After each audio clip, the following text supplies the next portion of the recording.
it says stream finished. Let me turn it off for a second. See if it reconnects.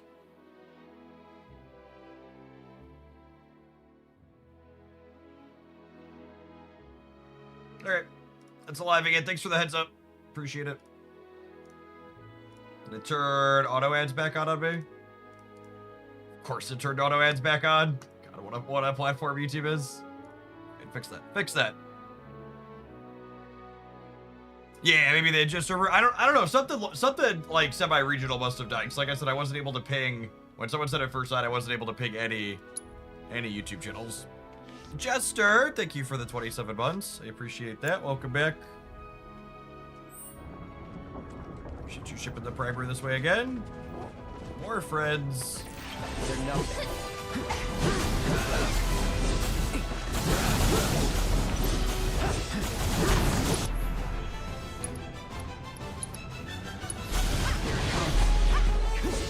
Deal with that. You're up. I'll take care of them. Okay. You okay? Gotta go for it now. No time to celebrate.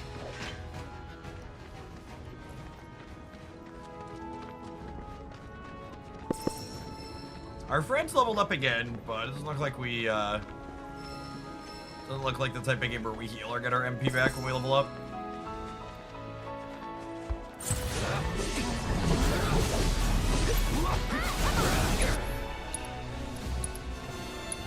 Keep it together. Here goes.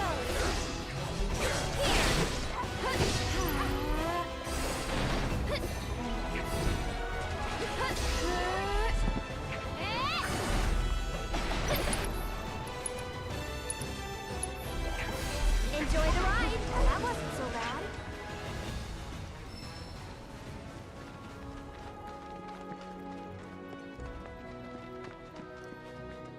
Alright, to the Chocobo Ranch. There's some racing minigame with these, right? If I recall correctly. Pleasure to see you all again. And welcome to my humble ranch. Managed to get your truck fixed? Indeed I did. You must have been my lucky charms. She started up right after you left. Anywho, what can I do you for?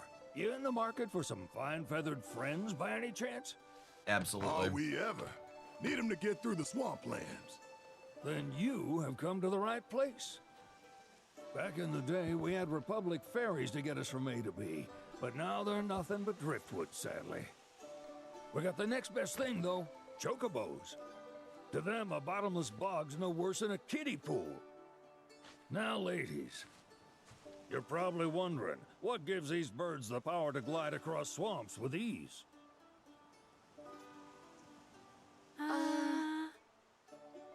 Would you believe that their fluffy feathers give them the buoyancy to float, while their limber legs can outrun a motorboat? Not even the dreaded Midgard Sormer, one of the fastest fiends around, can keep up with them. Wow. But you don't need convincing. You just need pointing to a hard-working Chocobo. Nature's two-legged limousine. That's a good sales can we pitch. rent some? Sure can. My grandson Billy's in the stable over yonder. He'll help you out. Chocobos have the most plot armor. Excellent.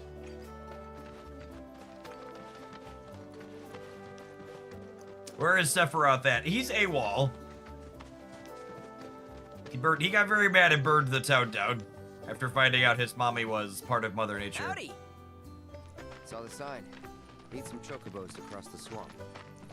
I'm sorry, Pops, but you're out of luck. Pops. Got no more birds. Last one went this morning. Could have fooled me, kid. These are spoken for. That or they're not fit for riding. But I can see you're in a bind, so I'll bump you up the list. For a price, of course. Which is? 10 grand each. The thing is, we don't have that kind of money. Or any, really. Well, there is one other option. Only cost you $1 grand. a scoundrel might say. But I wouldn't dream of distressing y'all further. Just so happens one of our birds ran off the other day. Wild thing, but still a fine chocobo. If you can manage to find and catch him, then he's yours, free of charge. You sure? Yeah, why not? Name's Piko, the hardest-headed bird you'll ever meet, by far. And he's Would you like a just side image quest hot instead seat. of money? You can start by looking for his tracks. Find those, and you're sure to find the feet that made him. Now, wild chocobos can be a bit skittish around people. But if you play it cool and creep up real quiet-like, you'll wrangle them no problem. I think we can do that. Thanks. And one last thing. This info comes free of charge, provided you promise to stop by our shop. Speak to Chloe back there. She'll sell you whatever you need. Kid's a born businessman. If y'all can catch our runaway and get his butt back here, riding and rearing lessons are on me.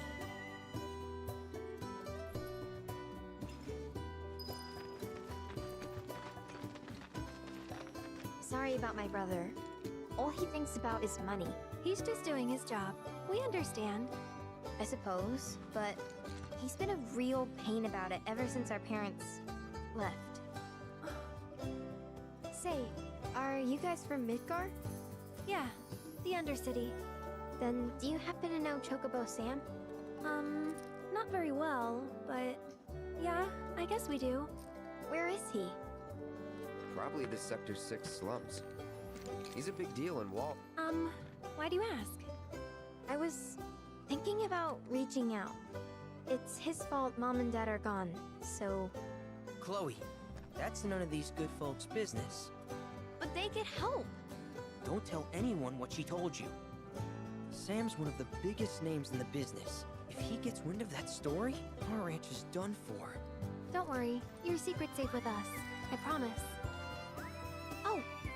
Take these greens. You can give them to Piko when you find him. They were always his favorite treat, you see. Maybe he'll come back once he's had a taste. Right. Should probably sell you stuff, huh?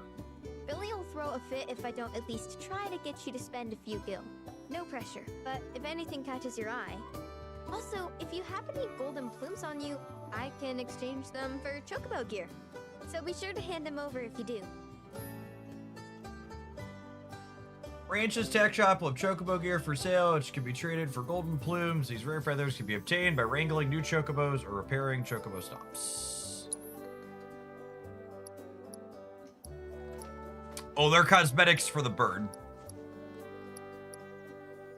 Or armor, maybe?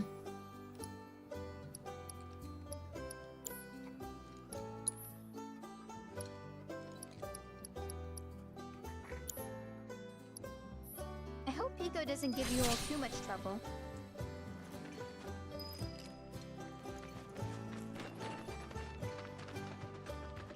All right, Piko. Where'd you run off to? They have a You gameplay mean purpose, but Piko? just for the Chocobo Let's minigame. try looking for some tracks.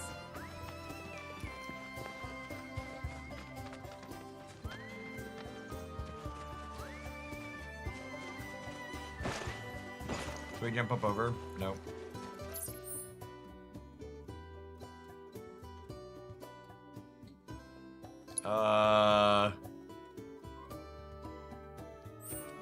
Oh, does it just not have...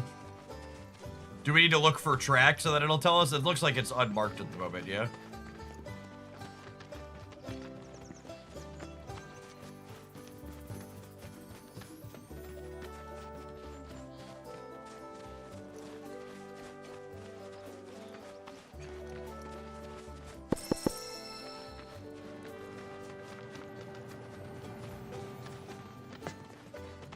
It doesn't look like there's any, like, breaks in the gate or the fence or be tracks. Yeah, step off the property.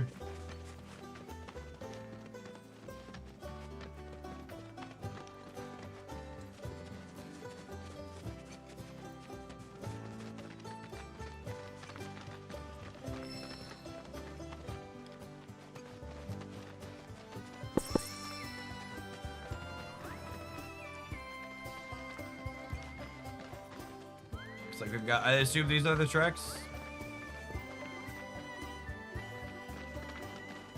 We got some miscellaneous feathers on the ground too.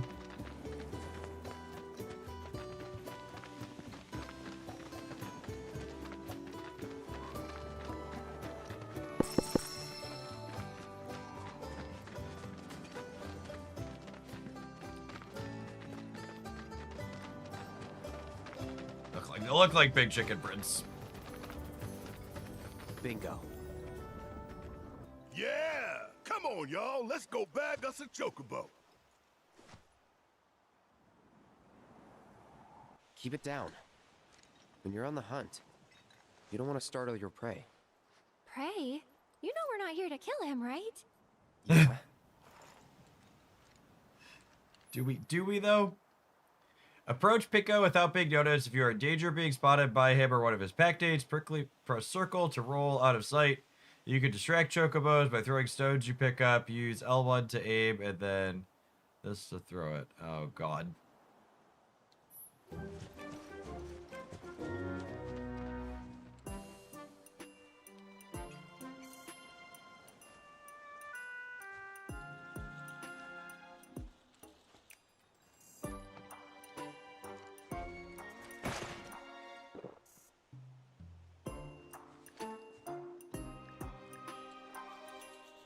There's nothing I enjoy more than a mandatory stealth section in a game that otherwise didn't really need it. Why can't I just grab this Chocobo right here? Why is it gotta be that Chocobo all the way over there?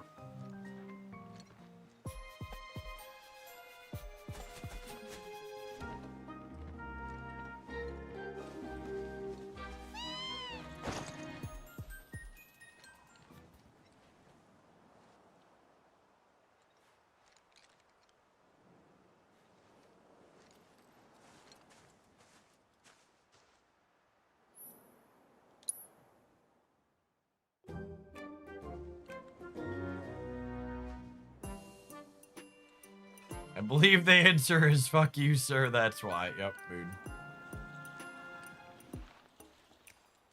It does have checkpoints, at least. Accurate.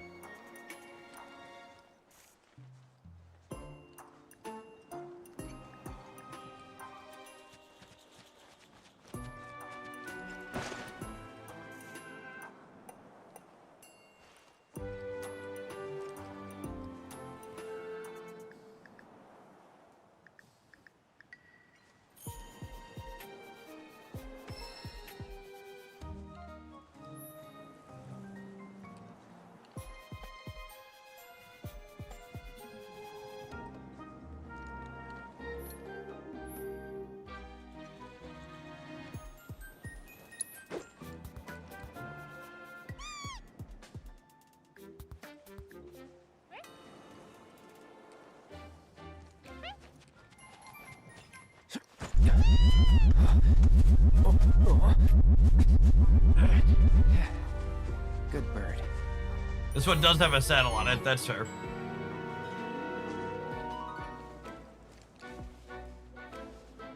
Oh yeah, just let it go?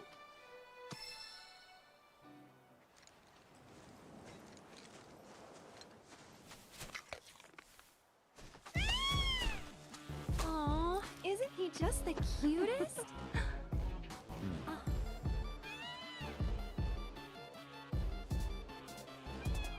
You know, they are kind of similar. Totally.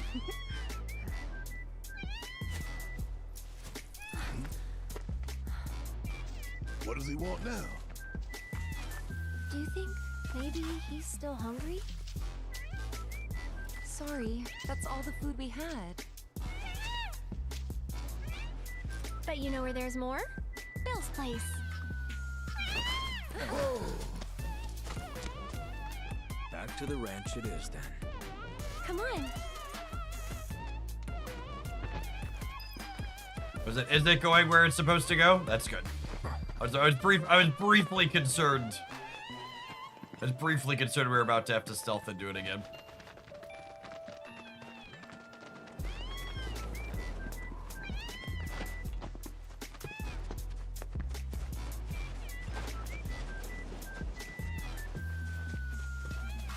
Trippy Chocobo music, dude.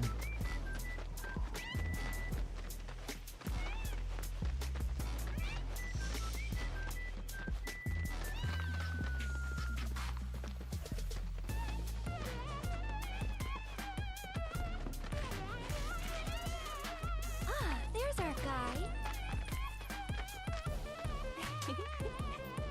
Nothing beats a little taste of home, now does it?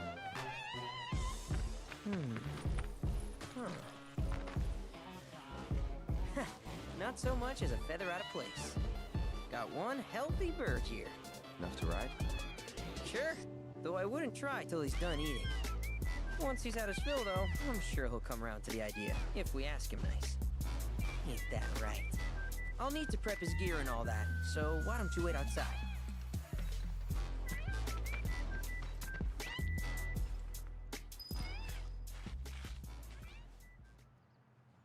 Hey, Cloud!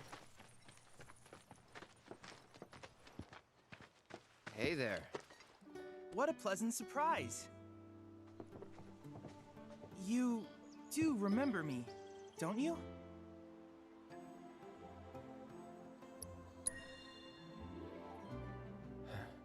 Nope. Really? Not at all? It Poor seems Chadley. I didn't make as strong an impression as I thought. Silly me. Well, allow me to refresh your memory. My name's Chadley. I was the one researching materia in Midgar. We first met in the Sector 7 Undercity, where I asked you to provide me with battle intel. Though brief, we had multiple interactions, through which we got to know each other. How was that? Ring any bells, perhaps? Yeah. Great! What a relief! Detecting internal monologue. The hell's this weirdo doing here? I was created by Professor Hojo, you know. Though least he's- your at least thoughts he's could be read by self-aware. Any cyborg. But to answer your question, I took a page out of your book and skipped town. Now, the whole world's my laboratory. Speaking of which, I have a favor to ask, if it's not too much trouble. You need more battle intel. That's the Cloud I know. Always eager to get on with it. But yes, though, I'd like you to activate some Remnant Wave towers first. They were originally constructed by the Republic of Junon, but were claimed by Shinra after the war. Since which time they've sat idle and untouched, just waiting for someone to put them to good use. The more towers you activate around the world, the more my processing power will grow. As will the area I can survey. I might even be able to construct a communications network independent of Shinra. How does that sound? Using their You'll not towers, only of be course. helping me, but yourselves as well. Little open world activity. If we find any, we'll turn them on. Wonderful. I thought you might say something like that. Let's get started then. See that tower? That's your first target. Oh, and we're going to tutorialize me here on the farm? And this Excellent. will activate it. The Chad As the module. tower is close by, allow me to accompany you.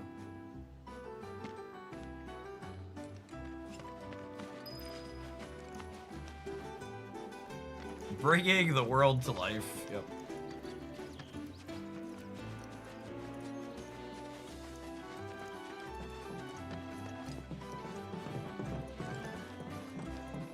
Here we are.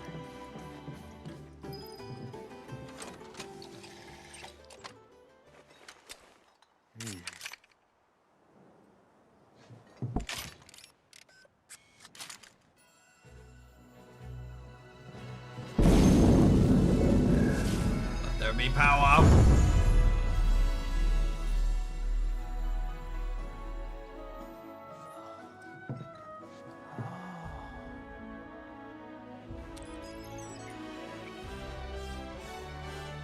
Doesn't look safe. Chad would never lead us wrong, Tower okay? activation confirmed. Initiating preliminary scan of the grasslands. I'll ascertain the locations of fiends and natural resources.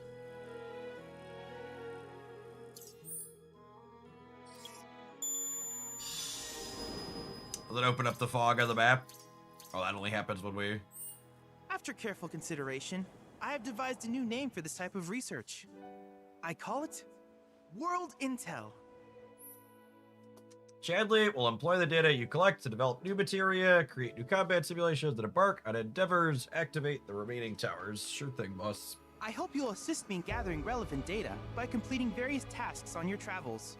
In return, I will use the information you provide to develop new materia, quid pro quo. To summarize, I want us to become research partners. But before that, is there anything you would like to ask? Nope. In that case, I see no reason not to begin at once. With your activation of this tower, my analysis of the grasslands has already yielded some data. Though hardly substantial, it is enough for me to create materia. Which of these would you like? Oh.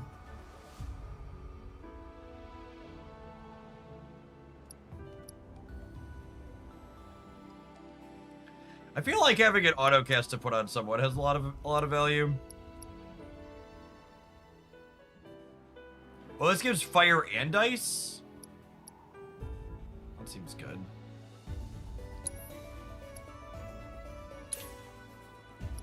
When I had 20. Okay, we'll get both.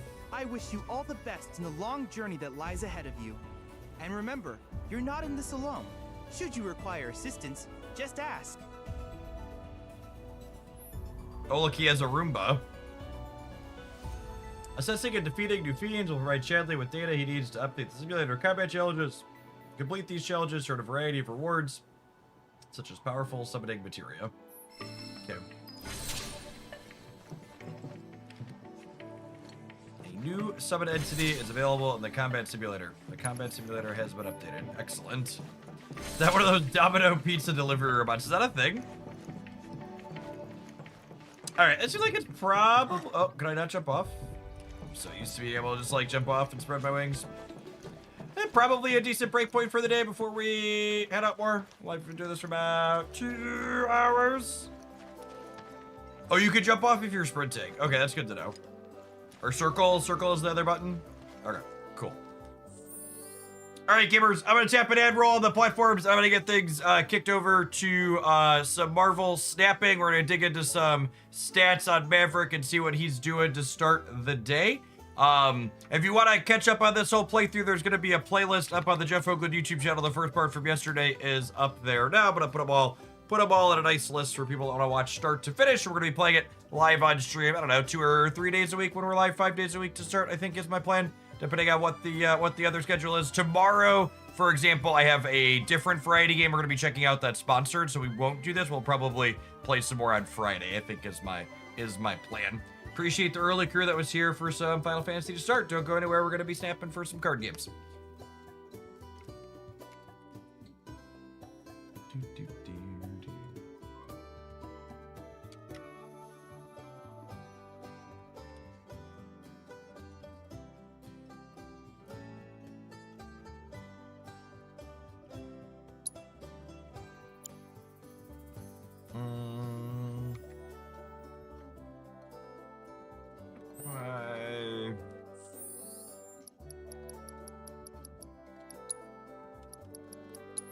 There we go. Oh wait, should I save first? Should probably save first. I'm sure it auto saves at various points, but just can't be. Just to be safe.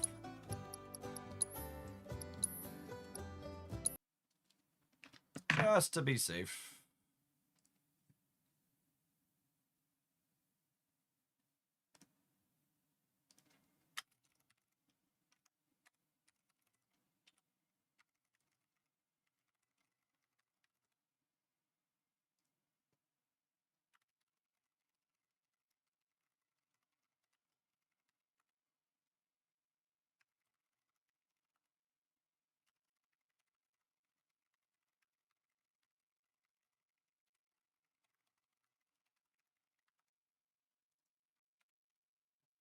Goodbye. Goodbye, Chadley.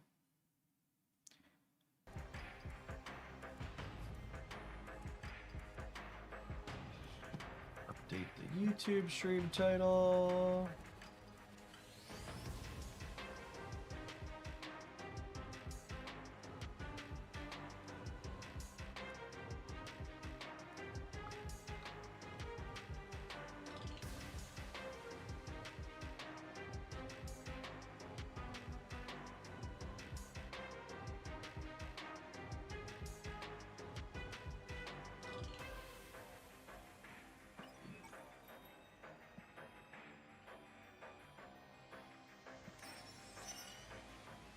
I saw someone in my Discord saying they're pretty sure they still haven't added Black Cosmics back to the shop yet, which is sad.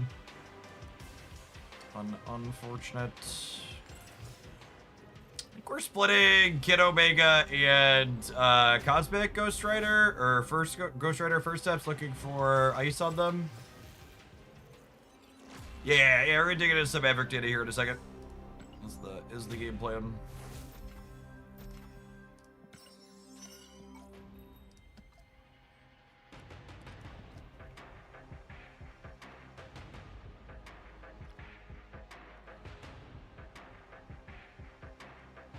I was left feeling pretty whelmed by Maverick yesterday. I'm curious to see what the stats say here. Sort by game count. This includes some pre-infinite data. Just not a ton of games. Yeah, like 40,000 games.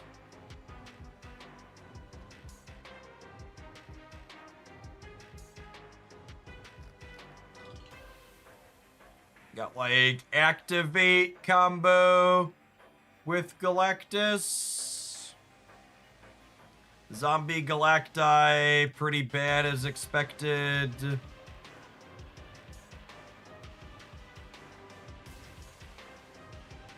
Frankie's interesting. I suppose Agony and Chavez are both good with Frankie and Maverick. It's some nice overlap there. Somehow Spider-Man's kind of cute with Frankie as well. He does not have synergy with Maverick, unfortunately, because once you merge him in, you can't activate him again. Shadow King in that deck. So, Shadow King in this deck, I think is fine, because most of your big buffs aren't happening to the last turn of the game. So, like, so long as you're not Shadow Kinging your Maverick path, it should be pretty okay. Also, sometimes Shadow King is just like taking so many points off the opponent's side of the board. It's okay if you're wiping a few off of your own as well, I think. Oh, by the way, to reward the early crew that's here, I'm gonna post a Marvel Snap December Season Pass key in the Discord server announcements channel. It's only good for our current Season Pass. You'll enter on the Marvel Snap web shop. You can go ahead and grab that from there if you're someone that's still missing the Season Pass. Let me know in chat if you claim it. If you're not in the Discord server, it's a great place to be for announcements on my content and other news. You get notifications on when I'm doing Marvel Snap and other stuff.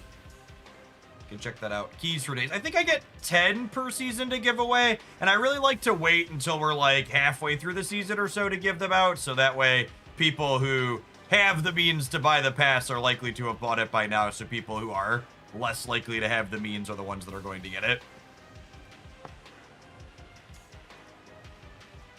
I think I have, what do I got 3 more we'll give away before the end of the month. And then, on top of that, I also don't like to, like, advertise that we're doing giveaways in the stream title, because then people who don't actually want to watch my content, like, come in and sit and lurk just for the purpose of getting a key. And I find those types of people annoying. So I'd much rather give them away impromptu like that to people who are regularly here. To make sure they're going to people who are actually in my community, as opposed to people that are just, like, hounding giveaways. I'm gonna open the data back in. Yeah, or they just come in and only ask about the giveaway, because that's the only reason they're there.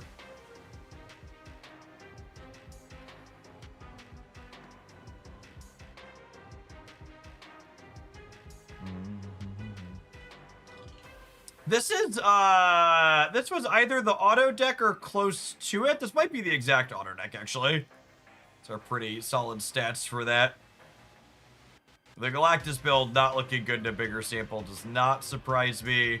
This build's got some okay stats. The Galactus plus something else package is interesting. We were doing the Zombie Galacti plus something else package in a very similar core. This was the exact starting auto deck. I played it a lot yesterday. Yeah. Tracks. Spider-Man Noir making an appearance. He does technically power Maverick's pretty good, yeah.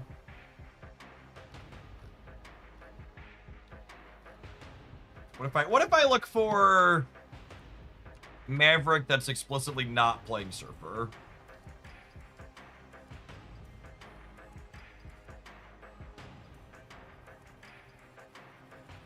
Ooh, that one's got a win rate in 100 games. What do we got here? We've got Superior Spider-Man as an extra energy source, Magic, we got some Atom Warlock. Atom Warlock's probably pretty good with Zombie Galacti. It's so important that you hit your big thing.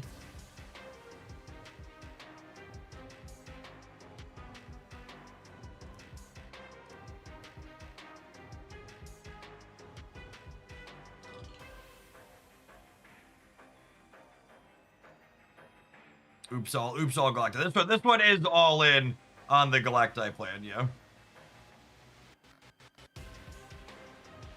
Yeah, looks like most of the non-surfer builds struggling. This is the most interesting of the non-surfer builds for sure. I think we'll start here.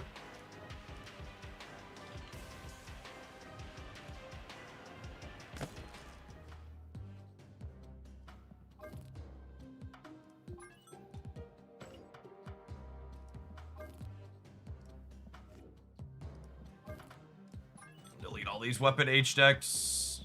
Although I guess there really aren't a lot of those.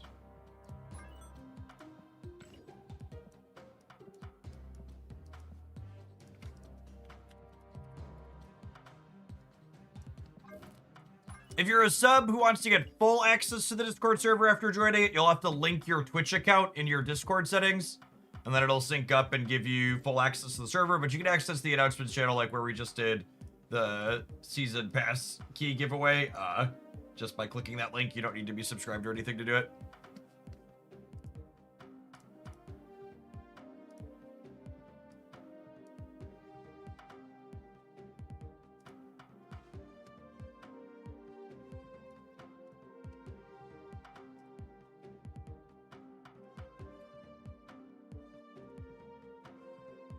Top tier Harley, thank you for the 22 months. I was playing this deck a little bit this morning and it felt pretty good. Let's see how it can go, huh?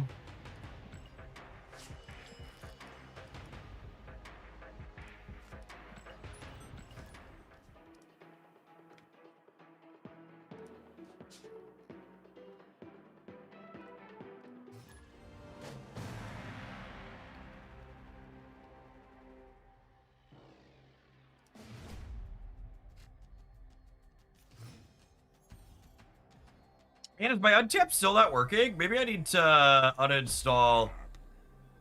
Maybe I need to uninstall and reinstall it.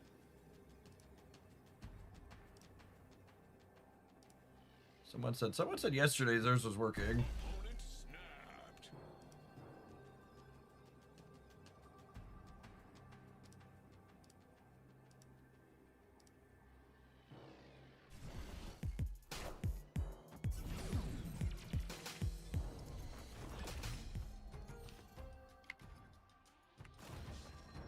Really annoying. I just assumed it would have sorted itself out. Usually when that happens, it sorts itself out.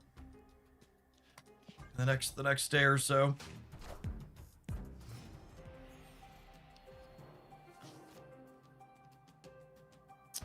Well then, huh?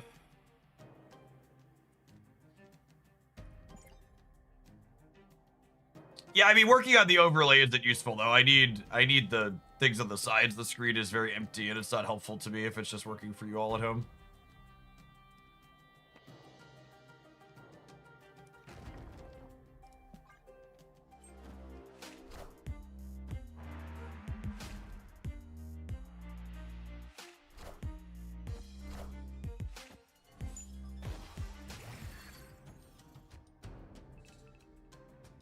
Hey, that's a nice straw.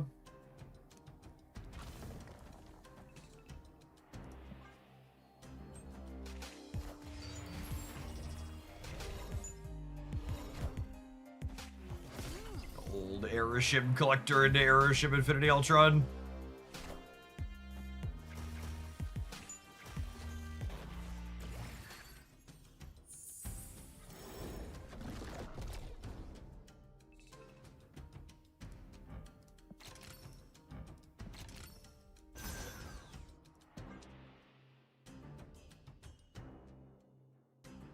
How's the Maverick data looking? Pretty mediocre as expected.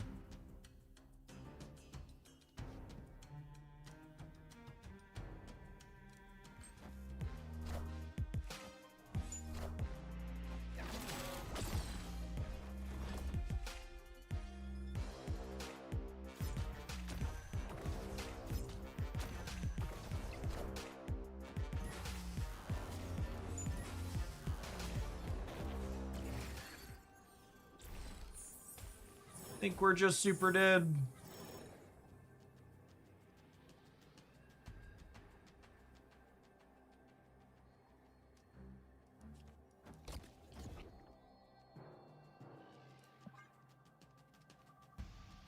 They have 4 Infinity Ultron stones, so very likely about to double a bunch of power. We're technically winning the raid.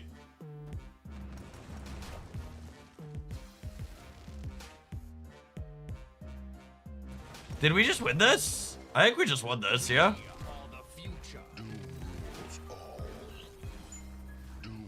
Oh, yeah. Man, did they really not get to make my Infinity Ultron stone bigger?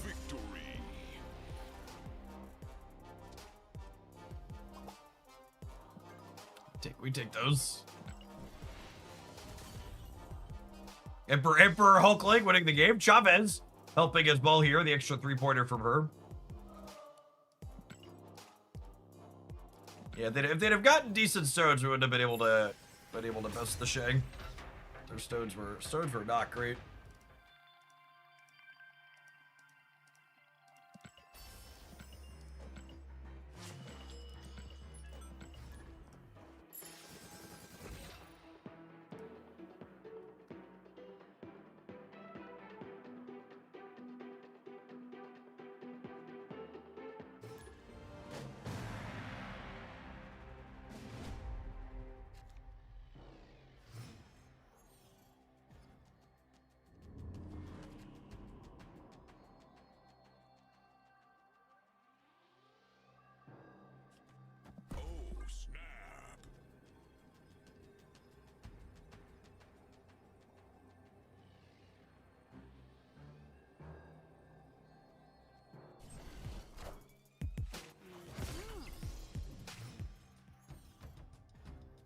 Oh my goodness, I had the overlay and it was just minimized. I'm very silly.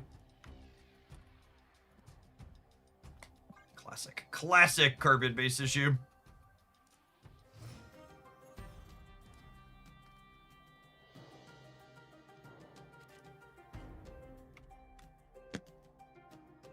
So long, Chavez. Before anybody asks, Agony does not work with Fallen One how we want. Your Fallen One sets your energy and then Agony attaches.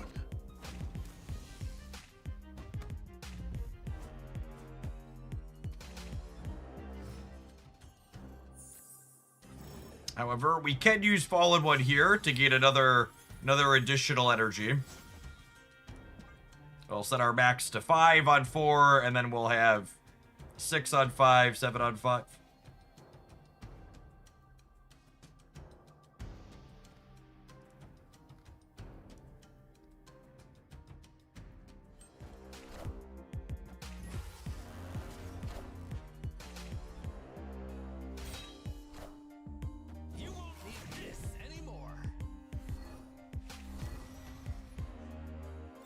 All right, 16 power Apocalypse in hand and nothing else.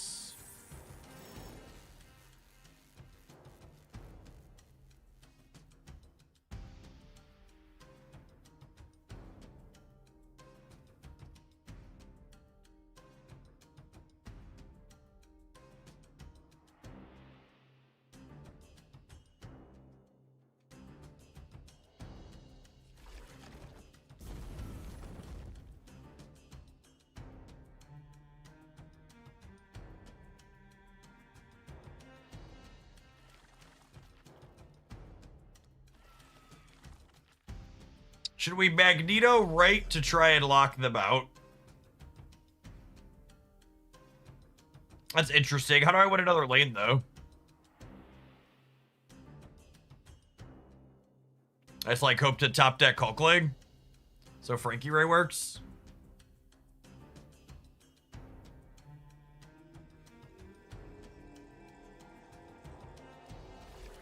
You can do this and then Maverick Agony next turn. Yeah, that's true.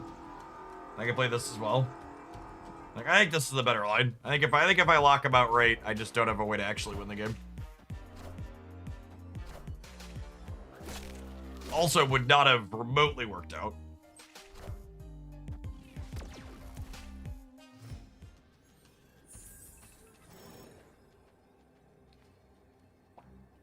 Okay, so this gets me a 9-pointer.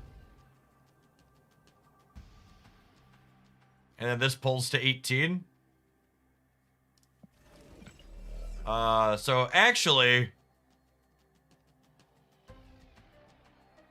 No, yeah, I think that's right. I think we do this into this, and then I Magneto here, which jumps the dog and gives me 17, and then I'll be 9 to 7, and I'll be 17 to 10, and they only have one card they're drawing. Cool. So we actually win right, win left, and tie center. We are the future.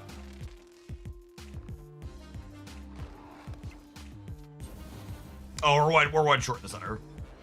Counting, not even once. It's fine, we still win the game. Victory. Solid game.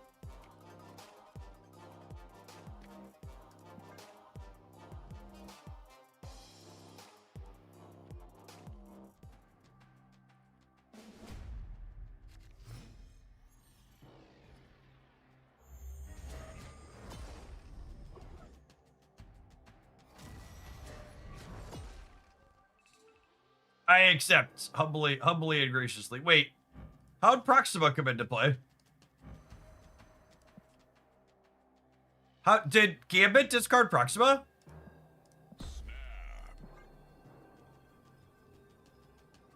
So that was, when did they change that? Was that changed in this most recent patch? Weird. I don't like that. I don't like it. I don't like it at all. It was like 2 patches ago. For reference, for those at home, that is not how that has always worked. Previously, Gambit needed a target on the board in order to discard a card.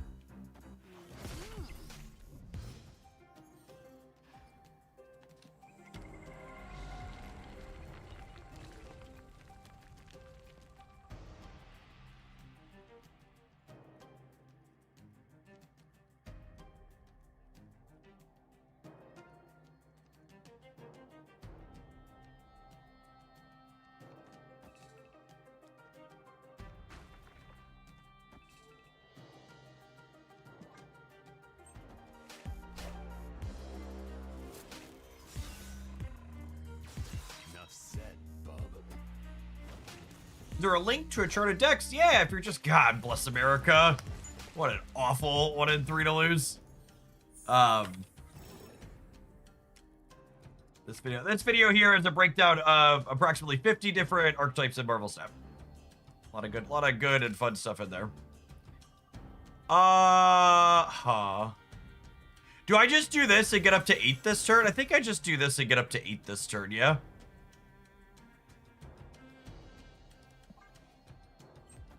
Because I could like Maverick this and then put this into this, but then I don't really have as much time. Azazel, thank you for the 33 months. Appreciate that. Welcome back. Yeah, so we have 10 energy this turn.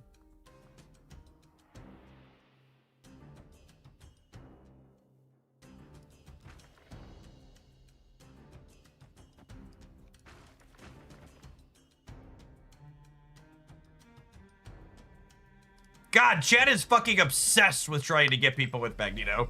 Is it right this time?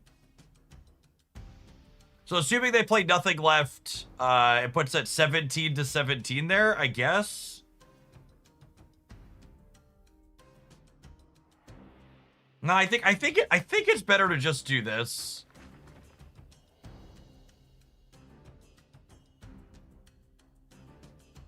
I think I'm just doing this.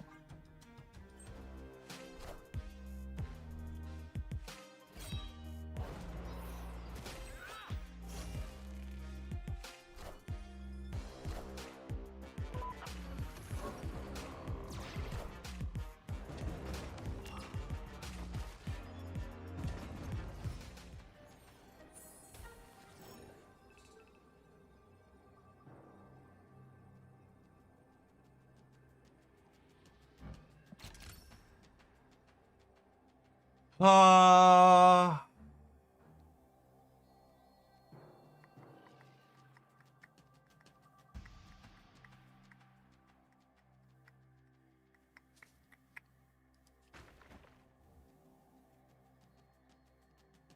I'm just gonna do this.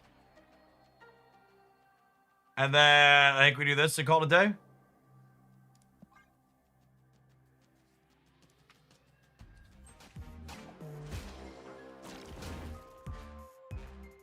Are they running hella? Assuredly not. We are the future. There's no strings on me. Got him. Cool. The old 48 power Magneto punching through here. Maverick getting to do some stuff again, even if he came out for free.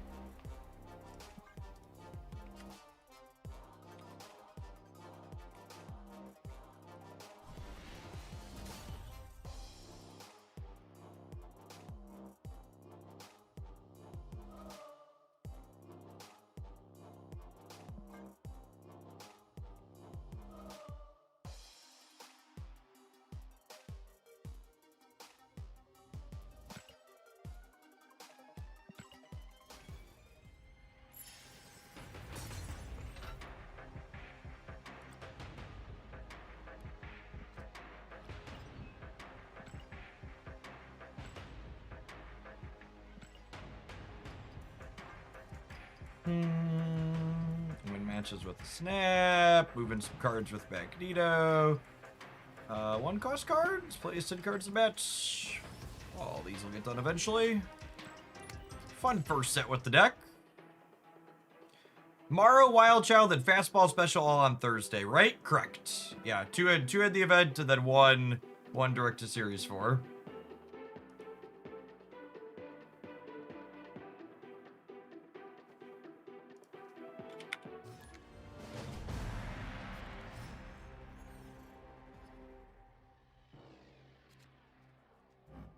Location of them again. I believe it's Morrow is the Series 4 Direct, Wild Child and Fastball Special are in the limited time game mode.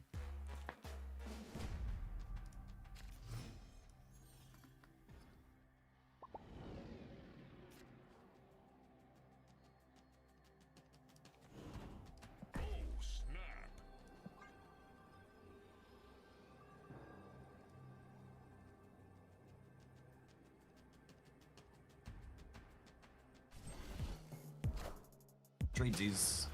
Tradesies.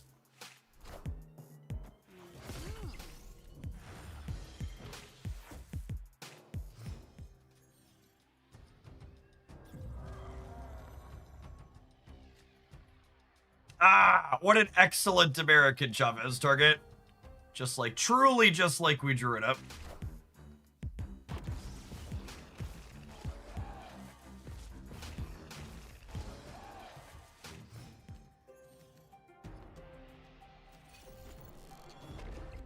Heyo! I say hey, I say hey, I say hey. Do do do do do do do do. The 3/9 Shadow King flex. Yep.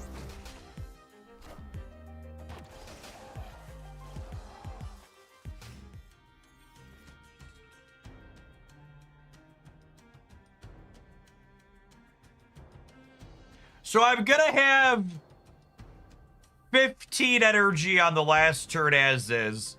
Would I rather have 20? I think I would, right? Because 20 would let me play Hulkling too if I draw him.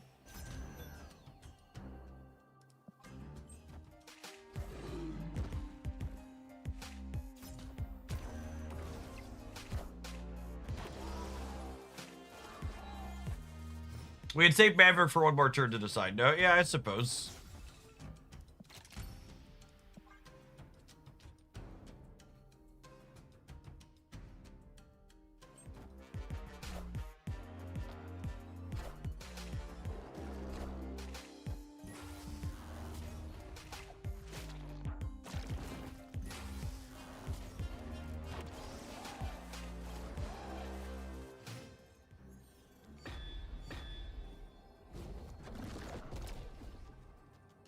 I mean, technically that's better than a Hulk, yeah.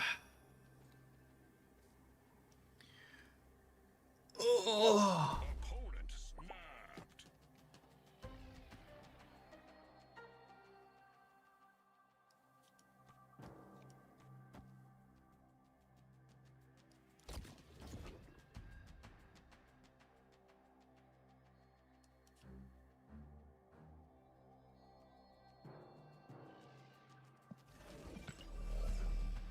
Yeah, I can actually play out my entire hand.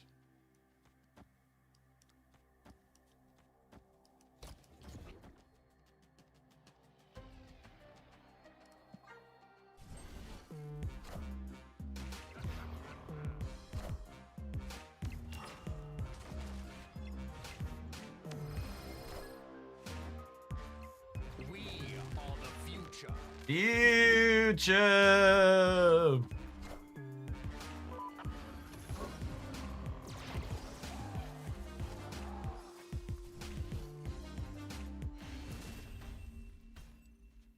All right, I'm picking up what we're putting down here.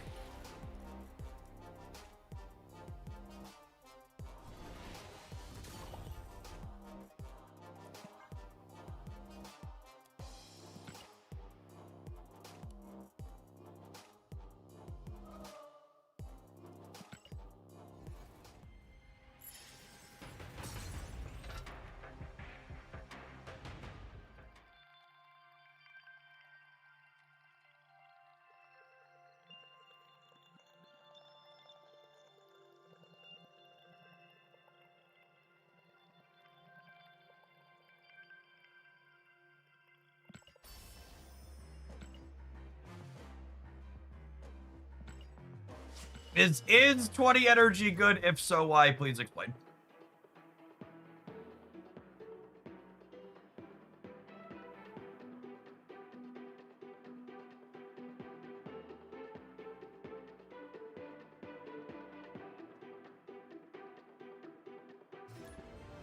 Is there a replacement for Hulkling in this deck? Wow. You want to replace metagame all-star Hulkling? Holy gamers. You think you could just do that? Go and cut metagame all-star Hulkling from the deck and then still continue to play it?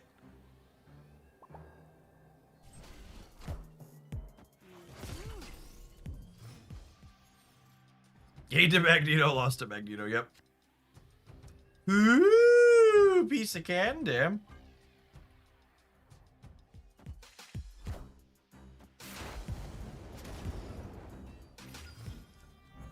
Oh, they are Arishem. I was surprised a Quicksilver deck continued to play, but Arishem makes sense, I suppose.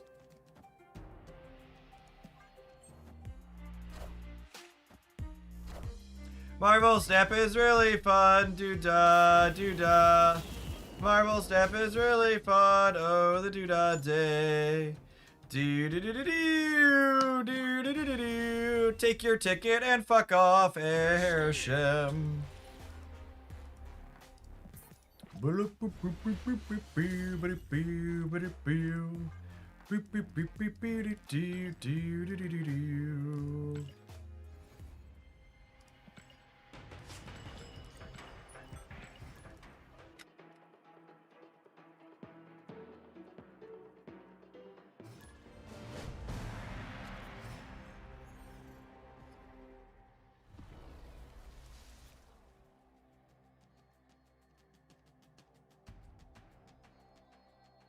Opponent snapped.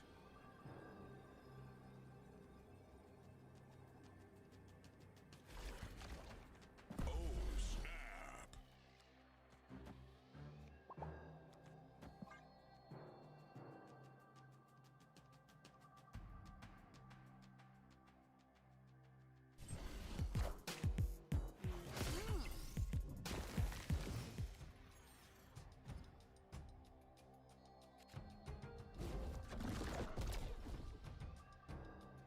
I mean, that could definitely be worse.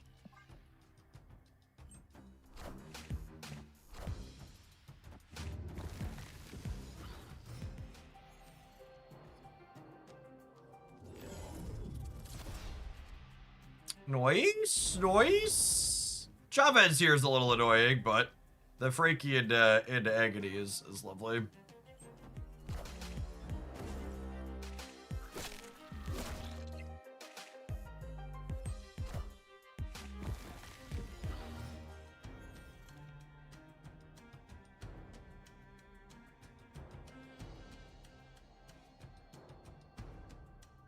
Honestly, I think I'm just stacking points over here with this, yeah.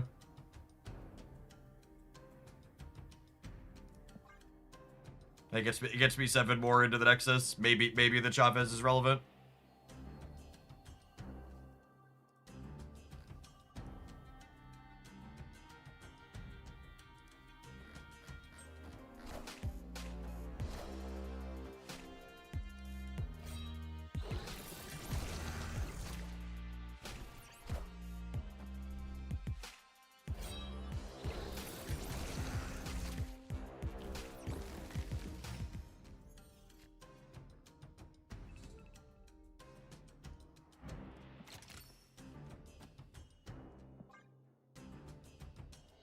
Gambit is scary here. Maybe Gambit's scary for you. For me, I have confidence that Gambit's gonna kill my Shuri. Can't you double Shuri? Symbiote Spider-Man merges with the lowest cost thing, not the lowest power, unfortunately. Doubling Shuri is not an option.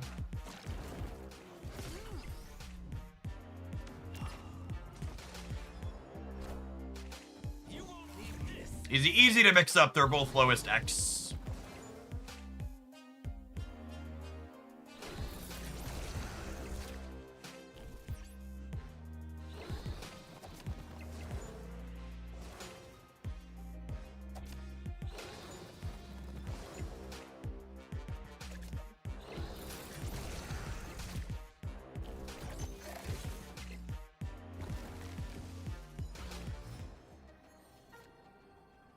They're bullseyeing now. They want to shrink Frankie before she doubles, which is smart.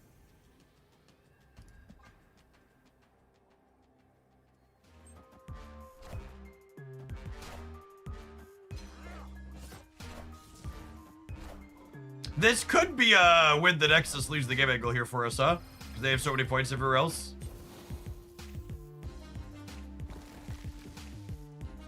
Oh, GG opponent, so close. Needed this much more somewhere else. It's been a while since I've had one of those.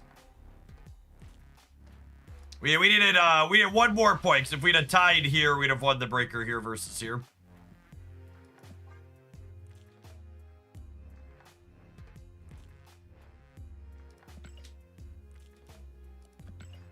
Chat! It must be getting near Christmas, because the Democrats have done something that's tactically sound and smart. House Minority Leader Hakeem Jeffries has achieved 218 signatures to force a vote on a clean bill that would simply be a 3-year extension of Obamacare premium subsidies. Which, for the record, Republicans are still evil, and I don't expect it to pass, and like for Trump not to veto it for it to make it past the Senate.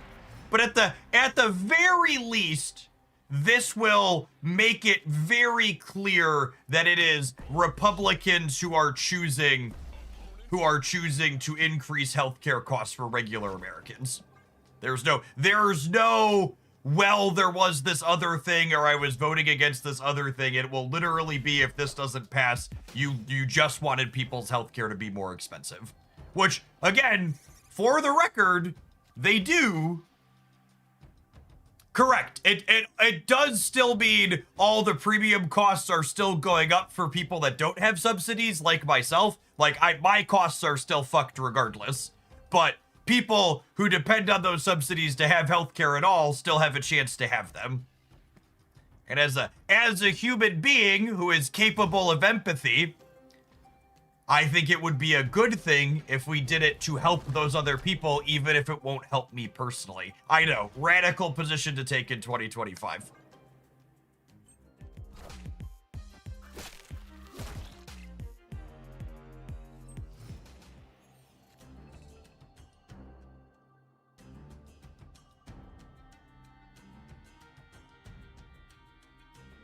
What are we doing? I think it's Luna into Big Fallen One.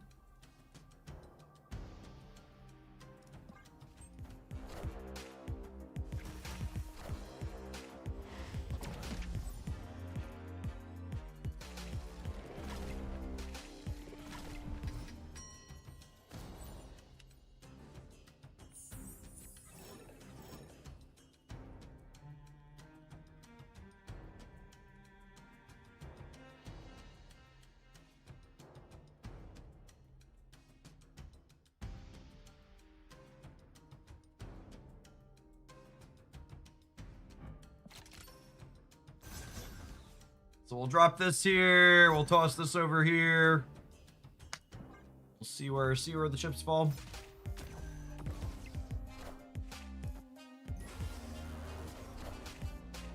Oh my goodness! YouTube chatters. I apologize. When the YouTube stream died, I forgot YouTube is an awful platform that makes me manually restart the chat with a new URL every time. I was like, man, it's really weird no one's chatted on YouTube.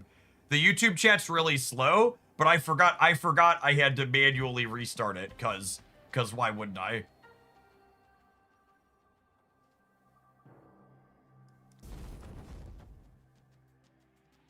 What a platform.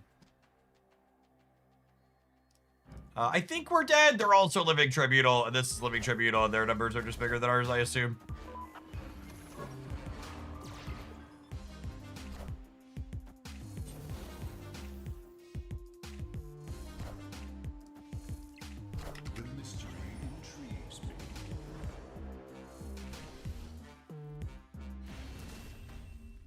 Pretty unfortunate that the Grand Central here randomly pulled their Iron Man on the 1 in 5 the previous turn, or the 1 in 6.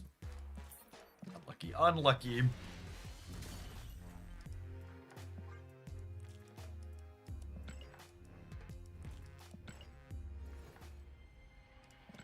Maverick has pretty mediocre stats so far. It has okay numbers inside of Surfer as expected.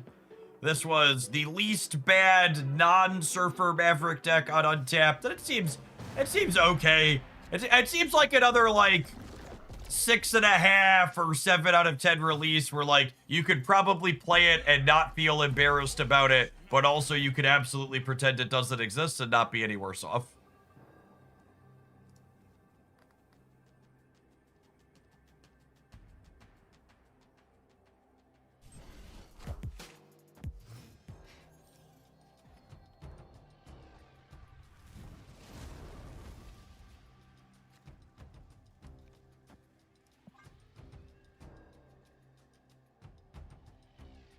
I think the Dragon Season cards next season look like some absolute beggars. If you haven't seen the review of those, I did a data mine review of the Dragon cards after not doing a data mine card review for a little while. So I'm really excited about a bunch of those. They look really cool. Oh, good, Infinite Emperor Hulkling. I was worried he had been too useful recently. I like to dedicate this Infinite Emperor Hulkling to the person who asked earlier, is Hulkling replaceable? Yeah, yes, absolutely is the answer. Deck's probably better if you cut him.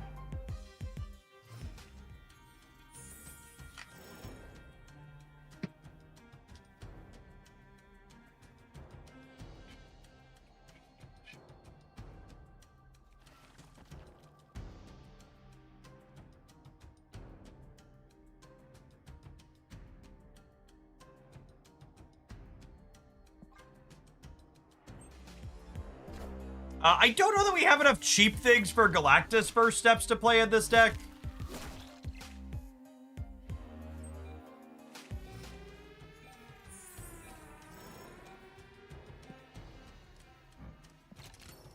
Okay, the good news is, with this play, I have enough energy that I can skip on turn 6 and play all of this on turn 7. So we got that going for us.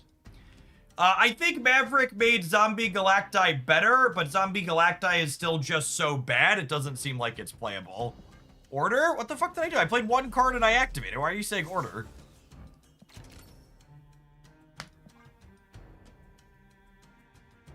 What did I do? You activated before playing, did I?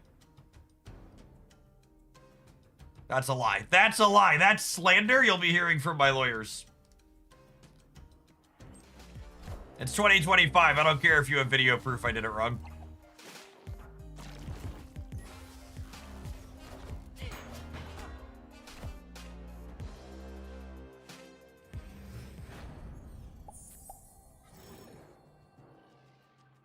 Yeah, that video proof is AI video generated and you can't prove otherwise.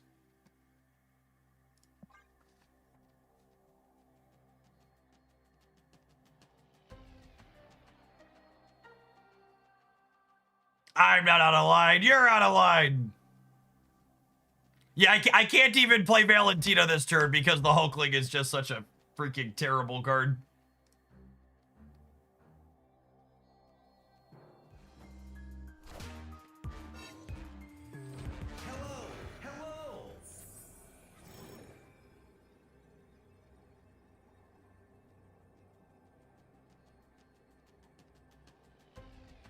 I think we're just cooked, yeah? Because I can't really compete on the right with Maverick. And this is all the points I can put in the center.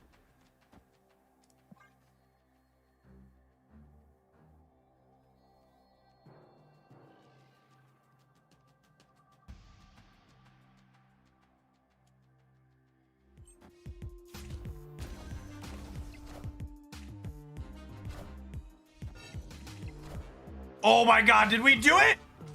I think we did it, chat. Holy, never doubt the power of 20 energy in one turn. Not even Infinite Hulkling can keep us down. That's just good. That's just good deck building right there. Excellent. Hulkling, like we've been saying, chat, absolutely not replaceable. Best in slot 6 energy card. If you're trying to get rid of him, you're doing it wrong.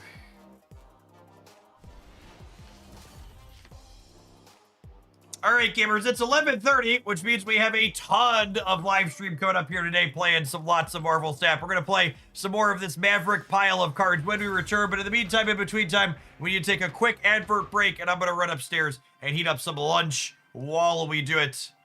Appreciate everybody here for some Marvel Snap on a Wednesday. Don't go anywhere.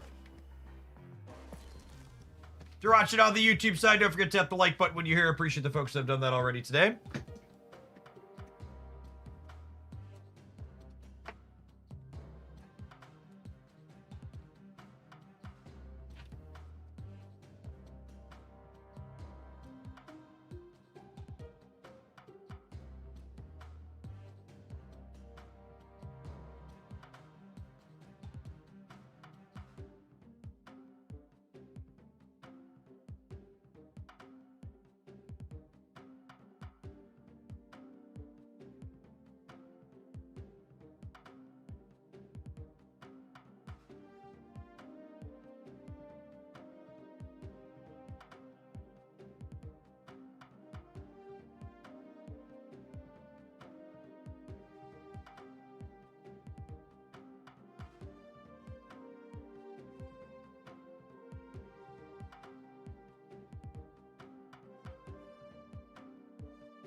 Got some vegetable curry for lunch today, chat. And it always curry, especially with whatever type of sauce this one has always reminds me of grad school. So I lived in this little 1-bedroom apartment in grad school, and my neighbor above me was just like constantly cooking curry almost daily. So the hallway just always smelled like it when I was coming home.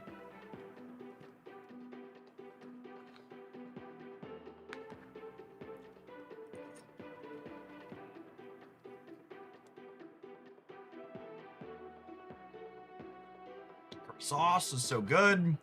Good sauce makes life worth living.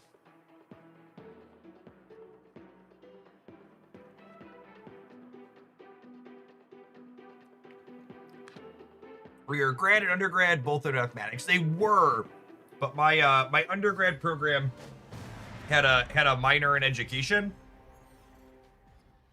A student taught the last semester was technically certified to teach high school after student teaching and passing the exams, but never actually did that outside of the student teaching semester.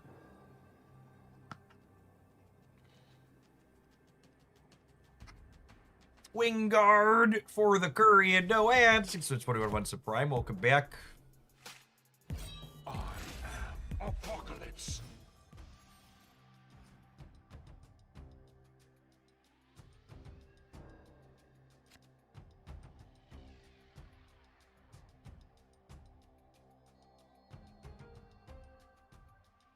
Did you like teaching? I think I would enjoy teaching college classes related to my career after return. I really did. I think everybody who... We pay teachers so poorly in the United States, I don't think anybody ends up being a teacher without really enjoying teaching. For better and worse. Is the reality of that profession.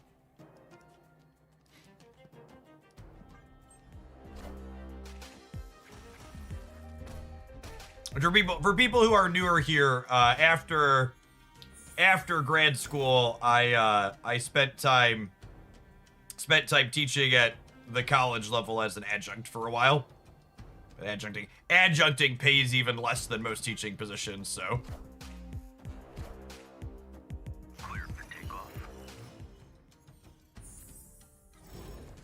This was a while ago at this point, to give a little bit extra context to this statement, but like there was a school I taught at that paid like as little as like 1,200 USD per class per semester. And for reference, for people who aren't familiar with teaching, like teaching 5 to 6 classes is considered a full-time load. And there's 3 to 4 semesters in a year, depending on what type of school you go to. Usually it's 3. Usually there's a fall, spring, summer.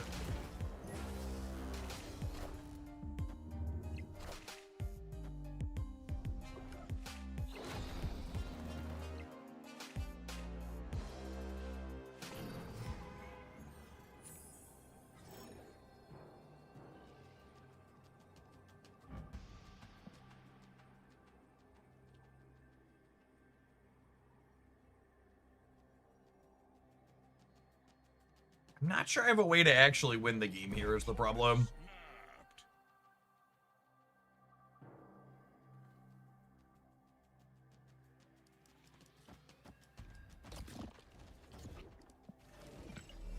I actually don't have quite as much energy as I thought.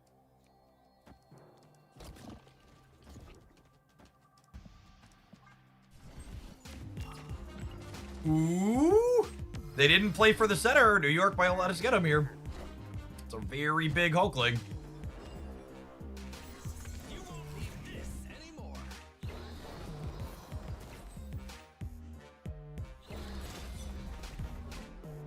My wife's a teacher, and we started having kids. It made more sense for her to go on sabbatical and raise them instead of paying for daycare. Yep, especially if you have more than one.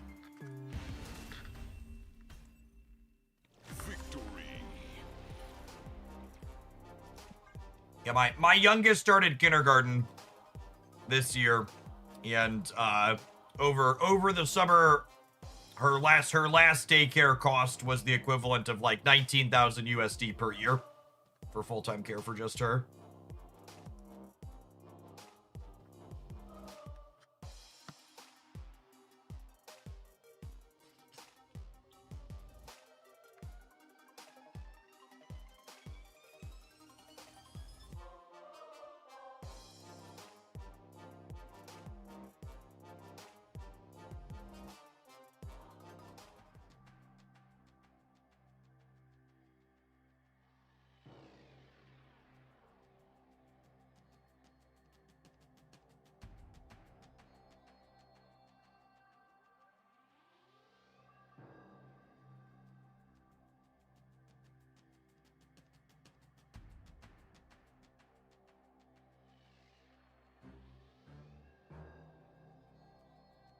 I believe our opponent has swiped up on the app. Would appear to be the case. Victory. When does Hydro Man enter pack server? And Hydro Man will be added to the Series 4 seasonal packs. I believe it's 28 days after the event finished. So it's sometime at the end of this month.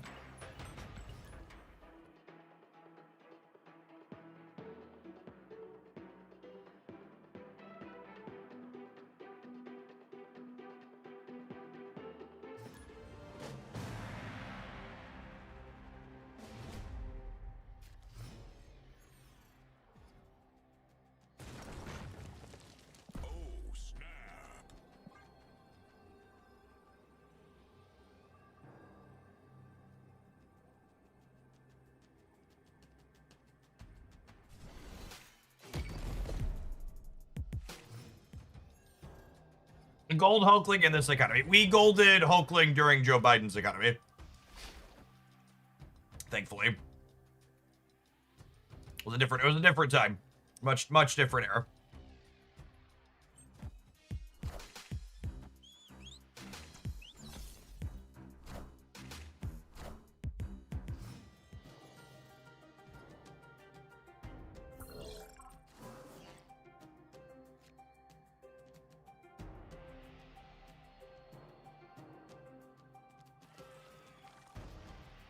The border that's on my avatar is called an infinite border. You get it from, oh my goodness, thank you, Benjamin.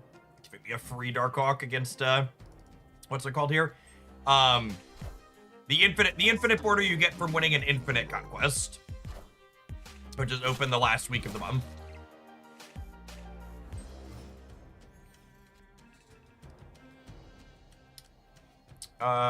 What's bigger? This is bigger, yeah. And actually, I'm gonna Maverick this now because I would like to try and get priority here. So that way I'm more likely to be able to do... Well, I mean, I have priority. Wish granted.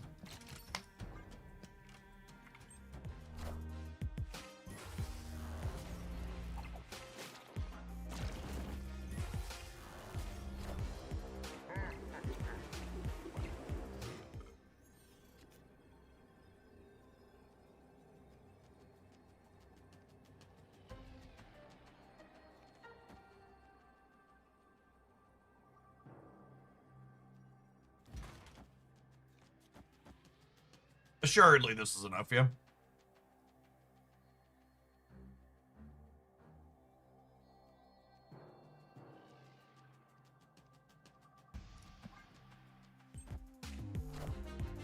Power must be controlled.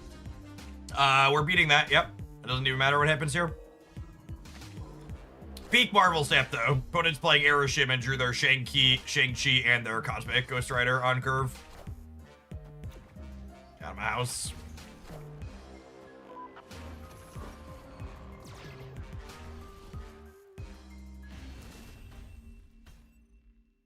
Victory.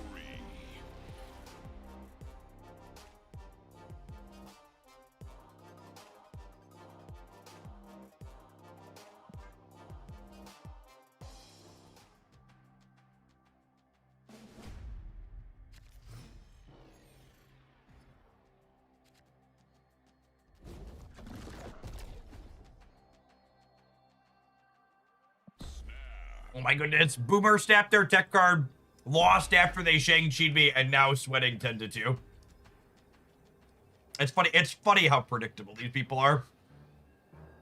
So many flavors in the world, and you choose to be salty. I had to buy 150 pounds of salt for my RO system earlier this year.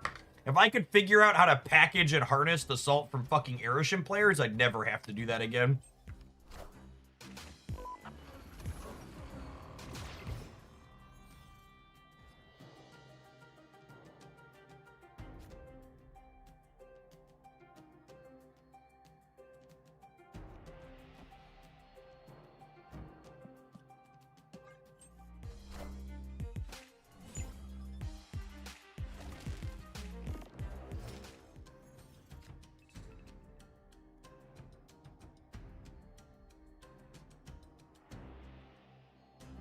What's in their hand? Shang-Chi and Cosmic Ghost Rider?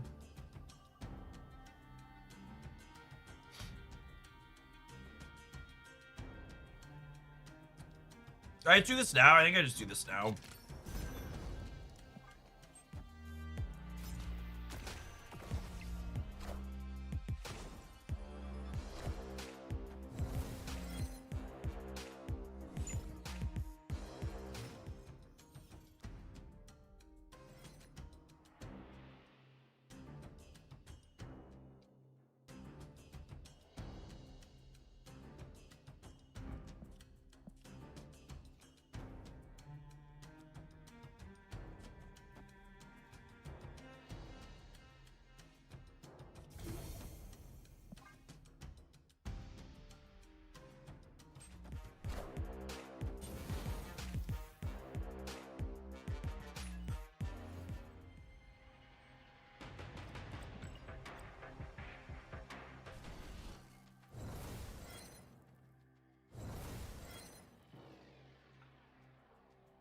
I was like, what's going on? They Esond a Prodigy and copied a Sarah. Unfortunately, we're probably dead here.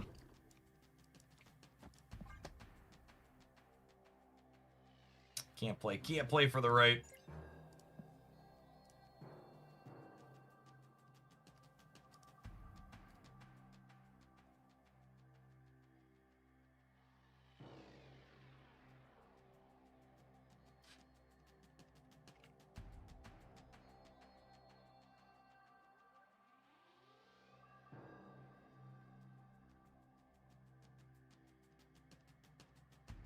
They might not be able to play left. Oh, that's a good point, actually. They can't Chang me here. All right, maybe we do this then? No, that's a good point, actually. They double Sarah. All right, we'll do this. We are the future.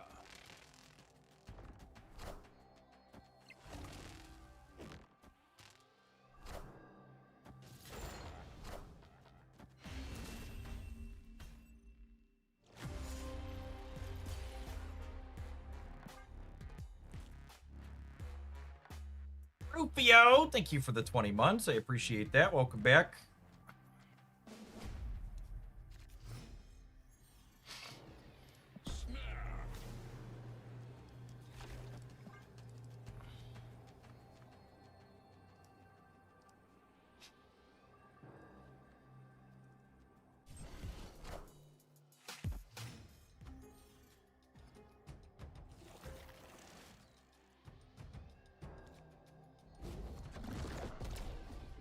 Oh, baby.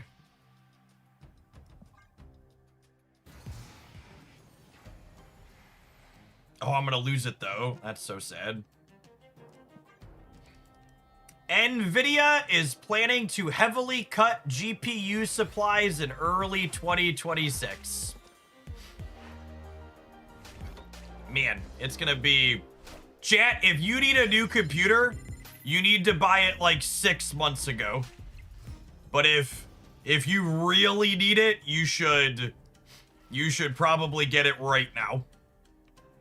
RAM, solid states, and GPUs are all going to go through the roof.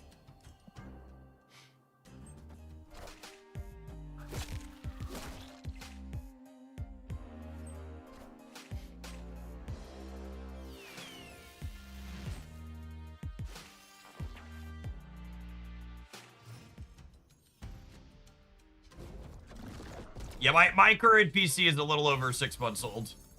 Or a little over a year old, sorry. So hopefully it's going to last me a good long while.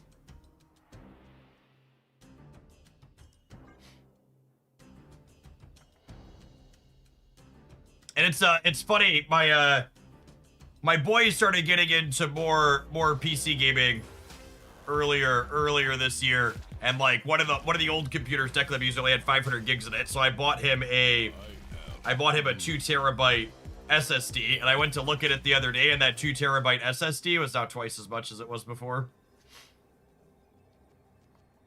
Man, the awkward part here is if they play for here, they could still get me.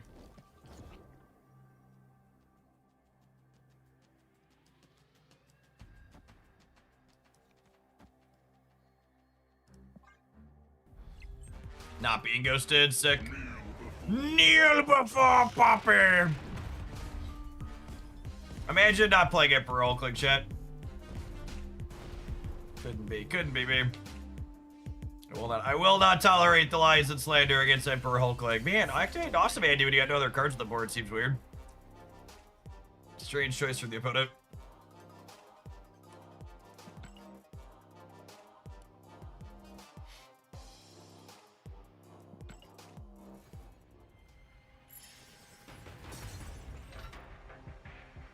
I wasn't planning on getting a new computer. My wife and I have 2 to 3-year-old computers. We bought 2 new ones on sale at Costco last week so we can hand our perfectly fine ones to our kids, you know? Yeah, the laptop Christy uses is like 4 years old at this point, but it's more than fast enough for whatever she needs, so I think we're just hoping it's gonna get 2 to 3 more years out of it at this point.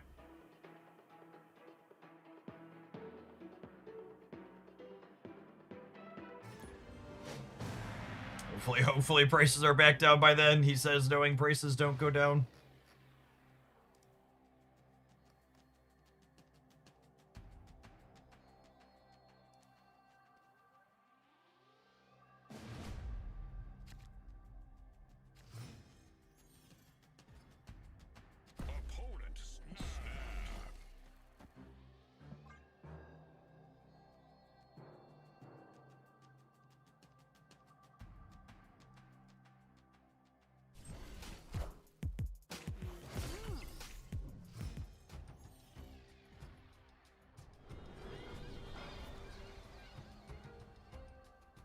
Ooh. Piece of candy.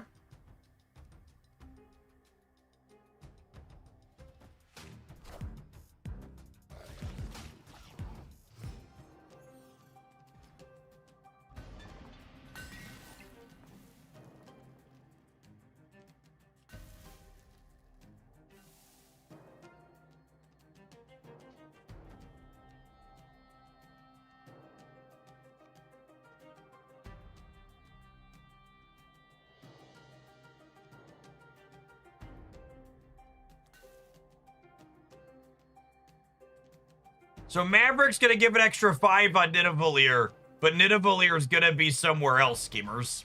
Is the problem.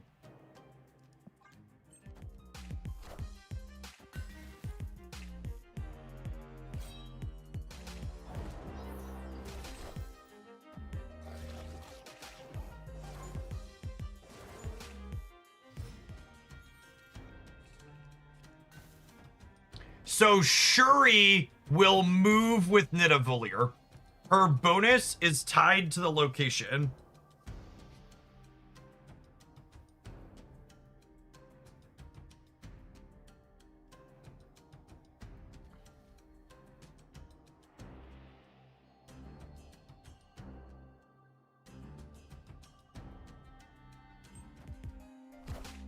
Oh, Maverick carries over across turns, right? Could I have gone Maverick here and then Shuri and then activate this for next turn? Yeah, I think I could have done that, yeah. That doesn't work, does it not?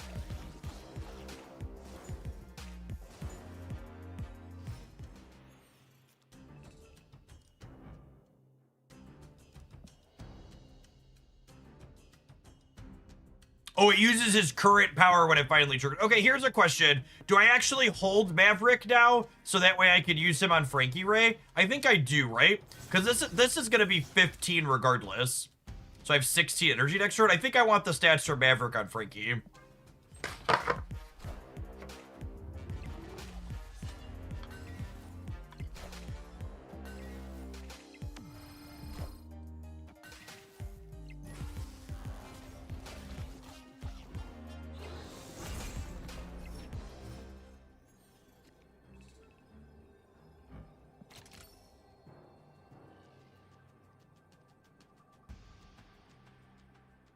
So this'll be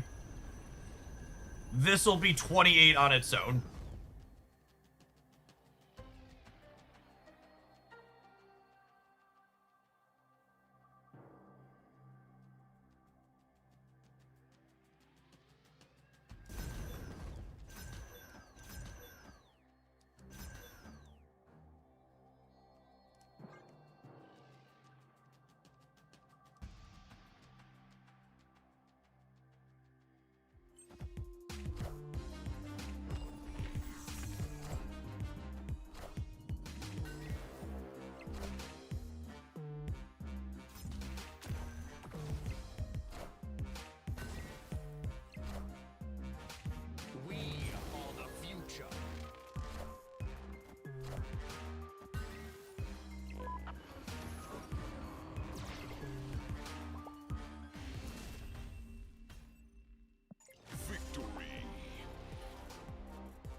Is a 22028 good?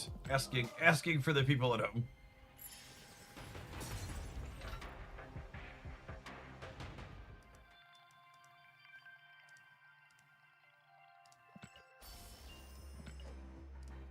I feel like I can stamp exceeds expectations on this deck list. So if you weren't here when we started the stamp segment today, we poured over the data, and this was the least bad Maverick deck that wasn't just a Surfer deck. And it's got a lot of angles for Maverick to be buffing up. We saw Frankie Ray in that last game. It works with Symbiote Spider-Man and Fallen One in spots.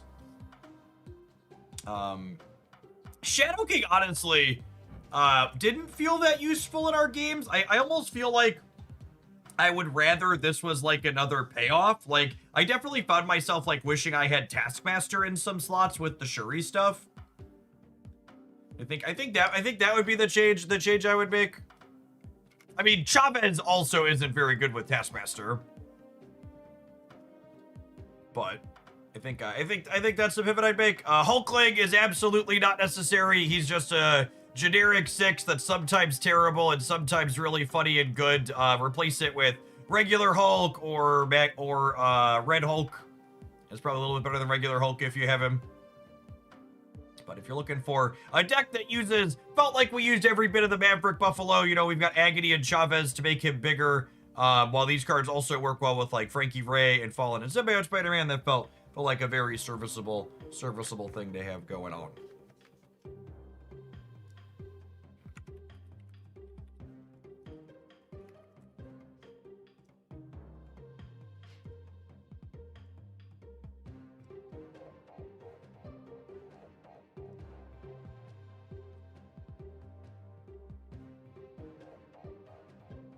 Gamers, our advertising this hour is the most powerful money can buy. I'd like to give a shout out to Exter, my wonderful card holder that I've had in my pocket for a long time now. Gosh, I think we've been working with them for over a year. Everybody knows the most powerful card in mobile gaming is your credit card, and a powerful card needs a powerful holder to give you quick access to it. With just the flick of a switch here, Exter Wallet quickly fans out all of your cards. You can easily grab exactly the one you care about, whether it's right up front or in the back. It also holds them nice and secure in your pocket. I've been carrying this one around for a long time, popping them in and out, and it still grips them nice and firm. They're never popping out unless you push that button all the way in and want them to be happening. And then obviously, like any good wallet in 2025, it is also RFID blocking as well. All of our credit cards have that tap to pay on them these days, so you don't want your information getting picked up by a sniffer in the crowd. What is that paper in the front? That is pieces of paper that my children occasionally take to buy candy at the store. So this is their extra slim card holder. It's got a little bit of, it's got a band around it that I keep a couple of bills in there for when I'm not using my tap to pay. If you're someone who carries slightly more cards than someone like myself, this holds between 6 to 9 cards depending on the thickness and type of material that they are. Nice. They also have a more traditional wallet that still has the button press to launch cards out the top, but it folds out onto the side. It's a little bit thicker than the card holder that I have, so I personally like the one that's a little bit slimmer, but it's still pretty trim and fits nicely into your pocket without having a ton of bulge. Extra also has a variety of add-ons for your wallets that can, including the ability to make them smart. This little card here that can slide into the back is a Chipolo card that links into my Android device's Bluetooth that I can then track or ding wherever it's at in the house. If you're someone that periodically looks to play Where's My Wallet when you're trying to run out the door, you can just pull up the app on your phone and press a button, and then your wallet's gonna beep wherever it's at. If you ever lose your wallet or your bag that the card is in while you're out and about, the app also logs the GPS location so you can know where you disconnected from your device to know where to go back and look for it. They also have a one that integrates with the Apple Find My service if you use one of the fruit flavored phones instead of an Android one like myself. If you want to check out Extra while supporting my content, they make the perfect holiday gift. Everybody needs a wallet, and the Extra ones are great. You can use my link along with code JeffH2025 to save a little bit extra with them. Let's take a look here. One thing that is we actually updated. Ooh, we got the wrong. Ooh, there. new ticker on this one. The new banner has the new MagSafe add-on showing here if you've got one of those features on the back of your phone. So I believe, I actually don't have this on my device. It attaches via a magnet. Do I understand that? So it like stays stuck to the back of your phone. This is something iPhone and some Android devices use now, yeah? This is not a feature. I don't think my device supports this. I don't have a OnePlus phone. Pretty neato. All the different add-ons and accessories that just like attach to it on the side. You have a MagSafe on the phone protector too. Okay, cool. So very, very customizable and modular. It looks like even if you don't have it on your phone, the kind of demo here shows you have other add-ons and stuff that you can put on the side if you wanted to carry extra things or things like that. They've got a bunch of fantastic different colors and things like that to customize and personalize to your needs. We've been working with them for, like I said, over a year now. Very happy with their products, and a lot of the community members have picked them up and enjoyed them as well. The extra fold-out too, I like to call out because I know there's people like myself that have different preferences for animal byproducts. They also have leather and then vegan leather options if you don't want animal in your foldy flap. They also have the vacuum travel bags that I picked up, and those have worked really well for me too. Yes, actually, I don't think I have that one down here in my office today, but these are kind of nifty.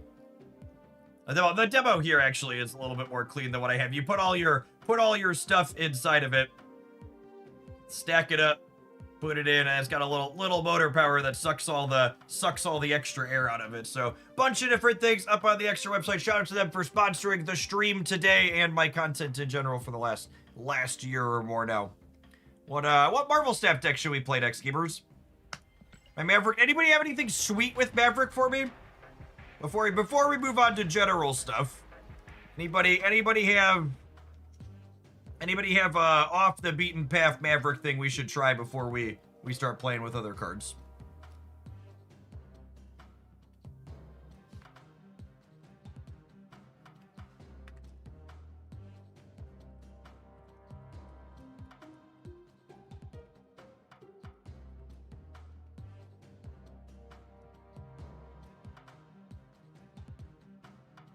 Are we passing on the banned Kid Omega combo? I guess we could dork around with that. Did I leave it in my... No, I deleted it. We had it yesterday. That deck's just not good. Cerebro 3 Maverick. I think Maverick is possibly one of the worst ways you could add 3 power to Cerebro. We could try a little bit of this. We played like half a game before we threw it away yesterday.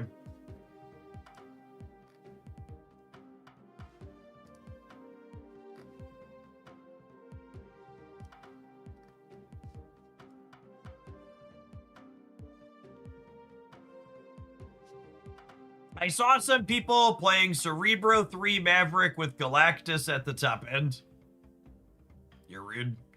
Oh, you know, Rad actually sent me a donation yesterday to make sure we played Galactus with him, and I'm just remembering that now. All right, fine. Let's Galactus some nerds. Just to say we did it, and Rad sent us dollars to do it anyways. Let's take a look here.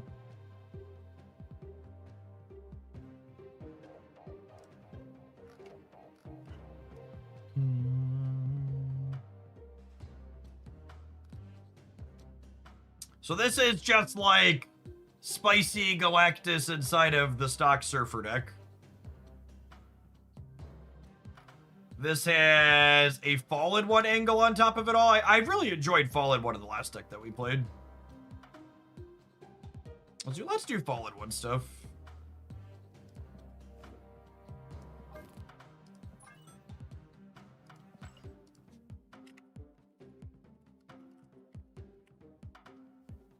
Fallen One, definitely one of those cards that, like, feels like it's only getting better as more cards are added to the game. The ability to cheat on energy is such a powerful mechanic in games like Marvel Snap. So that's what he does.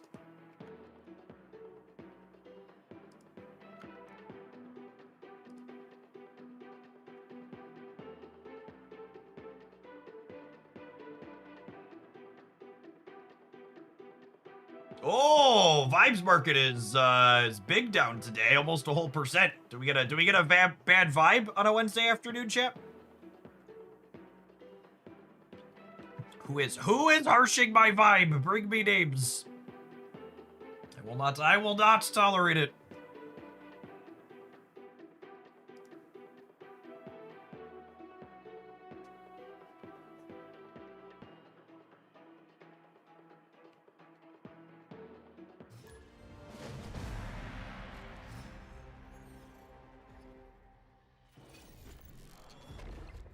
Ooh.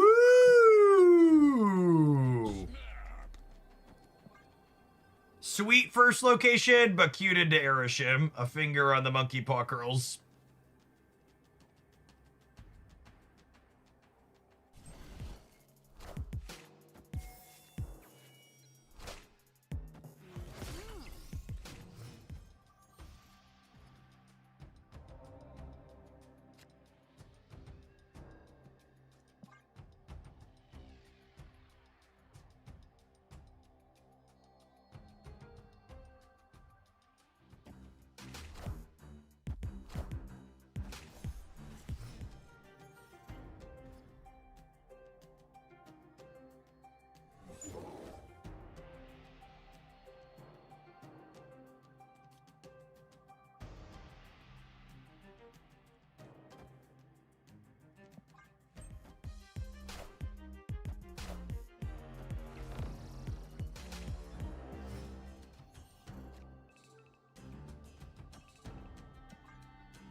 So, Maverick and,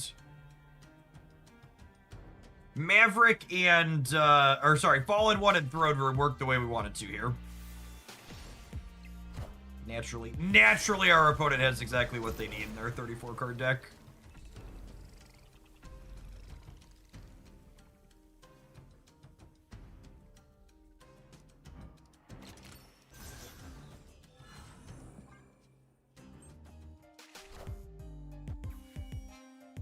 Alright, didn't get Alliance. Fist bump.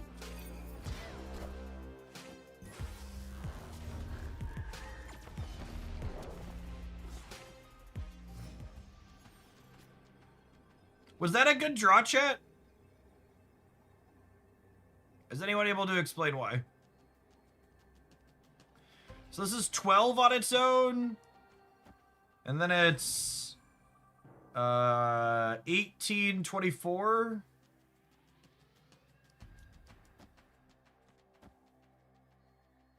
Pretty unlucky. Can't play the Galactus too.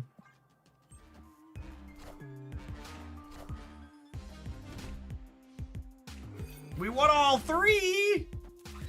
Maybe. We can make the forge bigger, the brood bigger if we forge left first. Yeah, I just don't think we need the brood to be bigger. I think I want to play for the other locations better. Oh, we're one short of the right. Like I said, unlucky. Victory.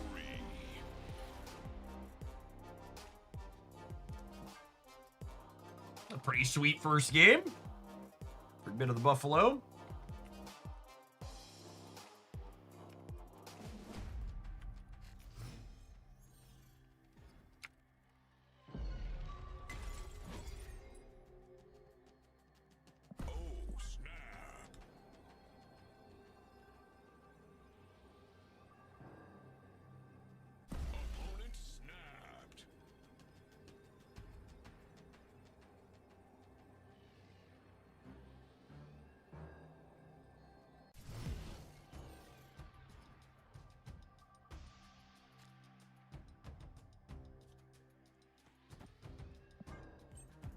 Teacher says every time an Arishem deck gets casseroled, an angel gets its wings.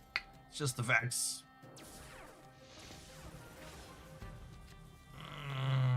What an annoying location.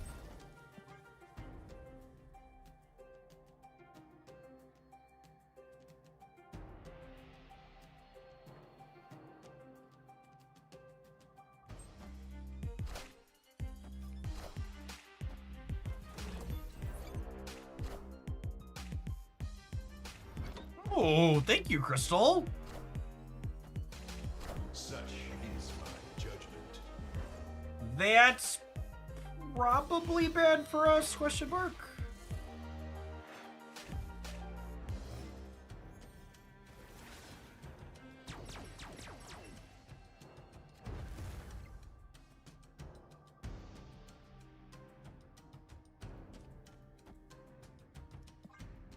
Guess it technically doesn't matter where I play this since it's all split up.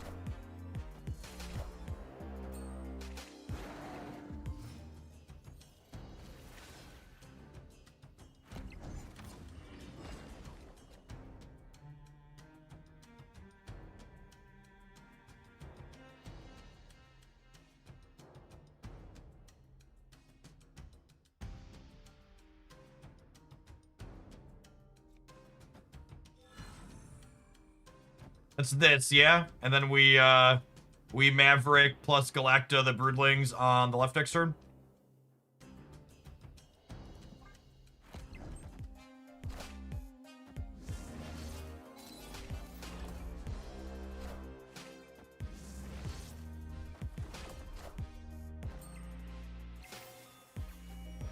Oh man, we're gonna win the Viv Vision path here too. Which means we have priority, so they can't get us before Maverick happens.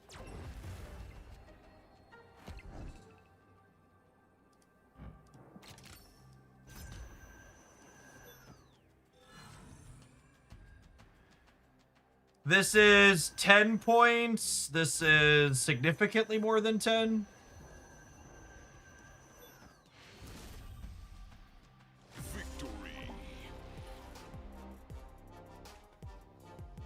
Oh, I'm sorry. I'm actually in the wrong scene. That's why the advert's in the wrong place. Thanks for pointing that out.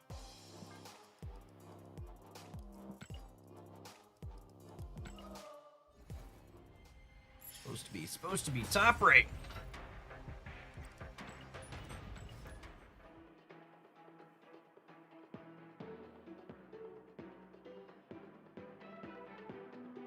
One of those. That seat is like just close enough for what I'm supposed to be in. And normally when there's not a banner, they're identical.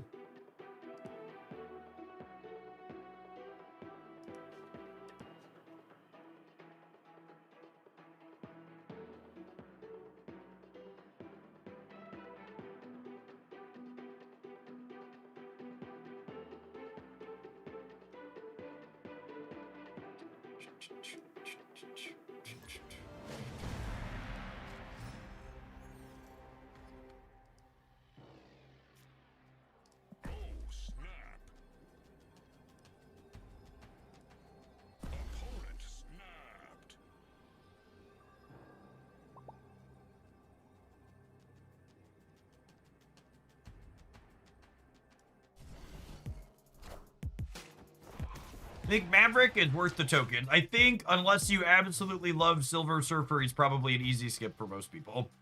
Silver Surfer or Fallen One seem to be the two spots that he's looking like he has the potential to shine.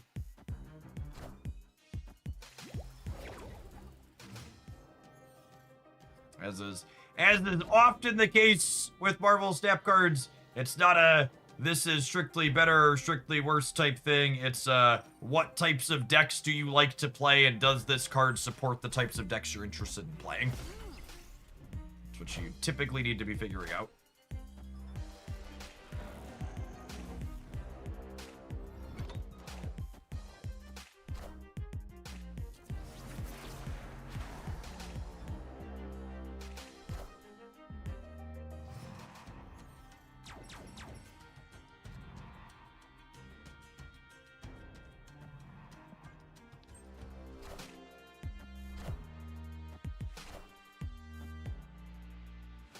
I really do enjoy that Fallen One is essentially a energy cheating card that doesn't have to care about Mobius. Feels good.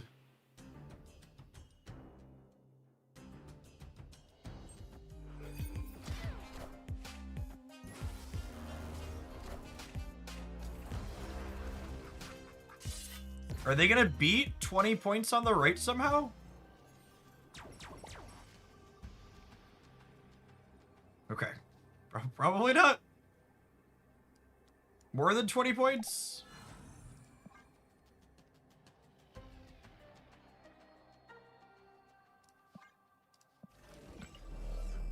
Shadow King can get us, yeah. Is this more than Galactus? This goes to 8 and then 12? Yeah, it's more Galactus. Usually the opponent's deck doesn't play Shadow King. Sometimes they play Valk.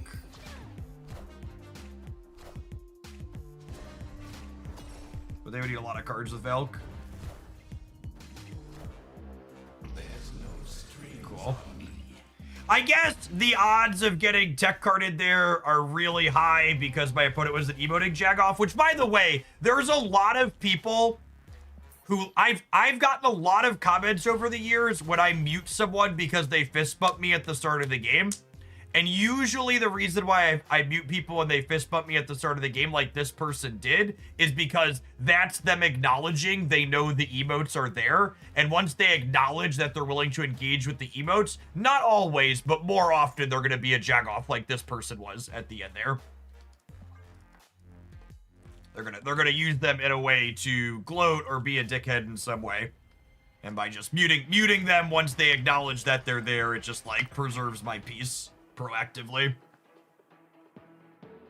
My kingdom to be able to mute the emotes by default second dinner. Please, for the love of God, we're begging you.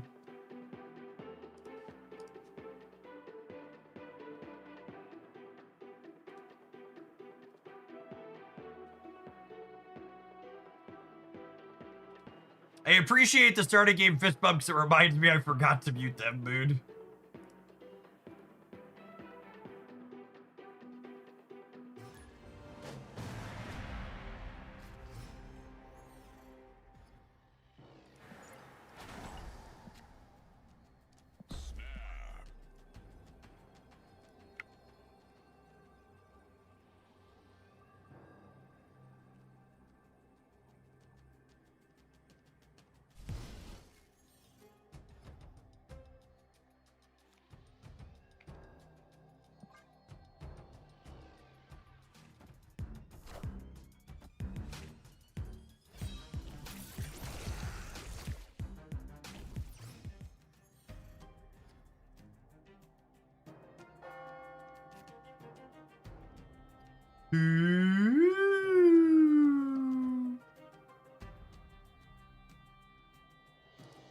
So I don't think Viv will. I didn't think Viv would win here. I thought they'd play it on reveal.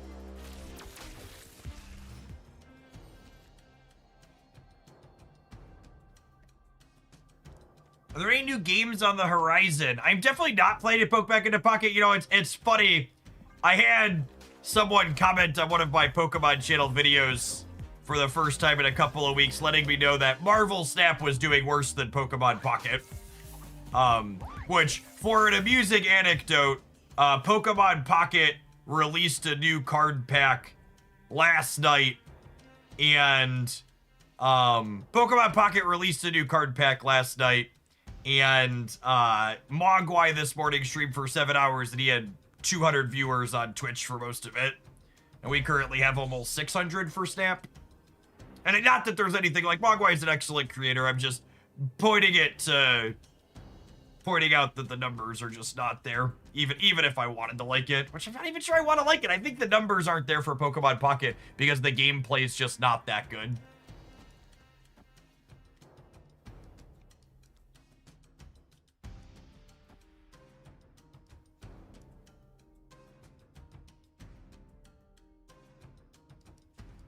I'm gonna do this, and then I'm gonna Galactus the next turn, because I'm a savage, and that's what this deck is looking to do.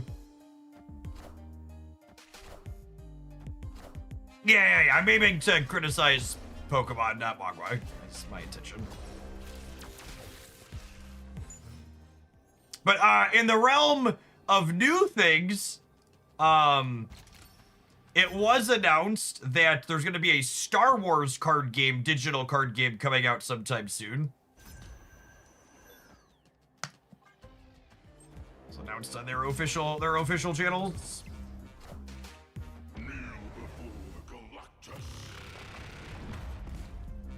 Yeah, Mogwai's takes on card game economy is not so good. He's a very good deck builder and card game player, though. Oh, Morbius into the Isle of Silence. Interesting. Victory.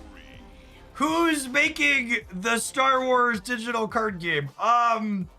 You know, you should be really optimistic about the Star Wars digital card game. It's being made by the same people who made Hasty Full Force. and Shards of Fate. It's gonna be great.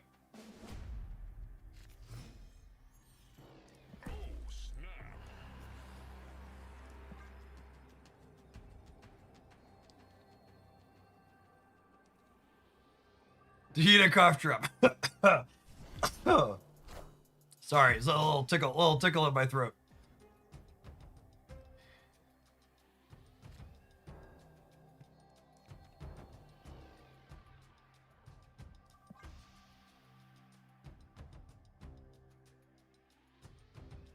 The less for people that didn't get that past the bit, it's being made by the same people who made DC Dual Force and Hex Shards of Fate. In part, they're not the only ones involved, but in part, those are some of the people working on the upcoming Star Wars card game.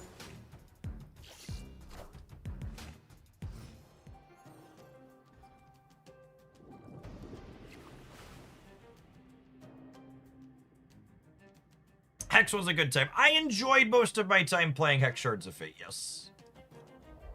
Would agree with that. Is DC Dual Force any of those tracker sites that show revenue? No. So all those tracker sites that show revenue only track mobile revenue, and DC Dual Force didn't release on mobile, which is a big part of why it had so many issues.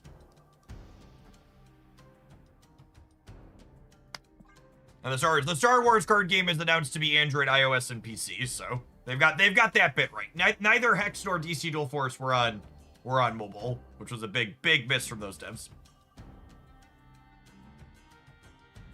DC Dual Force not only didn't have a mobile app, but it actually was canceled before it officially launched, and they refunded all of the money people spent in the beta. So from a player perspective, they did right by their players with their product that shut down.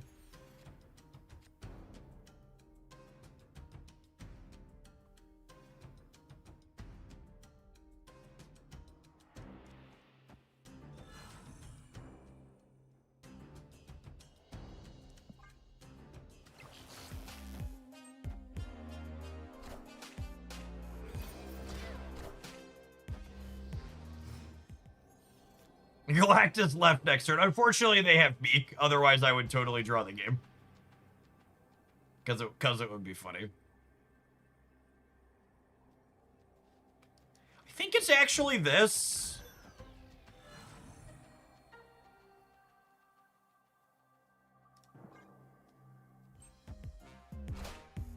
You won't need this anymore.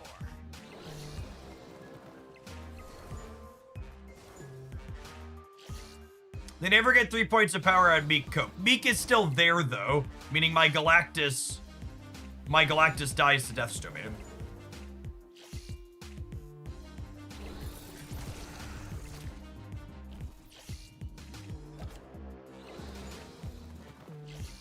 Yeah, Galactus happens, and then we lose the game. Oh, wow.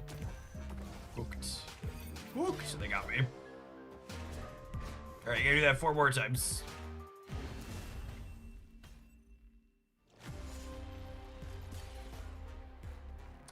Four more times, gamer. Can you do it? Can you do it?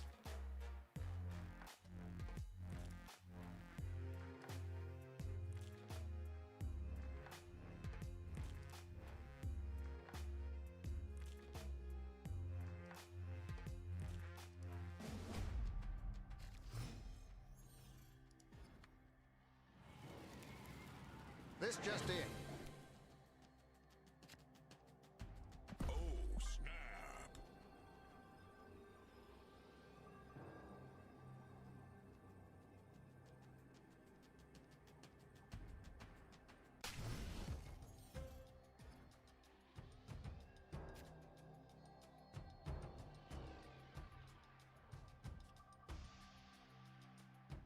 Do I need to draw more cards? I don't think I do.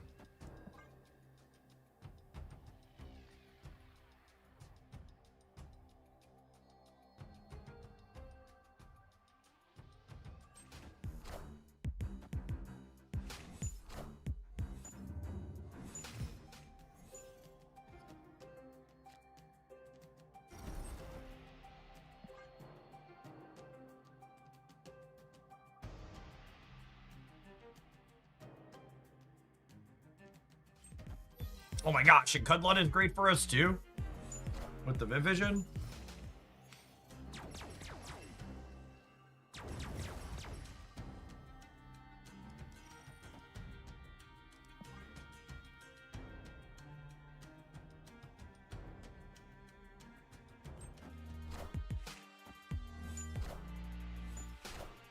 I'll do it again, I swear.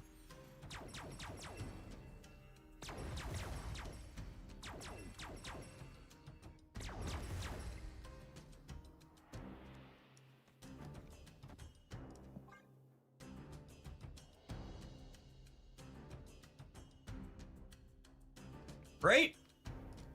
Did I do that, or am I supposed to copy Surfer? Maybe. I don't know. It's close. I think it's copy Big Show.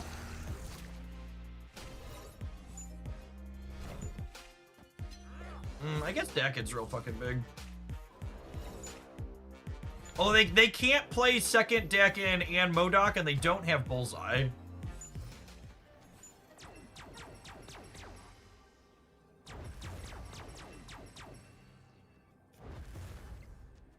Surely we needn't fear Shadow King from the discard deck. LOL.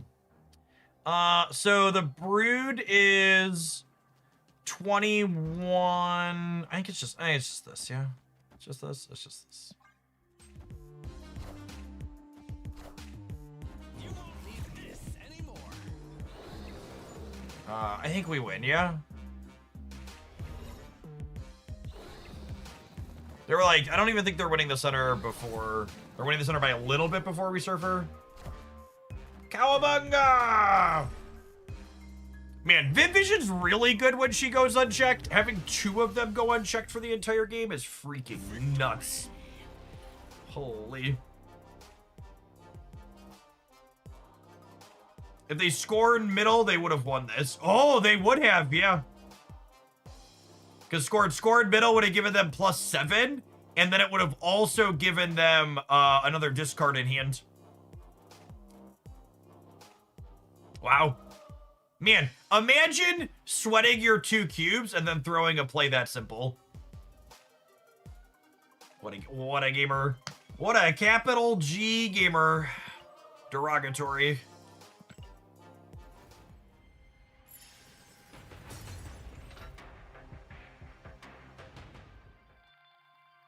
Yeah, maybe they just weren't thinking about Surfer and they thought they had us beat in the center guaranteed. Could see that. They might have just not counted either. Speaking of counting, non-subscribers going to be counting down these 2 minutes of adverts. I'm going to run upstairs and grab a caffeine while they go. Appreciate everybody hanging out. We're going to jam some more of this Maverick pile when we return. And if you have any other Maverick decks I should consider checking out, be sure to send them my way. Appreciate the folks that are hanging out here for some snap on a Wednesday afternoon. If you're watching on the YouTube side, you enjoy all the different stuff we play here, make sure you tap the like button. Pure beauty.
Shit, I forgot to share. This is something I'm sure a number of the parents in the audience can relate to. Last night, the most mysterious and glorious thing happened.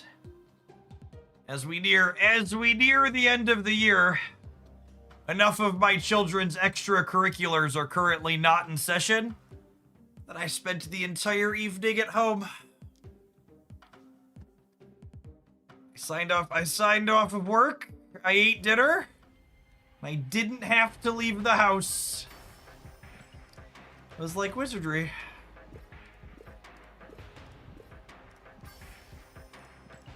One of those truly rare and glorious equinoxes.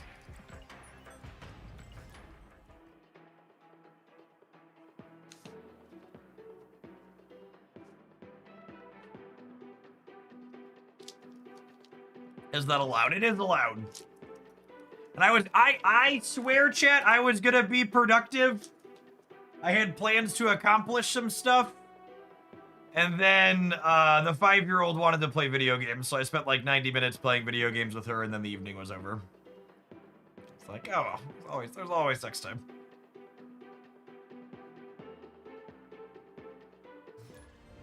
Jeff, did you find the Ultimate Mockingbird? I did find Ultimate Mockingbird. Unfortunately, she just doesn't really have any playable next at the moment.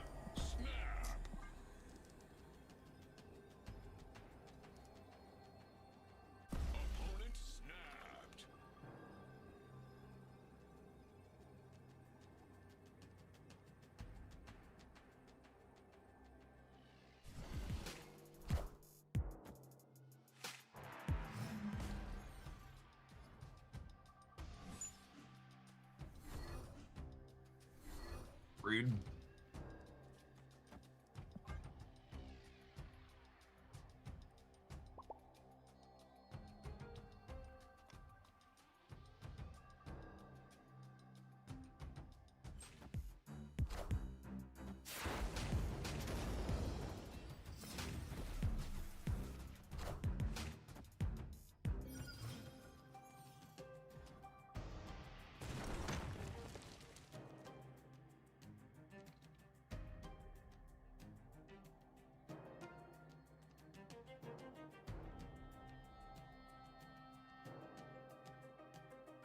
I was talking with my psychologist, and she's of the opinion that children are too overstimulated by extracurriculars activities, and parents are ever so tired because they can't be normal human beings rather than glorified taxi drivers. I mean,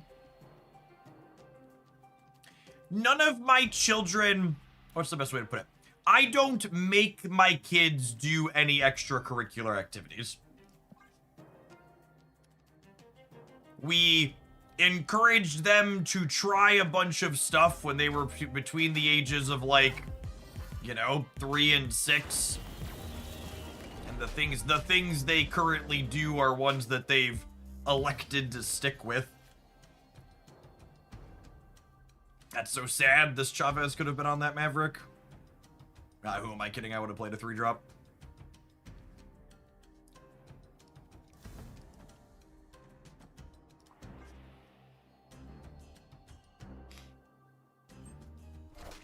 I also don't think I would describe it as accurate that I'm too tired from driving children around to extracurricular activities, because one, my wife and I split them.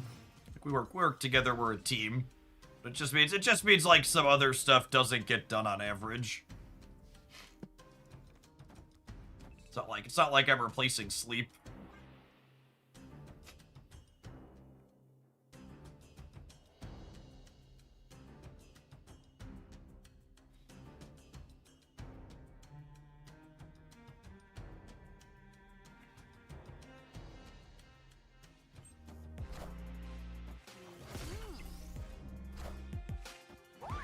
The dishes can wait. Yeah, I mean, unironically, when I went upstairs on my break just now, I looked at my wife and I was like, oh, I guess I need to do the dishes tonight finally, huh? They had stacked up. Like, that's the type of stuff that gets put off. All right, well, they barraged one of these 2 cards, so we're like almost assuredly cooked, yeah?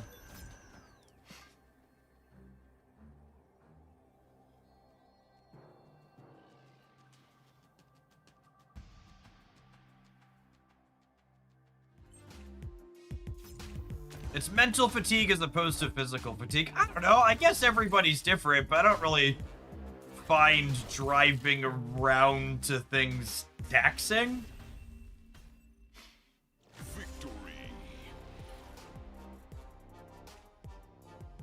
I like what? I like if anything, while like I guess like getting them prepped can be annoying or taxing, like getting, you know, 3 pairs of ice skates on kids, like while they're in their actual class, I like sit there and play Marvel Snap or Genshin Impact or Once Upon a Galaxy or DC Darkly or whatever mobile game I'm poking at on my phone for 30 minutes to an hour while they're in their thing.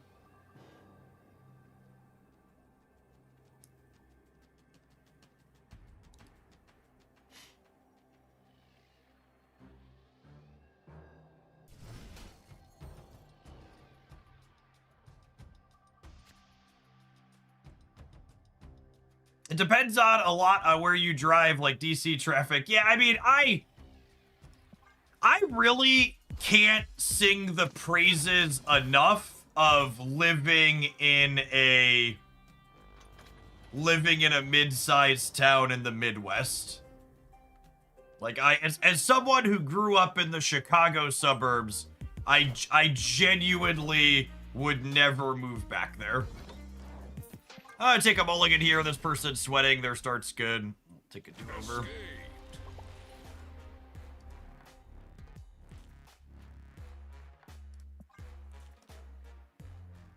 I'm not talking specifically about you. She told me she's following many parents that have just like kids. Well, so just like, I mean, so like my 5-year-old does scouts 1 day a week, has dance 2 days a week, skates 1 to 2 days a week, depending on the season.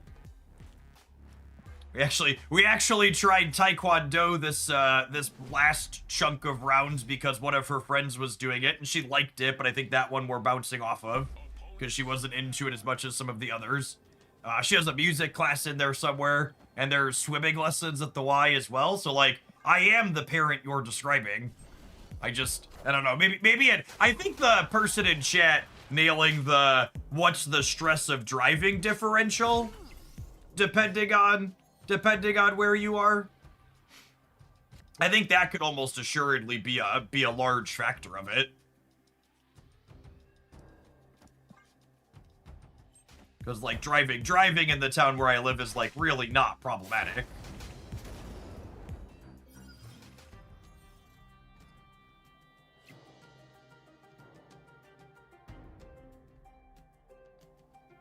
Ice skating. Yeah, our family's super into ice skating. Like the boys, they like do like jumps and spins and stuff.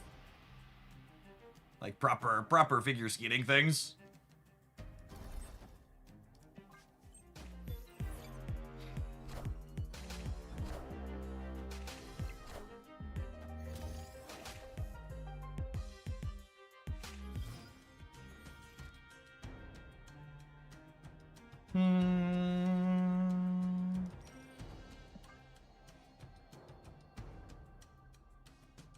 Yeah, sorry, to complete my thought, I grew up in the Chicago suburbs, and I genuinely would never live in or around a big city ever again after living in a mid-sized town in the Midwest. Like, there's so much good food and stuff to do where I live, but at the same time, there's not all the big city traffic bullshit and other things like that you have to deal with living in places like Chicago or New York or others. Your kids have any interest in hockey? So we encouraged my kids to try lots of different things when they were little, but the 2 extracurriculars my children were not allowed to choose to participate in are hockey and football. If they want to damage their bodies when they are adults by engaging in those activities, that'll be their choice.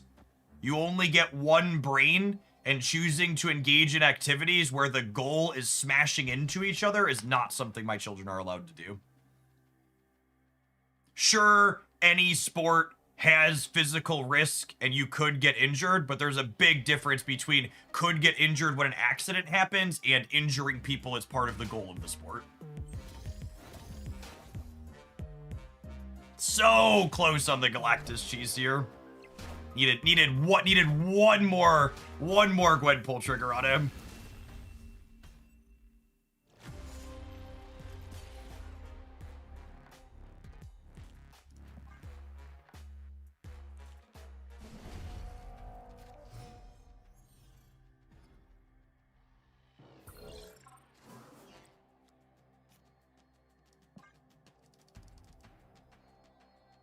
It's so funny how the type of player that chooses to sweat 2 cubes to whatever in Conquest is always so drawn to these particular types of decks. This is like the #1 sweaty player deck. It has been for a few seasons.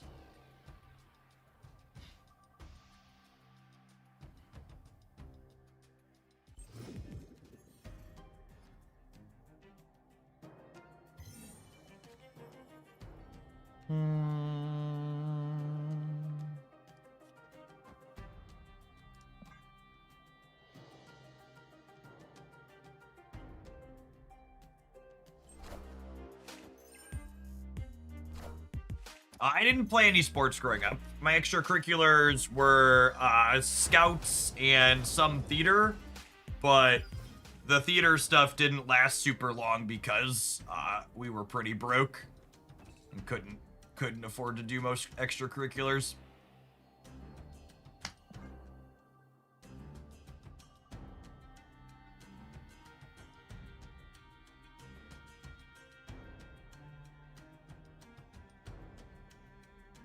Honestly, Gwen probably doesn't even need to hit Galactus that much in order to get the middle here. It's a shame they have priority.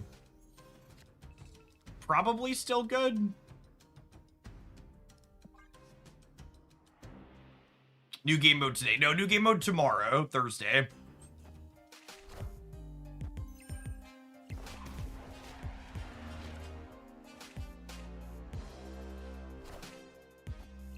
Oh, they're gonna have 2 demons and a Shadow King.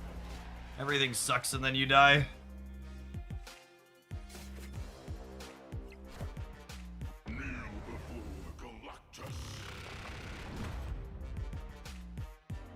Alright, thoughts on Maverick so far. Pretty underwhelming card. Seems fine with Surfer and Fall in one, but likely an easy skip for most players unless you're really infatuated with either of those cards.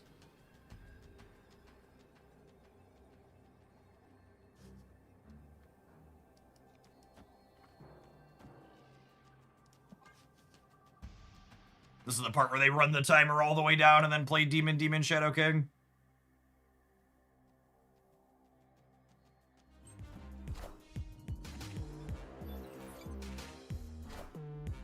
Honestly, might just lose on rate even without that.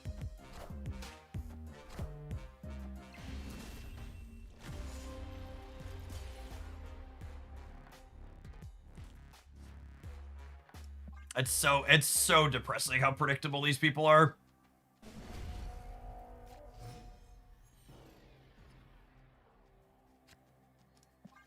They just have one playbook.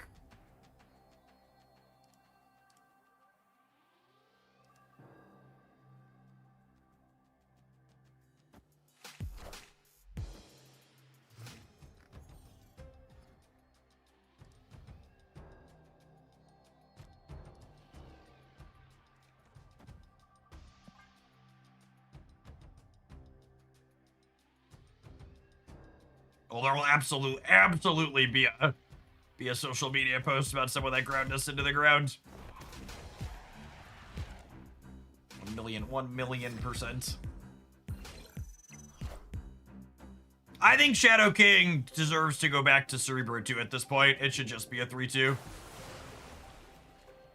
It's not close.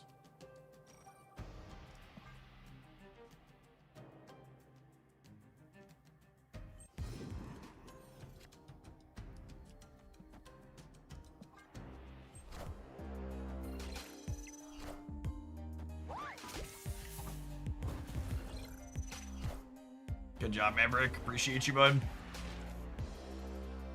They have Misery in the center here, too.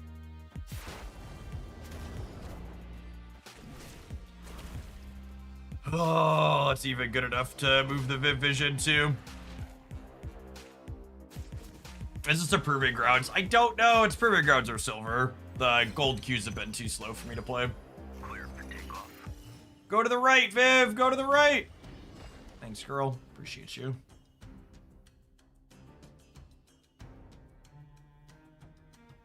How do I feel about Maverick into Surfer here?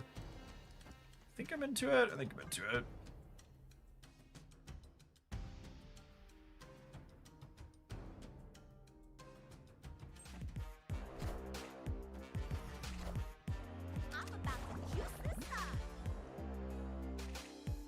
We tie the Iron Patriot here at least, yeah.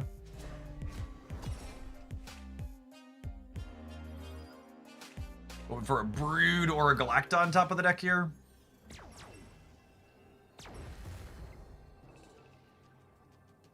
Okay. Request granted.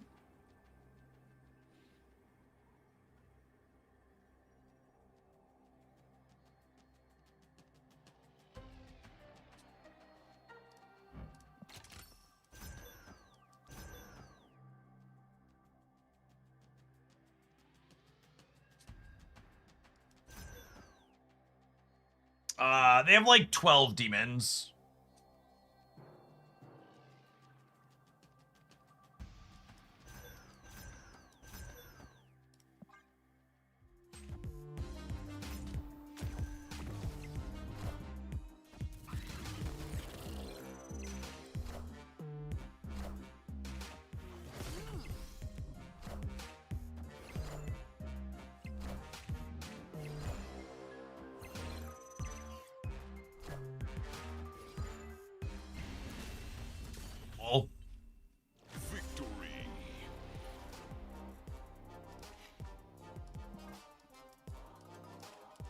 Please be the Proving Grounds. Please be the Proving Grounds.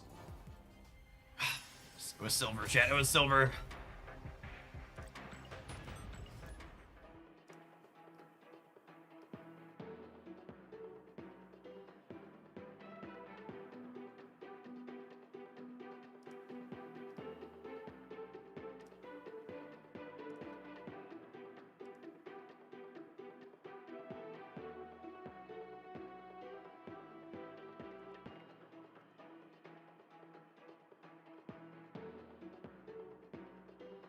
Oh, chat! The S&P 500's down almost 1% now. And the Fear and Greed Index has slid back into fear. Are we afraid? Are we afraid? Where's my Santa rally? Oh, no!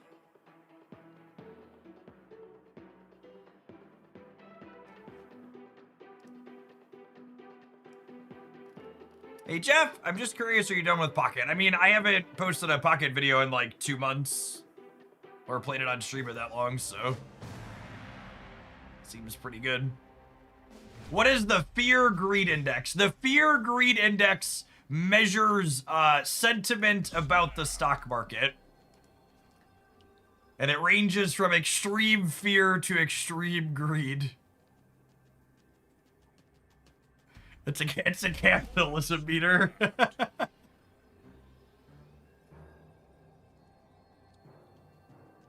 How good of a Fallen One enabler has Maverick been? He's very good at that. If you like playing Fallen One or you like playing Surfer, those are the two spots Maverick seems reasonable. And then obviously you can even play both of them together in a build like this, but it's not exclusively together. You could also play them separately.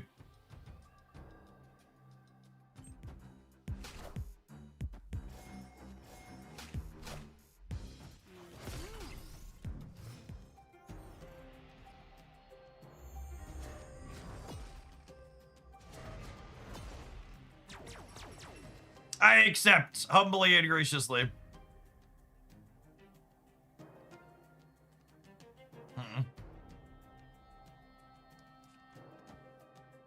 Is this crazy? I kind of want to just put this here, I think.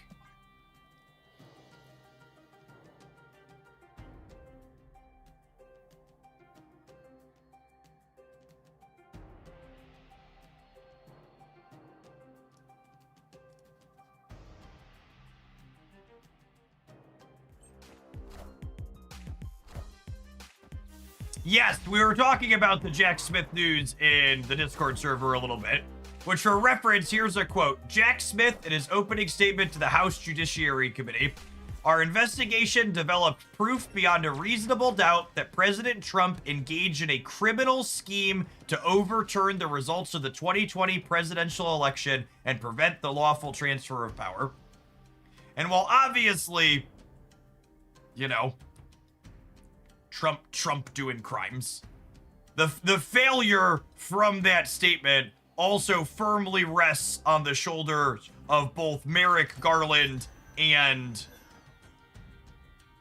Joe Biden, who I'm sure tapped down that investigation for the sake of not wanting to appear like he was politically persecuting Donald Trump because he wanted to play nice. Which that was, Joe Biden had a lot of failings, but ultimately his worst failing, in my personal opinion, was the fact that he failed to understand the reality of what the Republican Party had become. He longed desperately for his 3 or 4 decades ago in Congress being able to reach across the aisle and work in a bipartisan manner with people that were somewhat reasonable. That just doesn't exist anymore for them. Good gravy, Benjamin.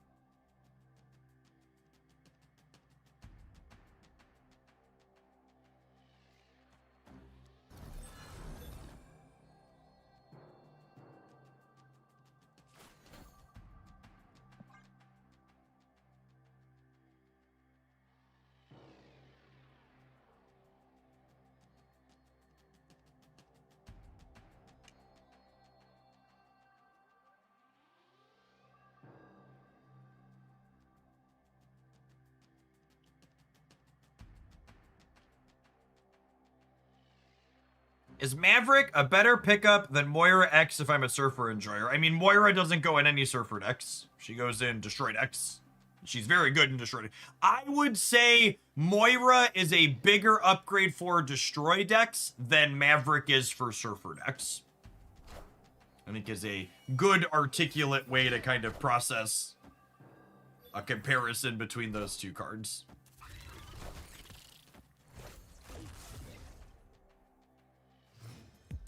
Maverick feels like a fairly nominal upgrade in my game so far.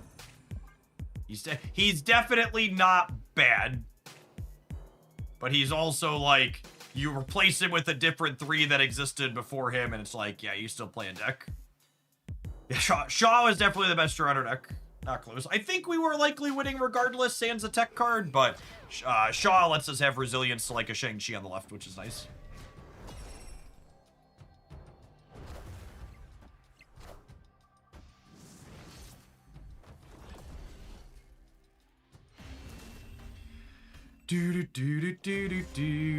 I would like the record to reflect that if Shadow King was a 3-2 here, we'd win the game. Card has way too many stats. Card was what, like a 340?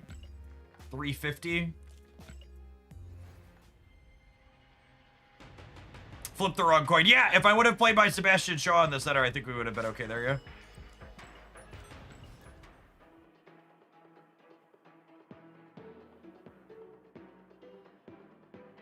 Could be a 3-0. I don't know about 0. I wanted to be a Cerebro 2 card, selfishly.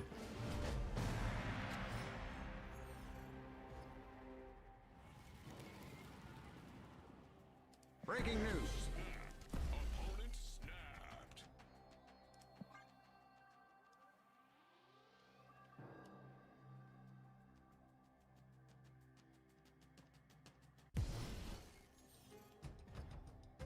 Also just got hit with the Shadow King and would have also won had he been a 3-2. God bless.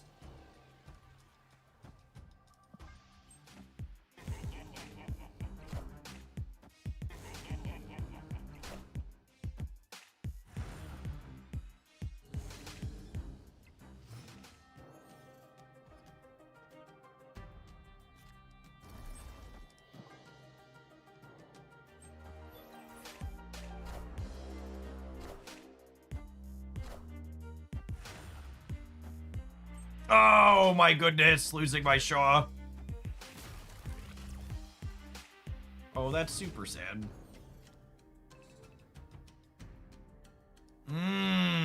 That's a fun one though.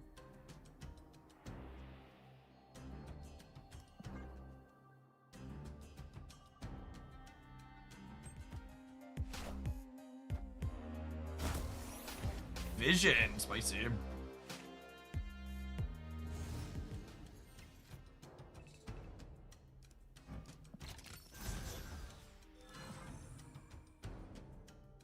So we'll have 14 energy next turn.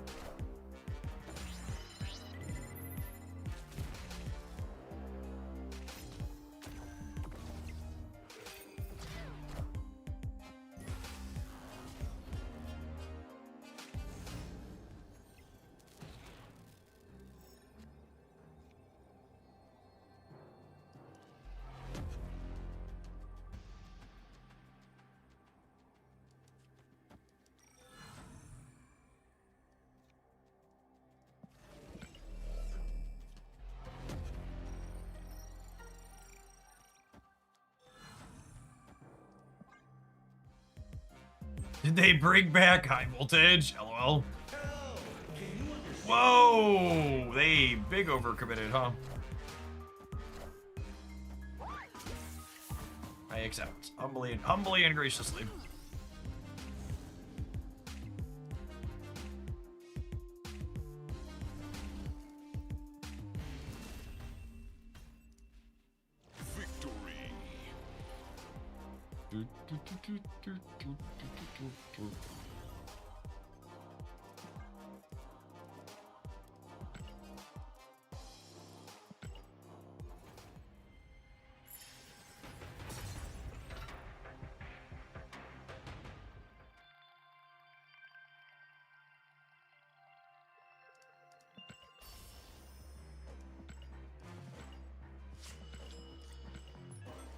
The Hydra Man build of Chamber has seemed better than the War Machine one to me. Yeah, I definitely prefer the Hydra Man build.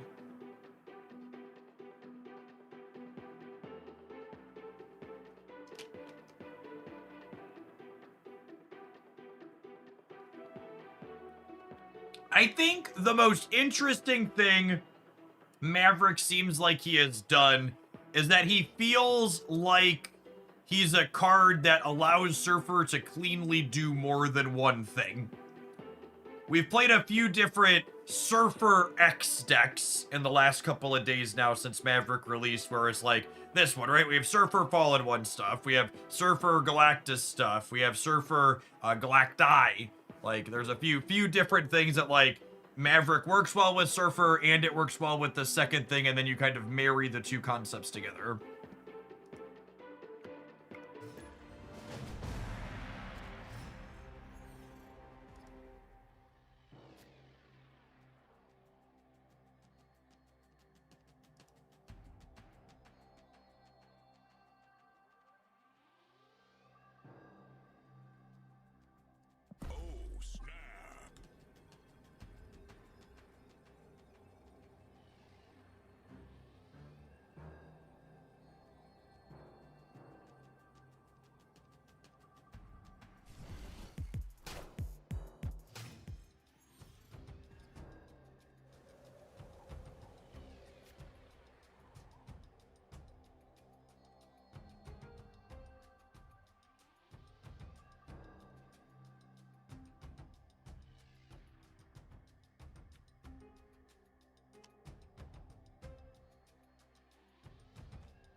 This is so funny.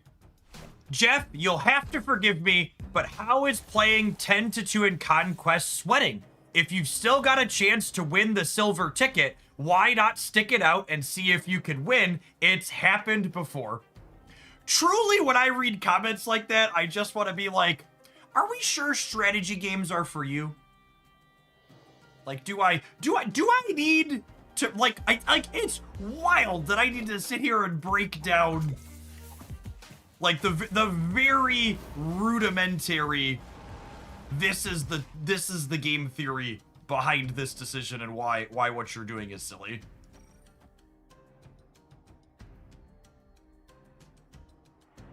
And for people at home, if you're one of those people that you're like, well, I don't get it, Jeff, explain it to me. Here's the spoon-fed answer. If you simply play out every game as best of one, and you go to the next game after losing 8 cubes, and then the next game gets given to the person who gets 8 cubes, then you got a ticket from playing 1 more game instead of getting a ticket from playing 5 more games. Is it bait? Maybe it's bait. Maybe we're just all being baited. Holy Maverick Batman. Holy Maverick Batman.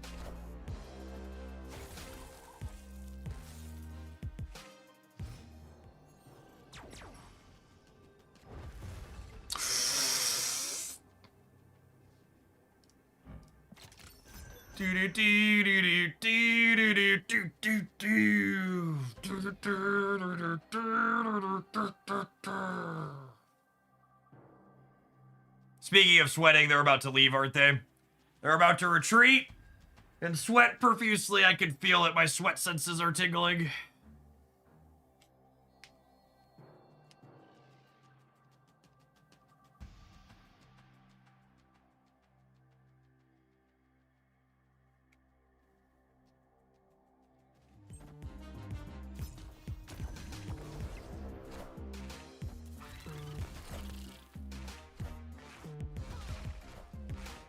Huge Maverick plays, chat. Huge Maverick plays.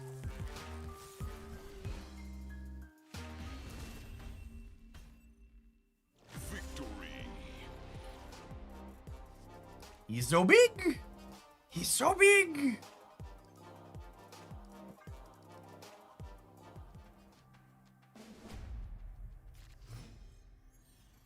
The ladder is sometimes a bit boring because how uneventful the leaf mechanic is. Unironically, gamers, you should absolutely make sure you're passing along feedback on the ladder to second dinner.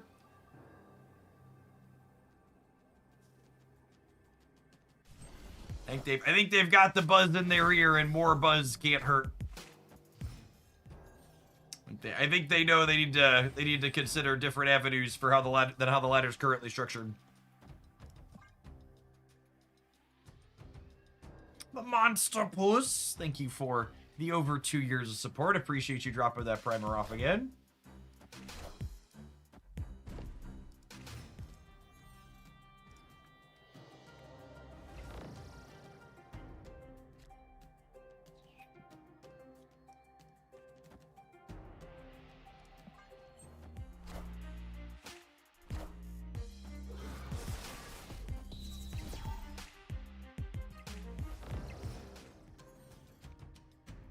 Has anyone tried a Cheerios deck recently? I'm wondering if it's still competitive. Still competitive implies that it was ever competitive to begin with. The CHP Elsa bundle is live, Mr. Jeff. I actually prefer the Fantasy Elsa to CHP Elsa.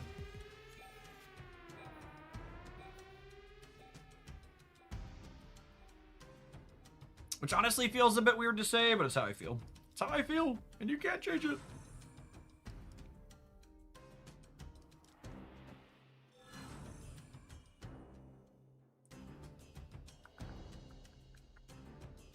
Opponent snapped.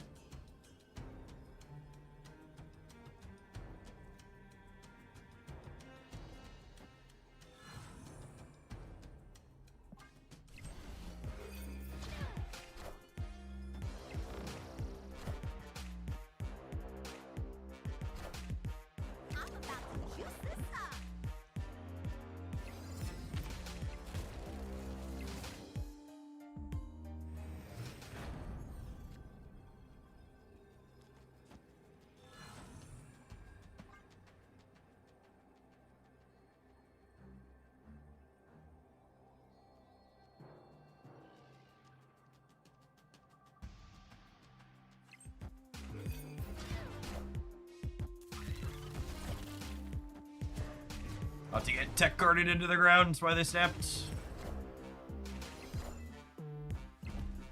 Nope. Alright, cool.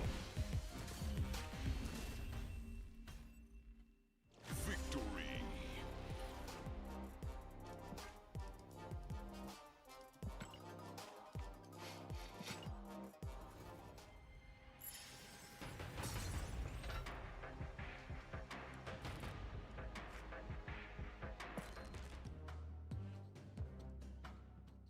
I warmed up to Maverick a little bit today as we've played with him more, but I also don't think he's a particularly impressive card. I think the two reasons you should consider picking this card up is it works well with both Fallen One and Silver Surfer, and not even necessarily together. There's Surfer decks that aren't playing Fallen One, and there's Fallen One decks that aren't playing Surfer, and I think he likely has an all right home in both of those.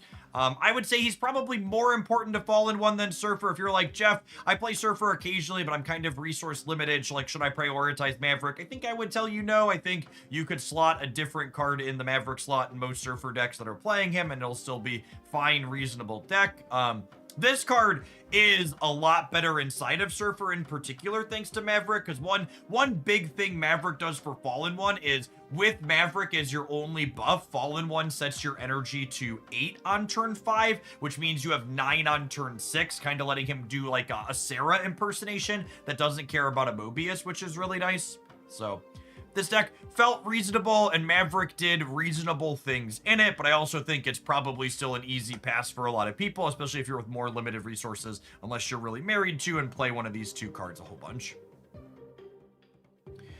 Let's take a pause for the cause, let some adverts roll, and when we get back, we're going to play something else. Maybe we'll do one more dive on Maverick stuff to see if there's anything else we should look at, but it might be time to move on to other things. Also, before I press the ads button, a comment for the regulars out there. See folks sharing their watch streaks here at Hoaglandia. Love to see those. Just so I'm not throwing you too much of a curveball, I'm going to be live on Saturday this weekend, because I'm going to be off a couple of days next week for some family stuff and the holidays, and I want to get some stream hours in. So if you want to keep your Twitch watch streak up, make sure you plan to drop by here at some point on Saturday during the day. Have an ad roll. Don't go anywhere.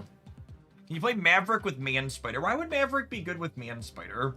I don't know that I follow the logic there. I guess Man Spider is good with Fallen One. I could buy that. We could play it in my favorite Man Spider build is a Fallen One build. Sure, we could poke at that. It's a good suggestion. I'm in.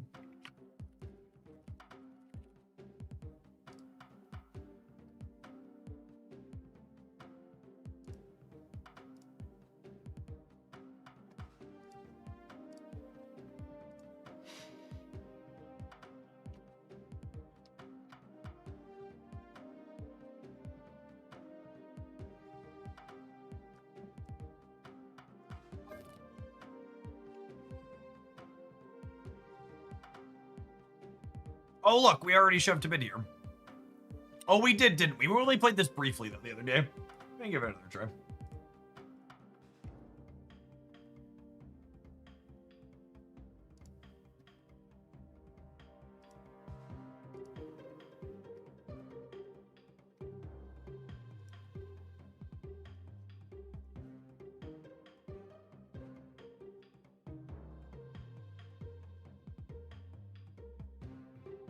Hey, Riot, thanks for being here every day.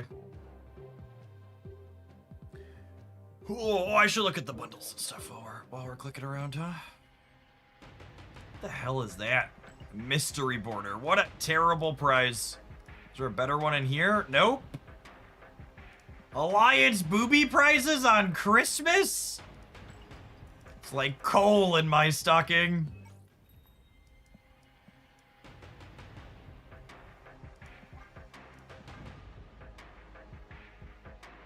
It's definitely not a bad piece of art. I just really prefer the fantasy one. Oh, hey, Maverick variant. Sign me up.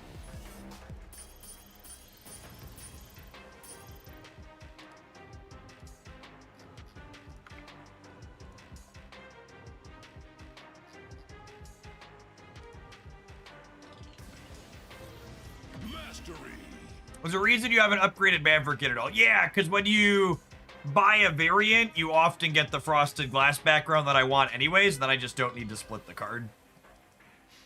I'm only splitting cards these days if I missed on...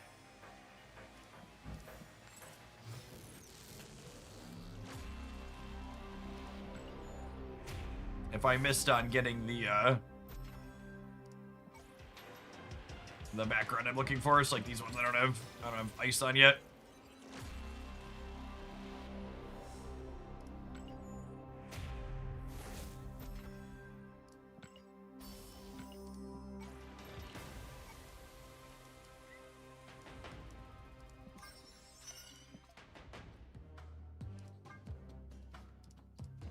Second dinner's teeing up Elsa. Marvel Snap, come on. Second dinner teeing up Elsa for a buff. Probably not. They just buffed her to 3-5. So I assume that's all we're getting. She should definitely go back. She should definitely go back to +3 though.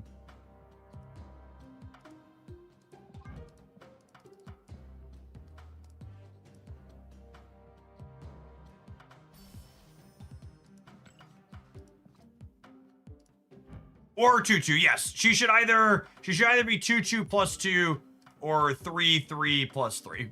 One of the two. Pick one. Oh no, Chad, I'm running out of black cosmic borders because they're bugged and not in the shop right now. Border unlocked.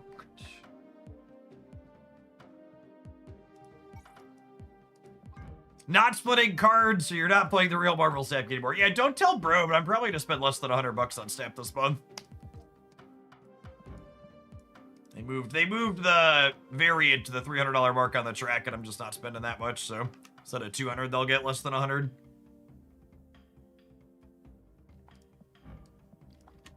Yeah, it's fine piece art for Maverick. Is there a reason why you don't open your caches on the collection level track? Yeah, it's a good question. So, the only variants you can get out of collection level caches are 700 gold variants. So I only open my collection level caches when there's new 700 gold variants in the shop, because I currently have every 700 gold variant in the game.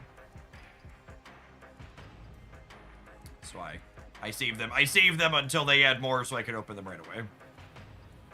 Are the borders bugged or have they been moved to rewards for limited time? There's an official comment that they are not intentionally removed from the shop.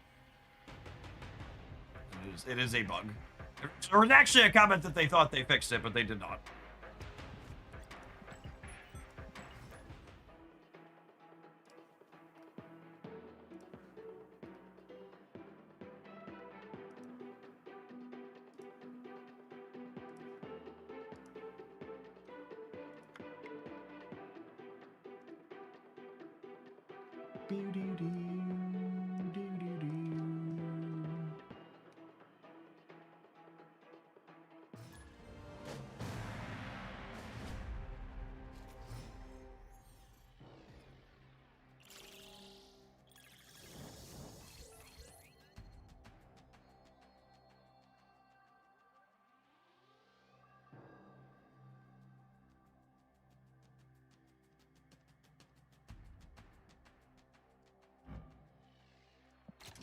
Got him!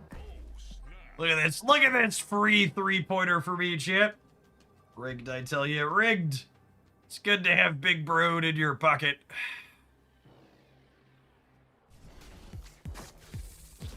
Boop. Boop, boop, boop, boop, boop on the nose.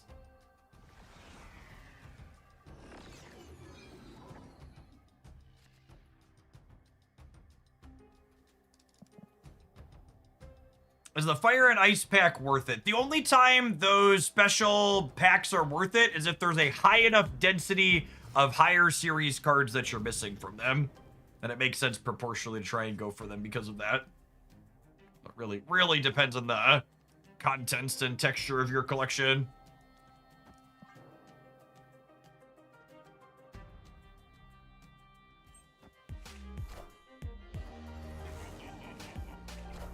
Wait till Broad hears your news about spending changes. LOL. I feel like they kind of, like, part of it is, you know, my spending is different than people who are spending less, but I actually bought the one other bundle I was going to buy this month through Google Play because the rest of the web track was worthless to me. Like, I don't need tokens or Series 4 packs or whatever else they have, so, like, if I'm not getting to the big variant that they have on it, I might as well get my Google Play points instead of whatever useless extra currency there is there.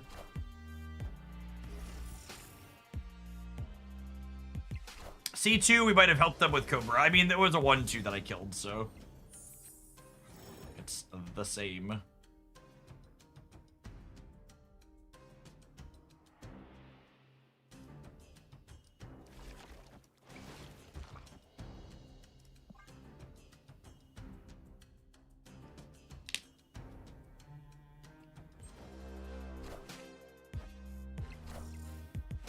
Is Quicksilver in their deck?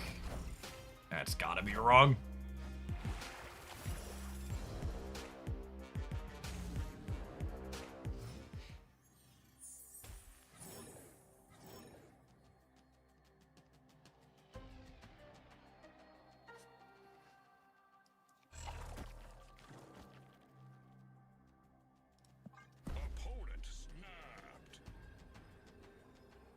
If they snap, it means they have Storm. That's great. Come and get me.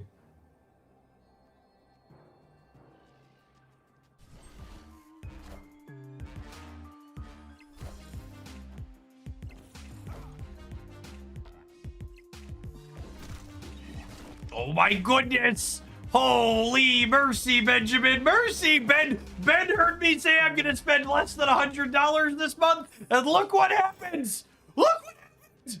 Wake up, sheeple! Wake up! Brode's about to put on a little makeup!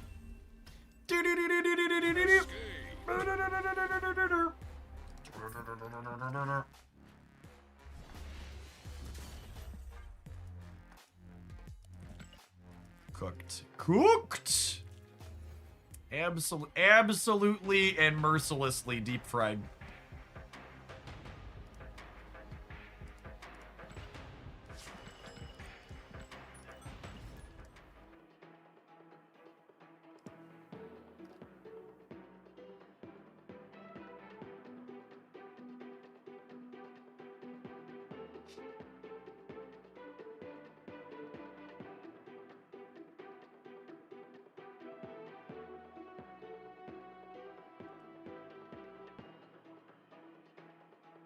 When does the event start? 24 hours for the limited time game mode event. Yep, it'll be up tomorrow at this time.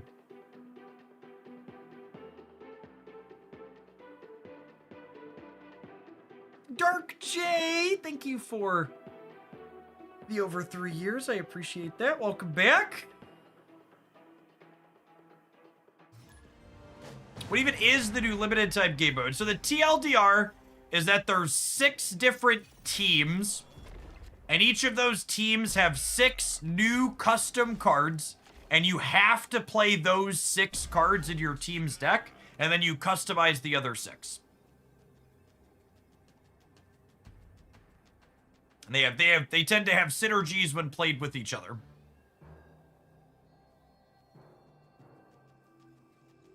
If you want a full breakdown other than that brief description, there'll be a video breaking it down on my YouTube channel tomorrow afternoon just before the event goes live.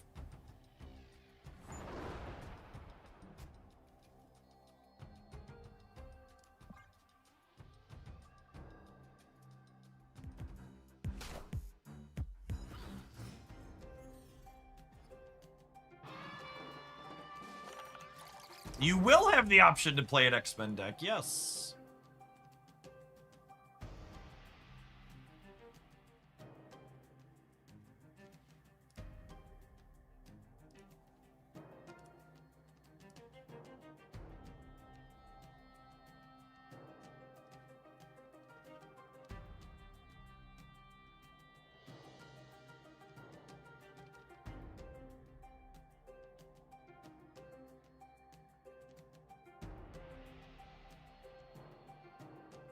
We're going to have a lot of power on the last turn of the game.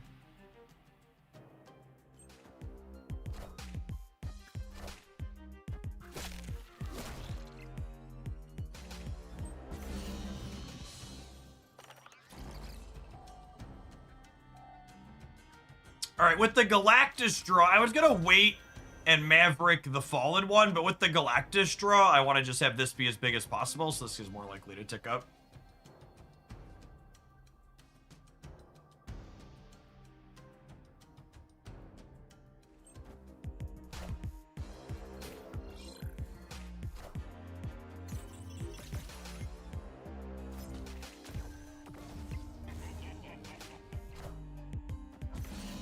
That's actually something I haven't looked at. I haven't dug into the full details on the new game mode. Are there other cards you can put into your deck that are going to count for the team bonus? Or is it just the 6 that are labeled as the Team Clash versions? My expectation would be it would just the 6 that are labeled as the Team Clash versions that count.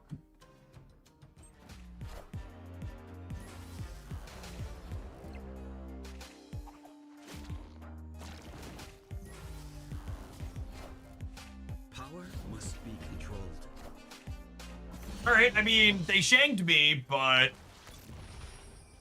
I have 24 energy.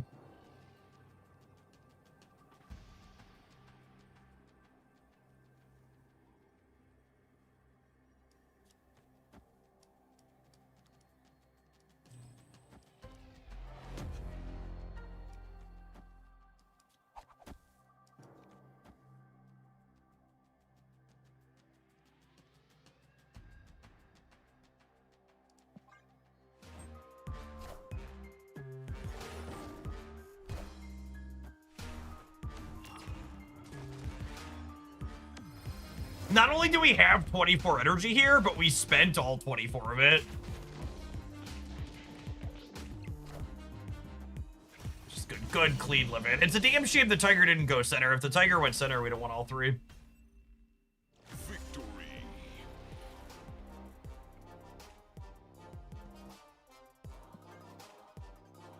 This has been my most played deck this season. Is Maverick a big enough upgrade to pick up for it? I don't know. I've liked him in other Fallen 1 decks, but this is our first game with this one, CS. Just getting started.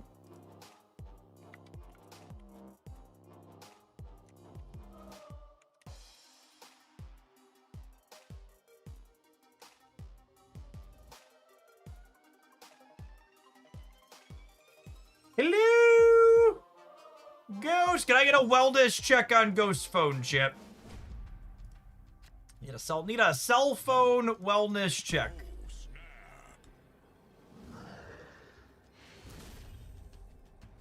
Victory. Has a Marvel Snap event ever started on a Wednesday before? I feel like we've had a disproportionate, it could be recency bias, but I feel like we've had a disproportionate number of people asking today, is the Team Clash event live yet? FYI, updates and stuff like that, almost always Tuesdays and Thursdays for the Zap Space. Very, very rare that it goes live on a Wednesday.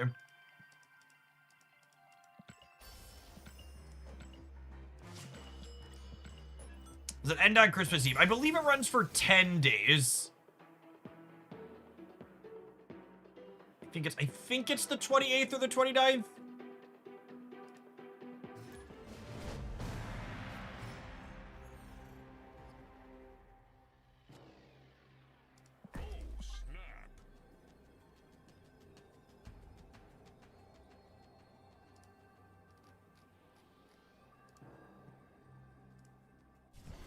I keep thinking it's Thursday. That's fair.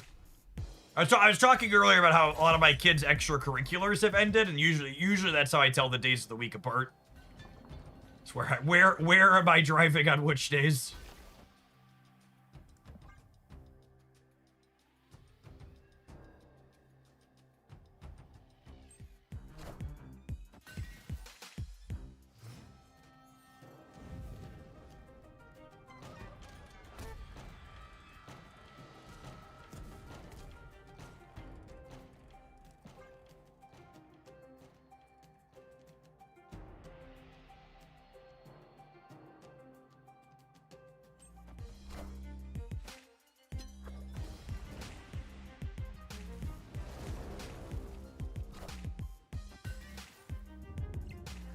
So this matchup should be very good for us unless we get murdered by a stray Gambit, which is very possible. That being said, this is great because it helps us not get murdered by a stray Gambit as likely.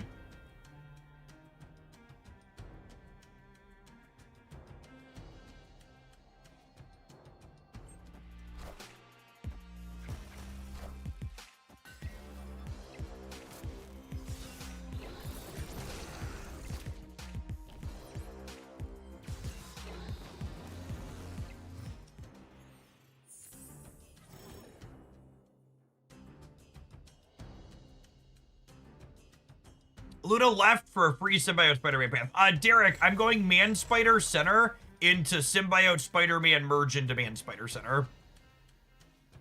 And then we'll Taskmaster on 6. You're perhaps right that I could have left myself more options, but I'm pretty sure this is the line I'm setting up. So Man Spider's power notably doubles every time it merges, so when Agony goes into it, it merges again. All right, here's your clench.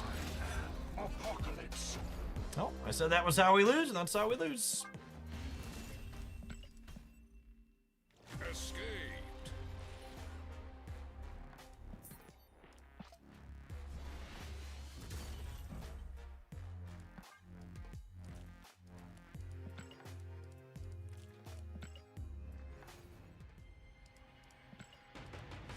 Gambit's up there for my least favorite non-Arishem card in Marvel Snap. Just really has pretty mediocre gameplay patterns.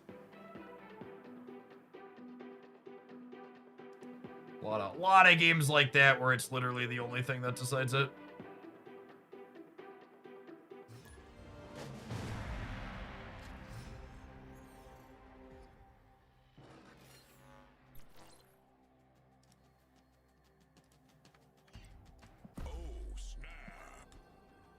How's the Maverick data? Basically as expected. Looks fine in Surfer decks. Has some Fallen 1 decks where it's reasonable, and then pretty bad in a lot of the other things people are trying.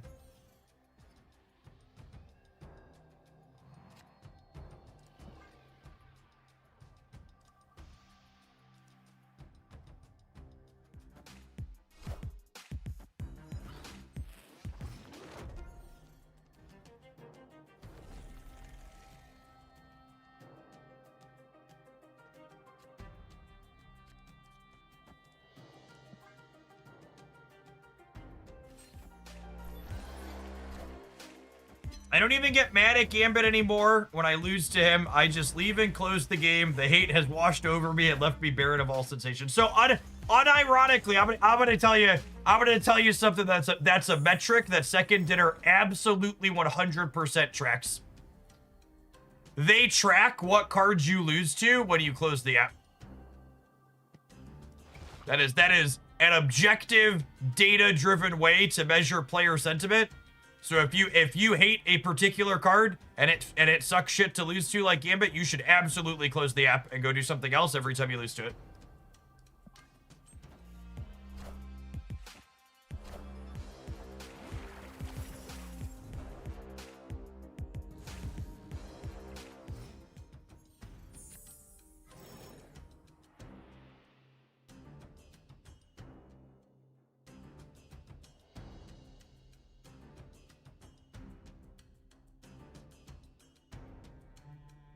Man, I don't know what I'm doing here.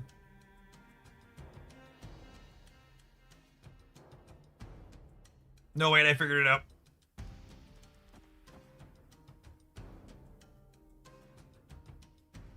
That's this, and then we merge it in, and then we pass Shuri Taskmaster.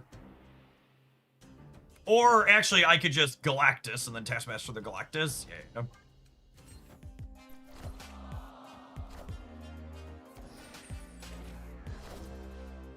Chameleon by Jocasta. Spicy, and you're welcome.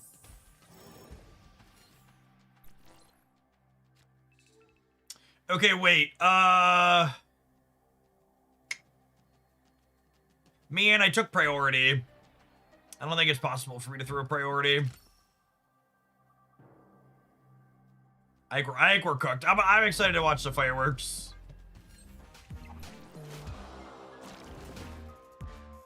Maybe I should just assume they're gonna play here. Oh yeah. Oh yeah.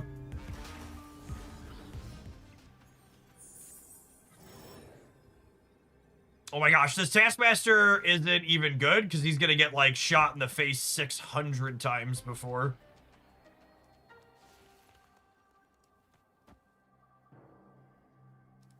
I don't have priority. Oh man. I absolutely should have... I should have assumed they were going to Prodigy. I think we could have won if I would have assumed they Prodigy, and then I would have passed and then done this into this. What a boomer snap.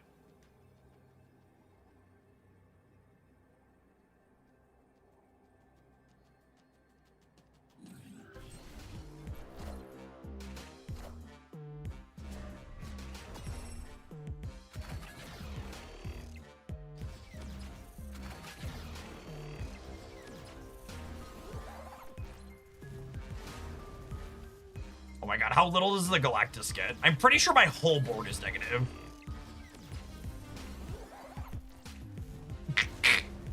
He's a grower, not a shower, chat. Please don't make fun of him. He's very sensitive about his size.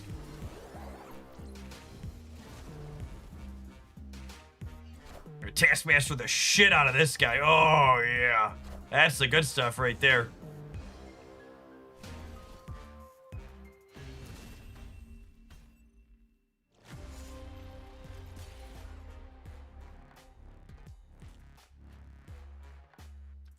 Freaking got him.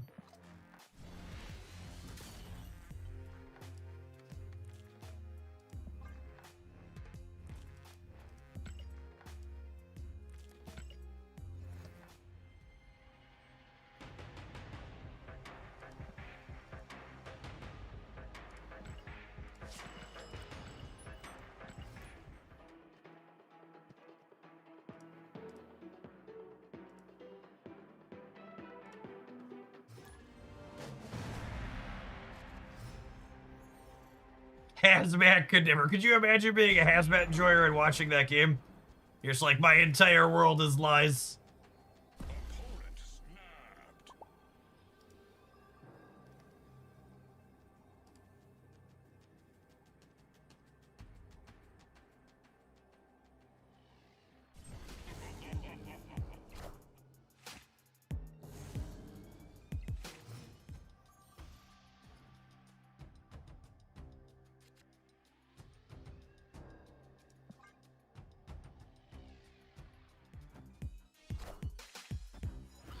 It's like, am I supposed to Maverick here? I don't actually know. If I Maverick, I could fall in one, which is interesting. Definitely getting rid of Asgard because we're not winning it. Was Activate Surfer included in the mediocre performance you said earlier? I mean, Activate Surfer's never been good. And Maverick doesn't change that, no.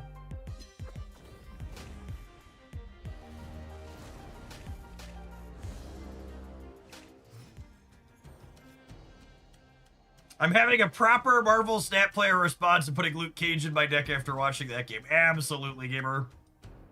More power to you.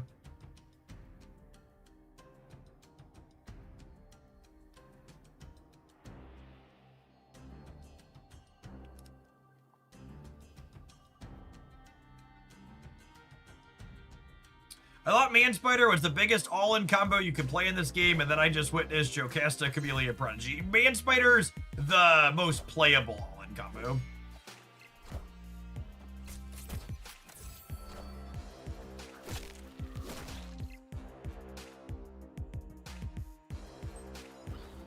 Alright, so we'll have 12 energy on turn... We'll have 12 energy on turn 6, and then 13 energy on turn 7.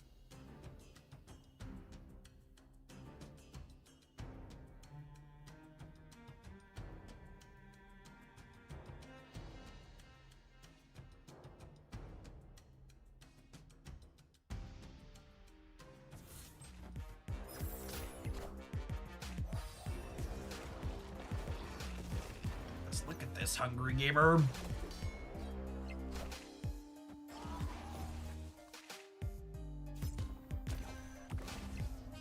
How sloppy do we think their tech is?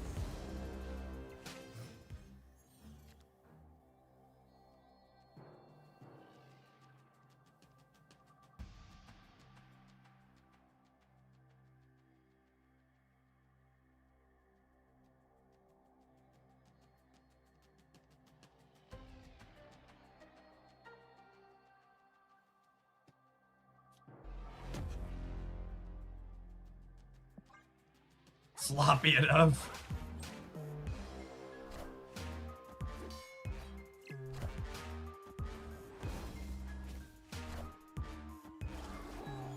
Shang-Chi plus Grandmaster. Hope you're ready for your timeout if you just manifested that.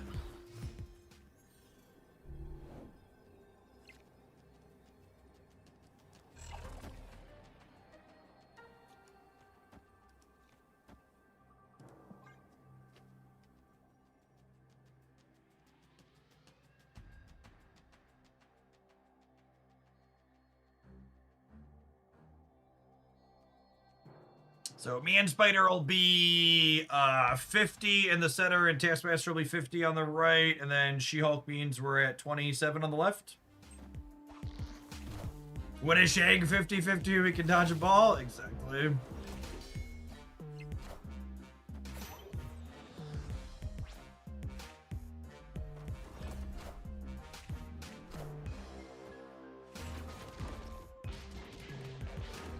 Oh baby, oh baby. Let the power flow through you. My name is Hassan. Thanks for being here in Hooglandia for the last 13 months. Appreciate that. Welcome back.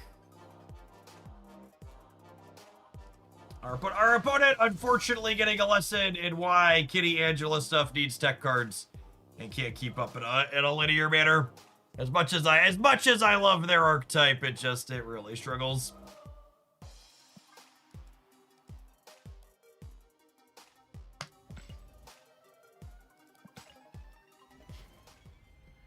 If you find yourself struggling in Marvel Snap Gamers, everyone knows that the most powerful card you can reach for is your credit card. And every powerful card needs a powerful holder to carry it, and that's why I'd like to give a shout out to the extra card holder here today for sponsoring our stream for the last year and more. I've been carrying the extra in my pocket with just the flick of a switch. It fans out all of your cards right on up there so you can easily grab exactly the one you want. It also keeps a nice firm grip on your cards while it's in your pocket so they're never gonna pop out when they're not supposed to without pushing that button all the way in. Those are my real credit cards in there, gamers, and this is live, so you gotta understand the confidence that I have with this product. And I've been carrying this one around for a while. This is maybe something some of you can relate to. Whenever I have my extra in my hand, I just sit here and flick the switch as a fidget toy. My wife, when she's sitting next to me, will frequently be put your wallet away, Jeff, you're annoying. So this is my way of telling you not only am I a fidgeter, but the trigger on this wallet is really well worn over the course of the last year, and it is still in perfectly functional, excellent shape. It's not going to wear out on you. If you want something that holds a little bit more than their stock card carrier, this holds between 6 and 9 cards. Nice. They also have a more traditional wallet with the base card holder pop-up in it that also folds out into a flap to have some extra space in there if you need it. Extra has a range of extra add-ons for their wallets as well. I've got a card here that Bluetooths into my cell phone to make your wallet smart, so that way you can beep it wherever it's at in your house. You're trying to run out the door and looking for it before you leave, you can locate it exactly. It's also useful if you're out and about, you lose your wallet or your bag that it's in. The app's going to log the GPS location so you can know exactly where you became disconnected with it. I also love my little tool card here. It's good for cutting the tape on boxes. That's got a bottle opener and a little measuring ticks on there as well. If you want to support my content, we're also finding a fantastic gift. Everybody needs a wallet this holiday season. You can check out my link as well as using code JeffH2025 to save some extra on them this holiday season. They also recently added to their lineup, if you're someone that uses the MagSafe series of add-ons and attachments for your phone, this can go ahead and MagSafe the card holder directly to your device. If you haven't seen these, they're pretty slick. They have other little extra add-ons and stuff for that as well to customize how you please. Yeah, I mean, everybody needs a wallet. Yeah, I think you probably, if you think about it, you probably all know someone that's been carrying around the same mangy leather wallet that's falling apart, and they're walking around in a crowd and it's not RFID blocking, so they're getting their information stolen. Help them upgrade this holiday season. I'm pretty sure I got my extra back when Jeff first got the sponsorship, and it's been pretty great. Yeah, we've been working with them for a little while. They have a ton of fantastic colors and options and things like that. If you're someone that's already happy with your wallet, you're looking for other accessories, other things they have that are great up here past the tool card and tracker cards, is they also have a key case that attaches to your phone so you can ding your keys if you're someone that loses those periodically around your house. They also have some other travel stuff like their vacuum bag that could go ahead and compress your shirts and other clothing and stuff when you're putting it on the go. Jeff just called out every 40 push. Listen, chat, before Extra, I was one of you. I'm pretty sure the wallet I'd been carrying around in my pocket for forever, I bought at Hot Topic when I was like 17. And it was just like, you know, it was on its last legs. I'm describing me previously before I partnered with Extra. So I know it's a personal call out, but it's also one that was personal for me too. All right, should we fall in Spider some more people? I think we should fall in Spider some more people.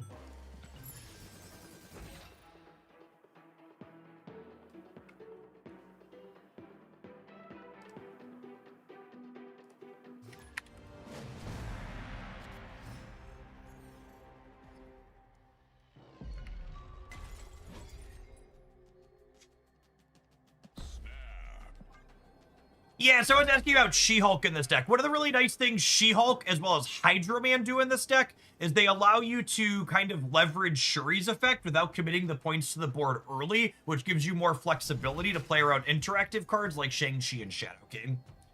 So it gives you some counterplay to common counterplay, basically.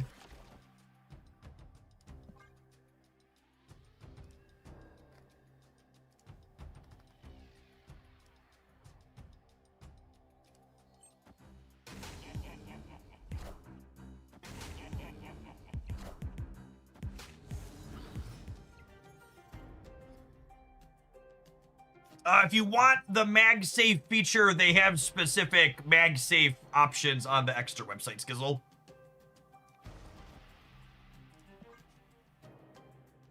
That is different than the regular card holder that I have. So it has a similar card pushing mechanism, but it works with the MagSafe features or specifications or whatever, however those are specified. So that's a new thing I'm not personally super familiar with, so I don't use any of the MagSafe stuff.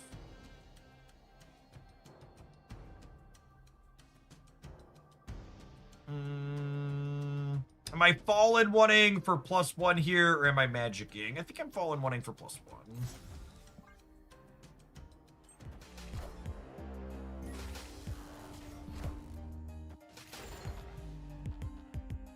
Okay.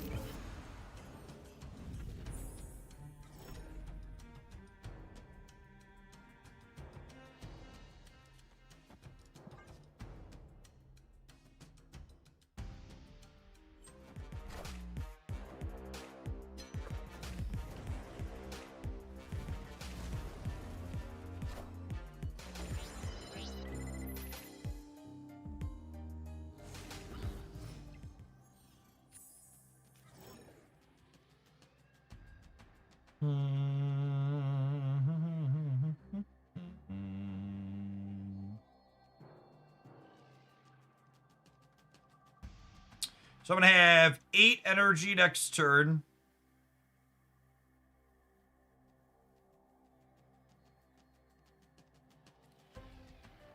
Oh, I think we're cooked.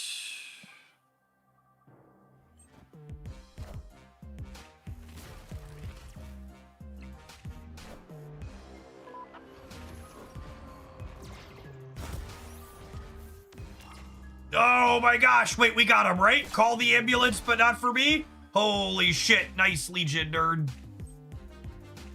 Yee, and I cannot stress the second part enough. Huh. We won the game so surprisingly hard, Ben Brode had to crash the server. He was like, absolutely not, this Legion is supposed to scam you.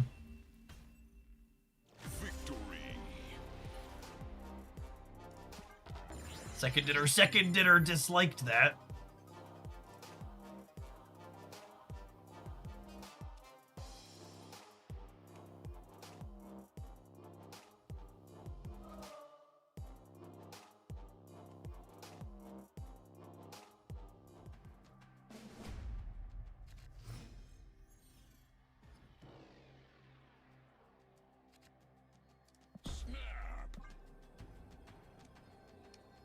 Gamers, we're gonna be live today to play at least 1 or 2 more decks after this one, but I don't have anything lined up.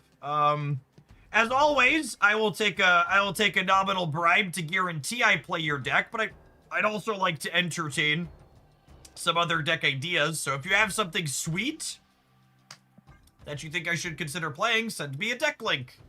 Do not post a deck code in either of my chats.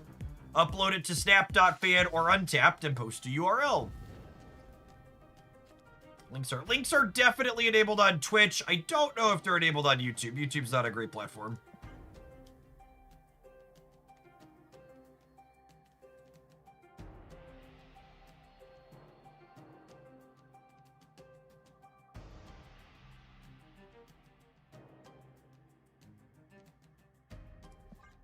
They're gonna electro you left. Yeah, that's a good reason to get rid of this, I suppose. Pit of Exile's kind of annoying for us, but that's fair. That's fair.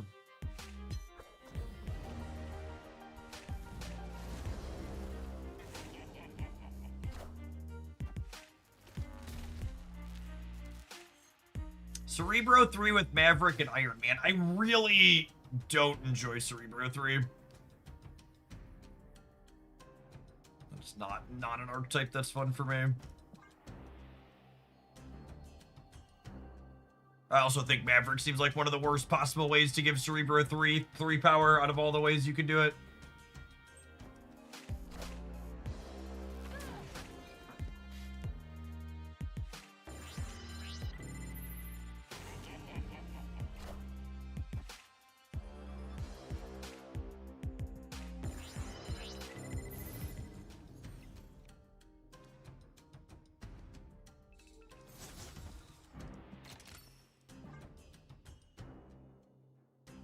All right, looking to draw a Taskmaster here, so we can go Spider into Taskmaster and dodge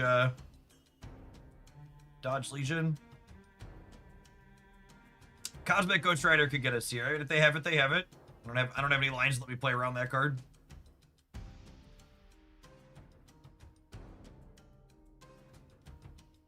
They're running the clock all the way down, so good chance they have their tech card.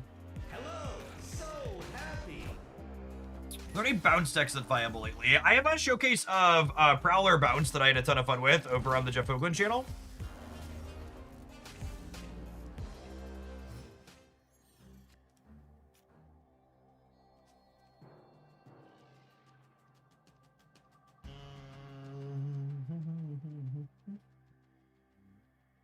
Oh, I'm in the wrong seed. Apologies. Did that earlier too. It's turn 13. Just look at my energy. Come on now, gamers. Gosh.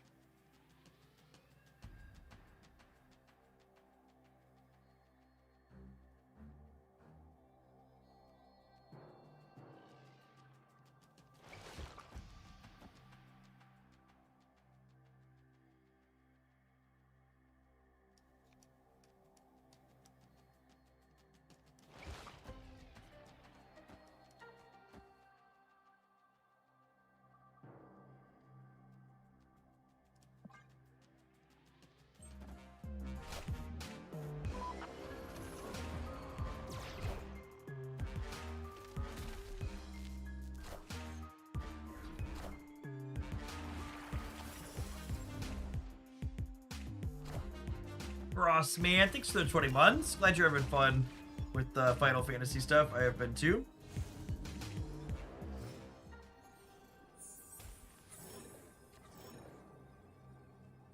Gosh, have I said recently how much Marvel Snap is an easy game for little babies? Imagine not drawing what you need in a game of Marvel Snap. Couldn't be me. Above average last turn, mayhaps.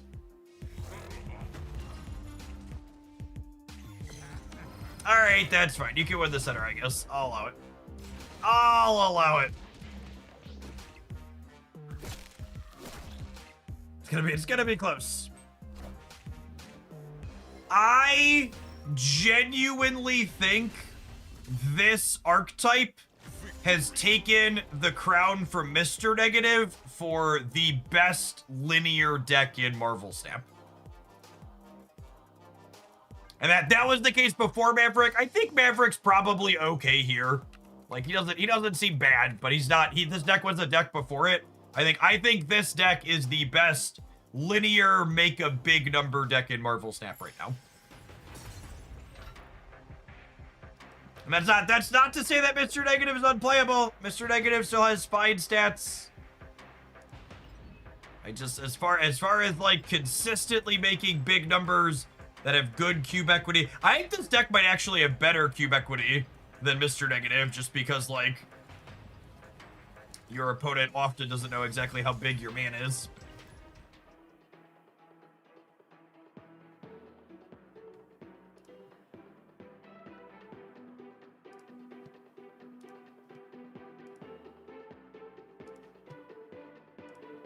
Oh, what a gnome! Thank you for the deck submission. I appreciate the tip.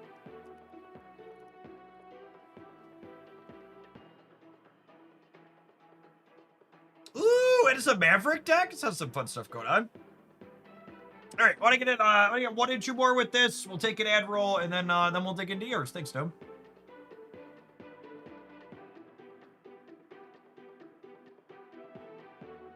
Yeah, there's no Jane to indicate you have all the power cards, exactly. What did Maverick replace? I think I had Sunspot or Jim Hammond in the Maverick slot. I think it was Sunspot. Either of those two probably fine. Sunspot everyone has, which is nice.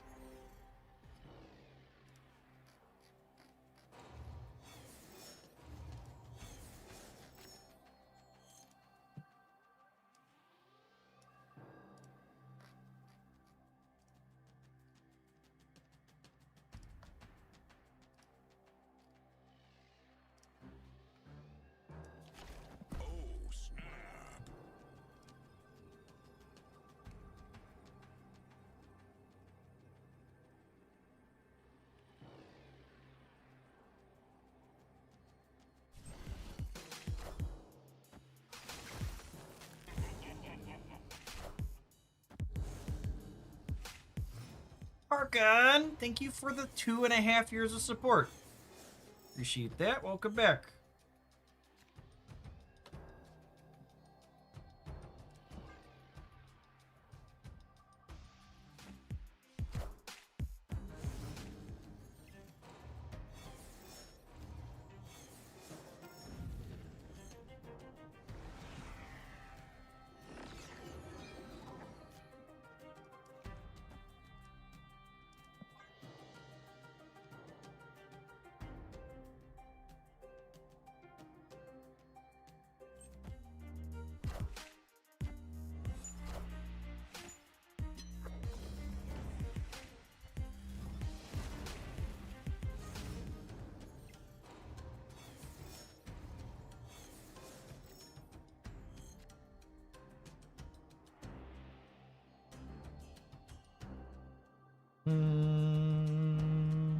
It's not much of a difference.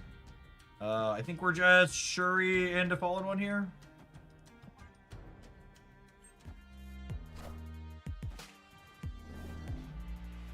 Look, bud, all the cards in my deck are super expensive anyways.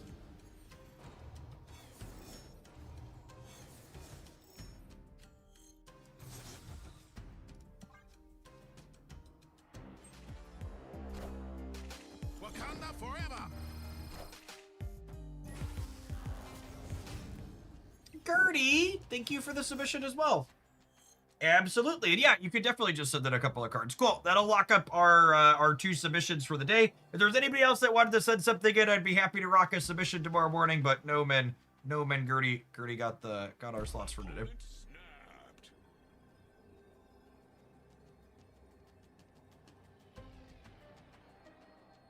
I mean, that Panther's not very big, right?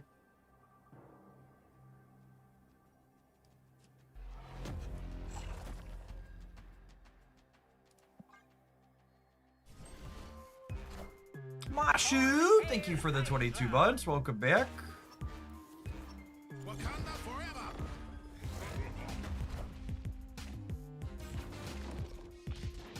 But it doesn't realize I never lose the man measuring contest.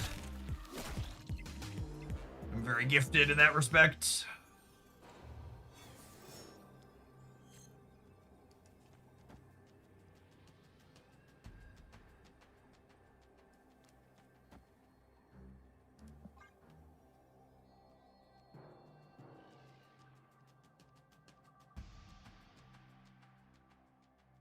They're gonna Odin left. I think our 66ers maybe beat Odin left still. I don't know. But Jeff, you can Heimdall lose the game. That's true, you know. Just the facts of J. Jonah Jameson.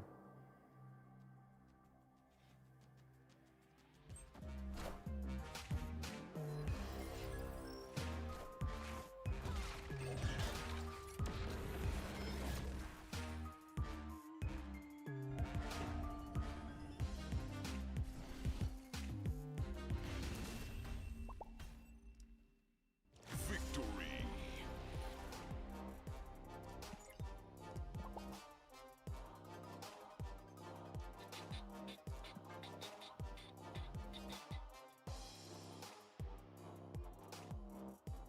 Oh man, are we sweating? And this matchup seems great for us, unless they've got some bunch of tech cards I know. Sock man, thank you for the 27 months. Welcome back. We actually played Maverick Frankie Ray earlier today. It'll probably be tomorrow morning's highlight, I think. Or maybe I'll post the site. I actually didn't post a deck highlight this morning. Maybe I'll post a highlight after I sign off tonight.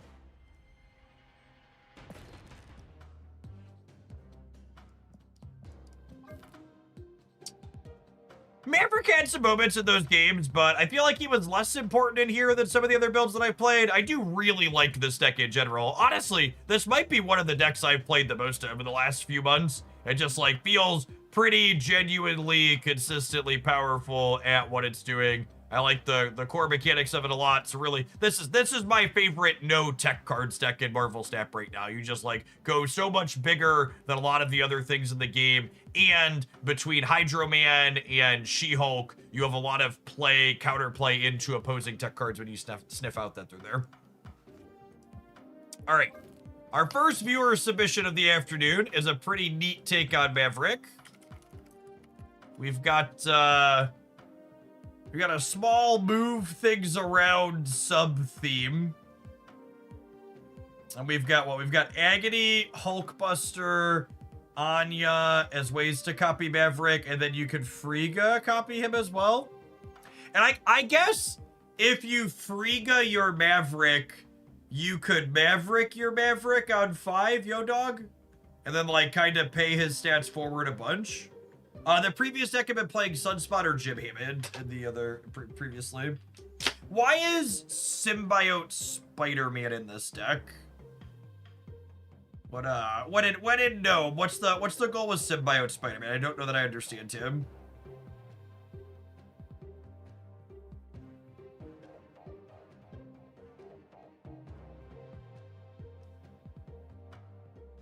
You can re-trigger Sage. Yeah, I suppose that's true. So like, what's your pie in the sky setup? You like Sage into the Madam Web path, and then you move Sage into the Symbiote Spider-Man path, and then Arnim Zola him. Yeah, you like move your big thing out of the Madam path into the Symbiote Spider-Man path, merge, and then Zola. Sure, I'd buy that for $1. I feel like my expectation is this bit's gonna feel clunky, but I'm willing to give it a go. Double Nico is really cute with Symbiote Spider-Man as well. Yeah. All right, have an Admiral. I'm gonna run upstairs and grab something to drink, and when we get back, we're gonna jam with this. Thanks for the submission, though. If you're watching on the YouTube side, you enjoy us exploring all sorts of different things that snap here every day of the week. Make sure you tap the like button while you're here.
Yeah, people saying things like Human Torch. We only have 2 move payoffs here, gamers. There's like 1 Anya and 1 Madam Web.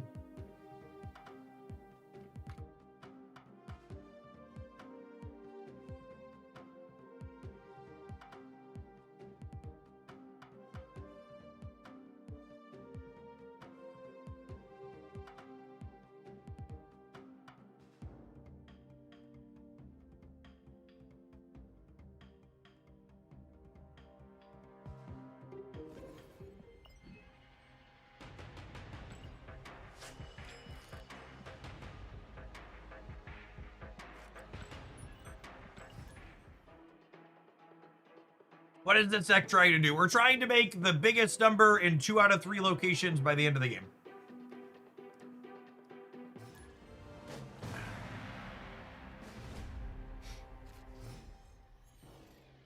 Holy crap. We talked a little bit about it earlier, that Nvidia said they were planning to cut gaming GPU production in 2026. One of these media outlets is reporting they're planning to cut gaming GPU production by 30 to 40%. I expected it was just going to be a little bit. 30 to 40% is massive. Listen, gamers, it really just bears to be repeated. However much you hate Sam Altman, it's not enough. It is not enough.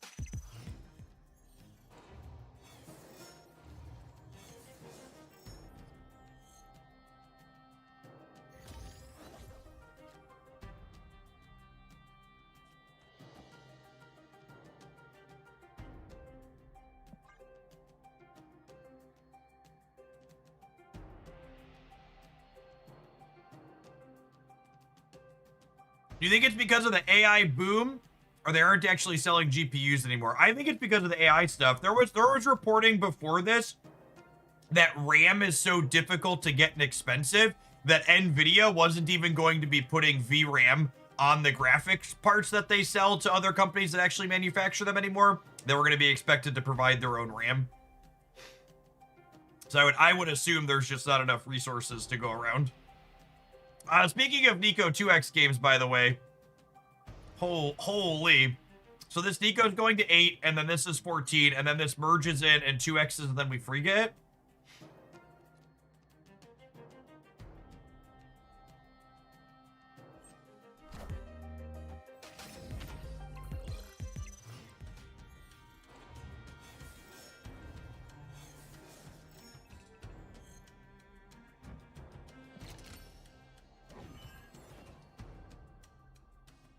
Oh my gosh, and then I can Maverick the copied whatever as well.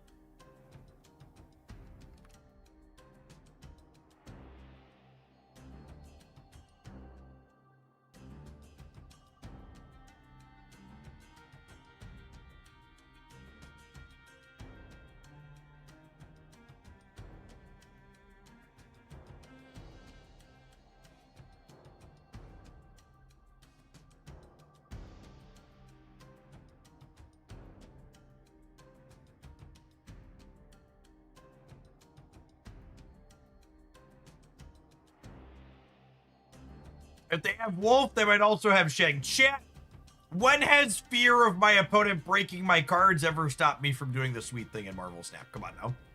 The real sad part here is I think they're disconnected and we're not going to get to play it out.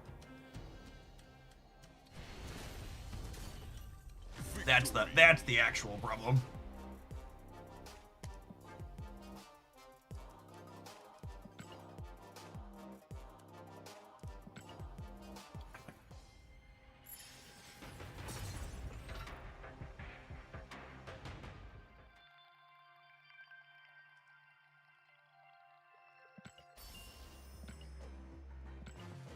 That's so sad.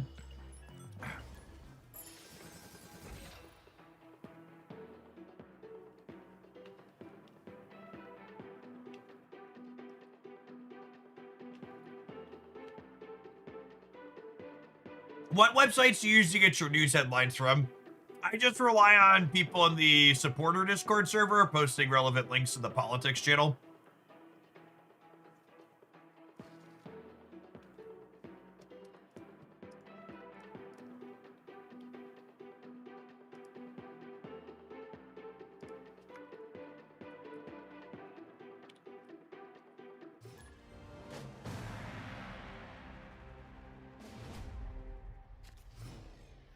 Is Kid Omega worth getting? No cards in Marvel Snap are worth getting. The optimal thing to do is sit on all of your tokens like a dragon and never spend them.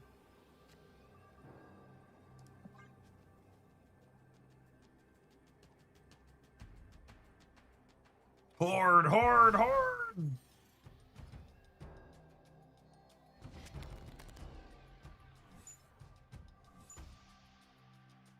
That's a great way. Gaben in chat puts it a good way, not sarcastically for Kid Omega. The decks that want to play Kid Omega and he's not optional in.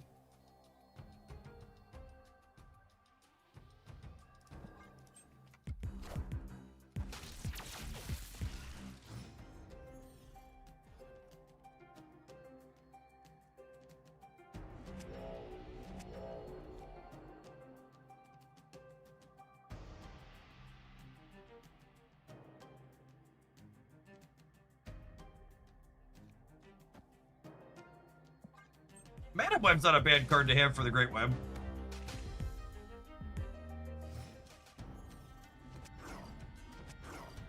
And Nico and Merlin are the only cards worth buying. I mean, unironically. Do Nico copies always get the same spell? They don't, actually. That's variance.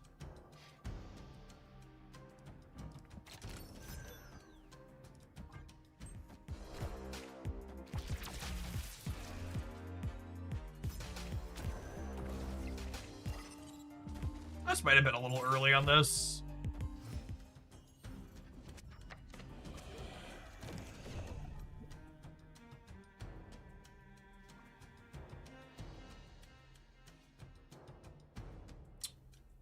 However,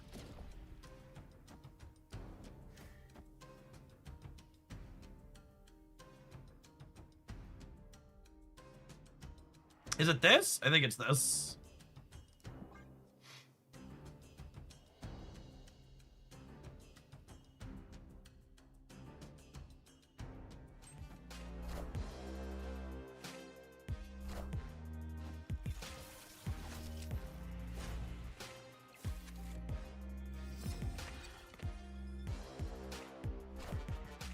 Wakanda forever! Higher, further, faster, baby.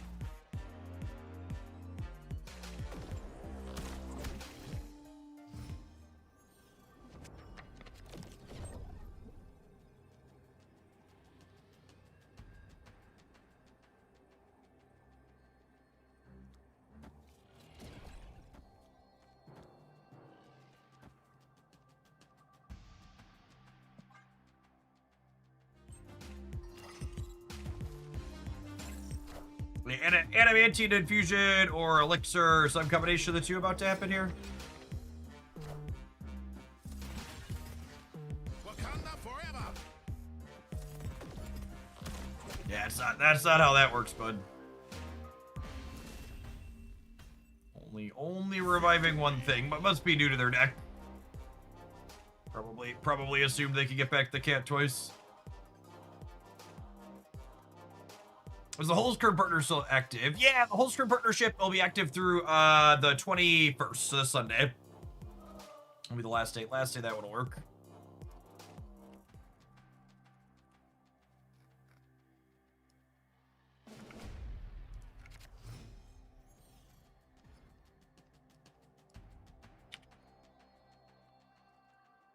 Oh, snap!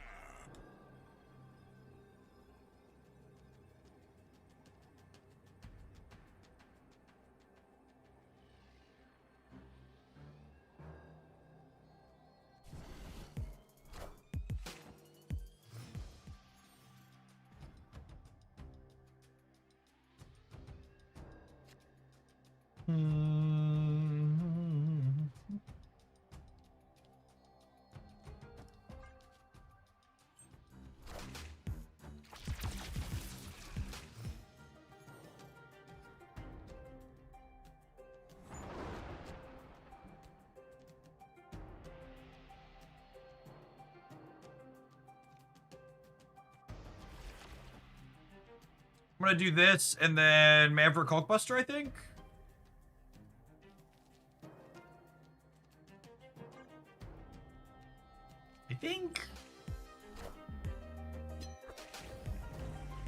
I'm gonna be honest, I haven't looked into any of details for the team mode that's coming up. I'm sitting down tonight to read over all the information and then make a video on it.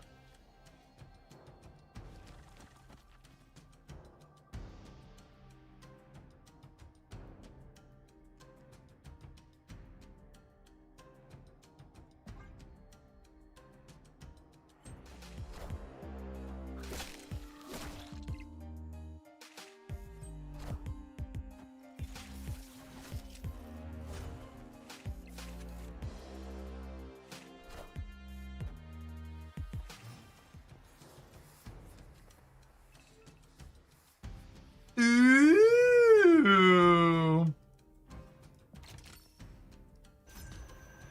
It's a damn shame. It's a damn shame this is this. So I can't set this up here. But I'll be able to move Nightcrawler and then put this into Nico. And then flip a coin on Zola. Or we could top deck Madam Web. We top deck Madam Web, we get the guarantee.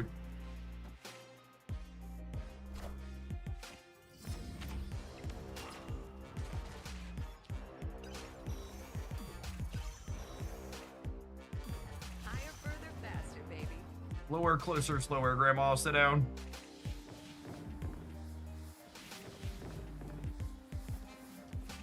Frigga would also be great. Yeah, I need Frigga or Madam Web here. Naturally, there were 3 cards in my deck. Madam Web, Frigga, Anya. We drew that one. That's deeply unlucky. That's fine. It's fine. We lost our 2/3. That means cumulative variance dictates we win our 50-50. Yes? That's how that works?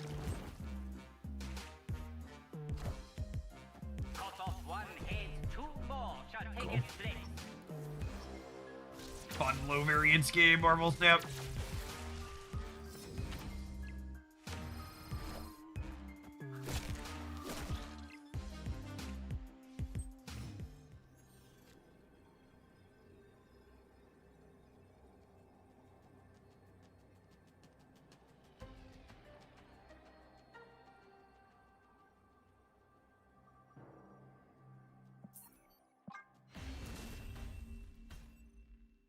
Escaped.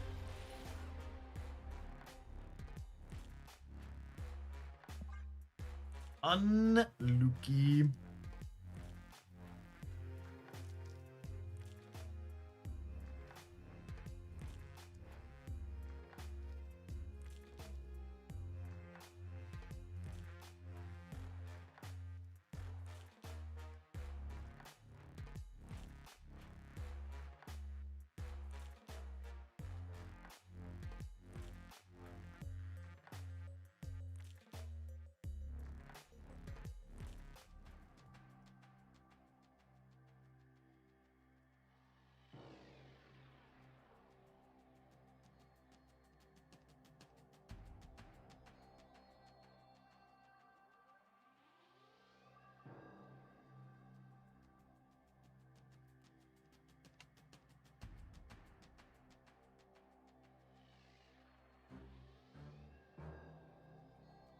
Do we consider web slinging in this deck as a one-time Madam Web? I don't know. We just like literally bricked a game where we missed our 2/3 and then missed our 50-50. So like making adjustments based on those misses seems very silly.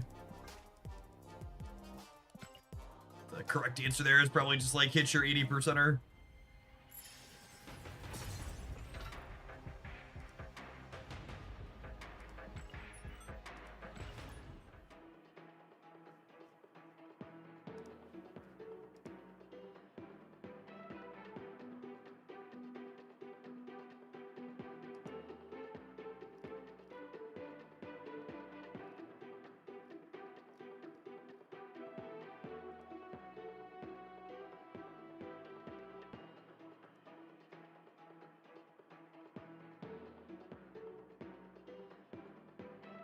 Aranya versus web slinging. So The upside Aranya would have is she can let Sage get played into a full path and then move out.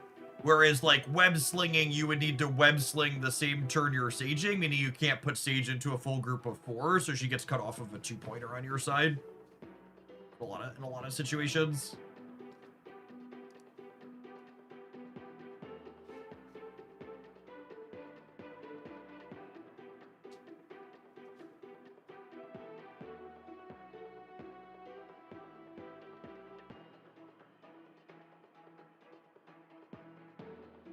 "110-second queue time." Oh, Marvel Snap really is the dead game. Reddit's right.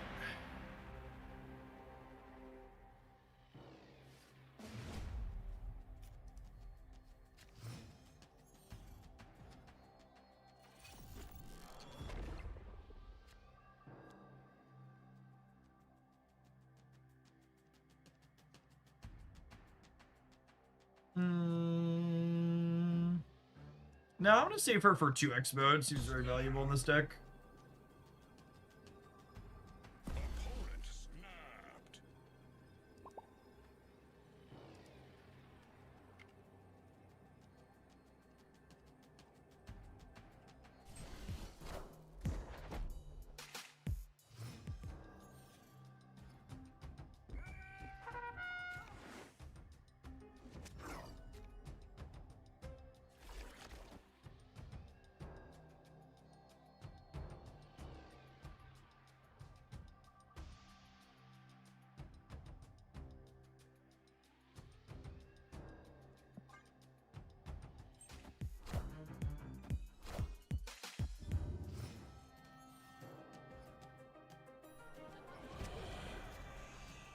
I think I'm still chilling on this, coping for 2x mode. I think I'll take extra energy here too. That sounds great.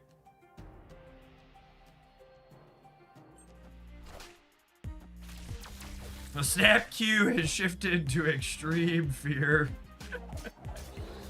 Come on, Nico. Man. Oh, man.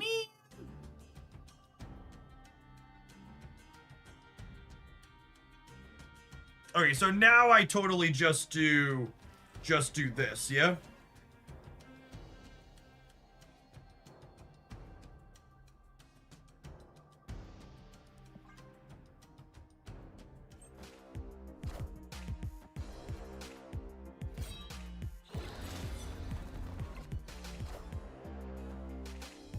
Everybody clench!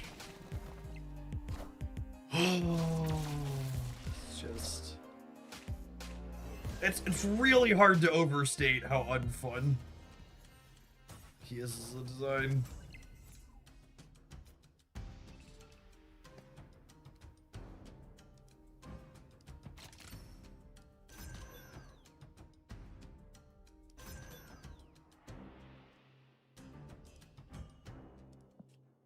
Man, freaking Baron Zemo's gonna get a card and discard a card from my hand, doesn't he? It's fine, we're dead anyways. I am reborn.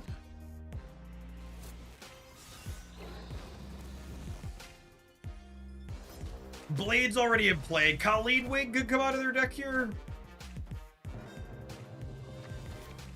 Scorn, deal. I accept humbly and graciously. Did we just not get the 2x mode this game? That's what happened there, yeah? We just never rolled the 2x mode?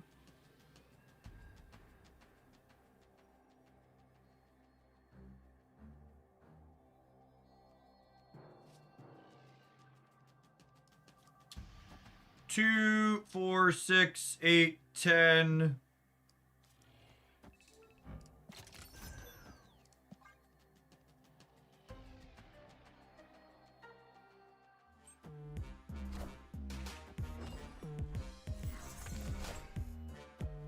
Cooked. They took away our fun, but we won the game anyways. Maverick into Maverick, looking pretty reasonable there. Victory. Dig it.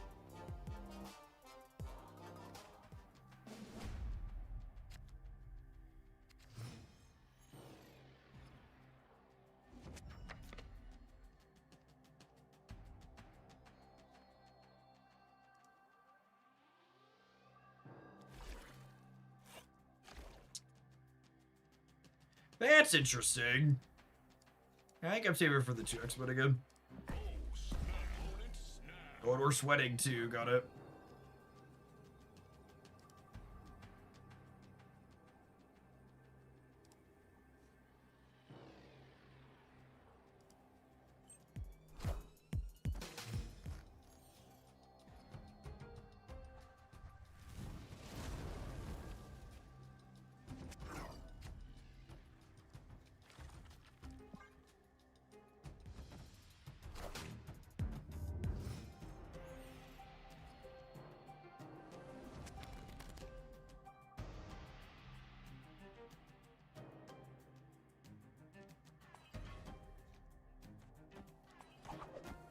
Sorry, Kurt. I gotta take one for the team here, bud.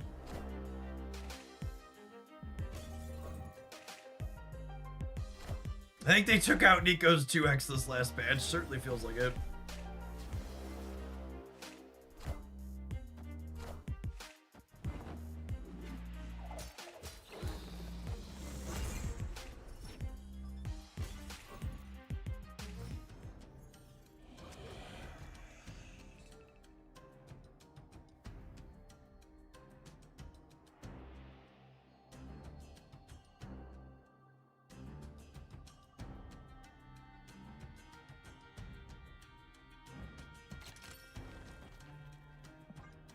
Told you that.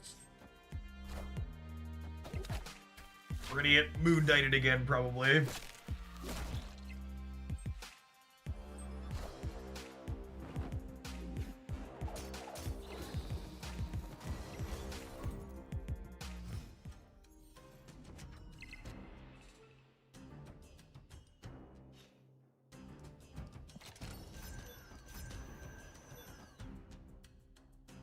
And we'll forget this next turn.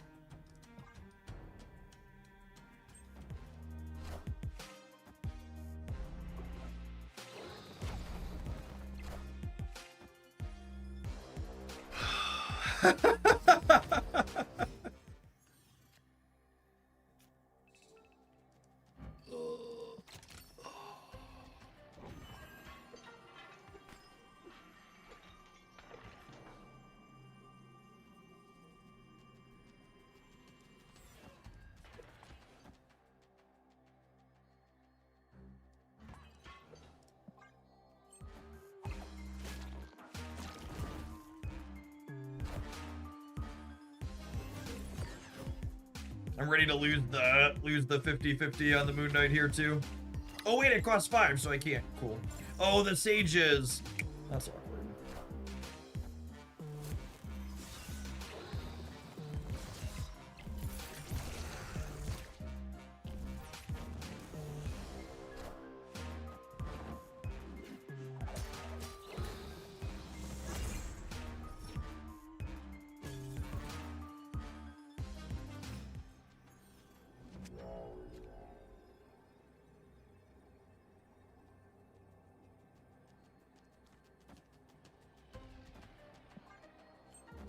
That's so sad too, because it's happening against this sweaty dork. Come on. Random location, win the game for me. Give me a Monster Island.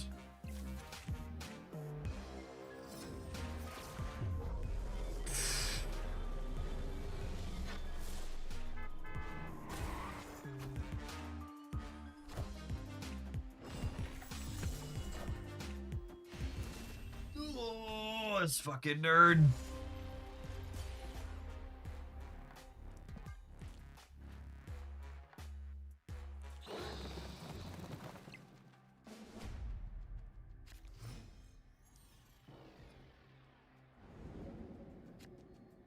Least they're sorry, they're gonna be. Opponent snapped.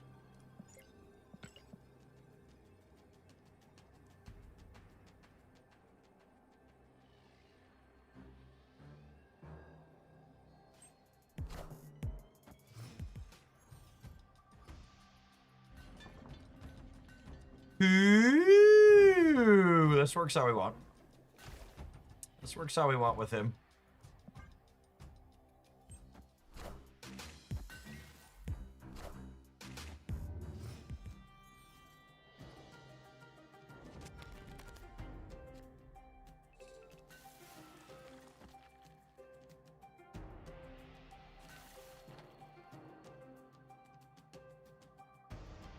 What do we think of this? I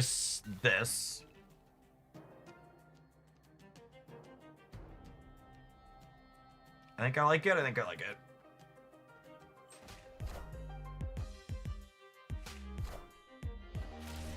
Roll a free gun. It's insane.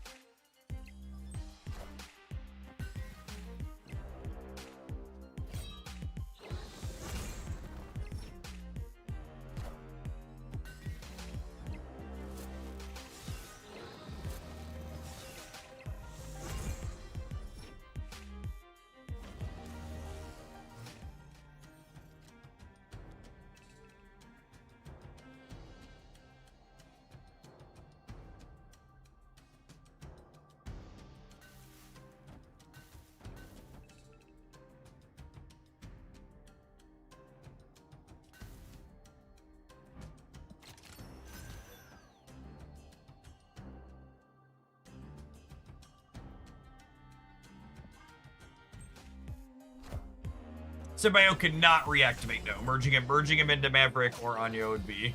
Does not work for you.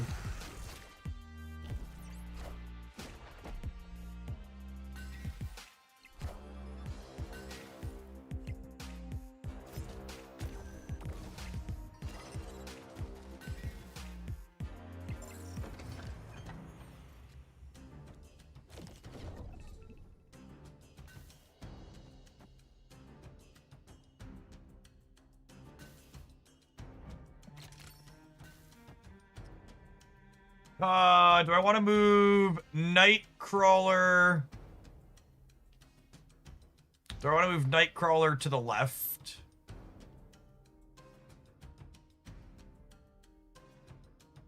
I'd rather have 5 on the left or 7 in the center. I think I'd rather have 5 on the left. I think that's going to be the harder one to contest with the Morbius there.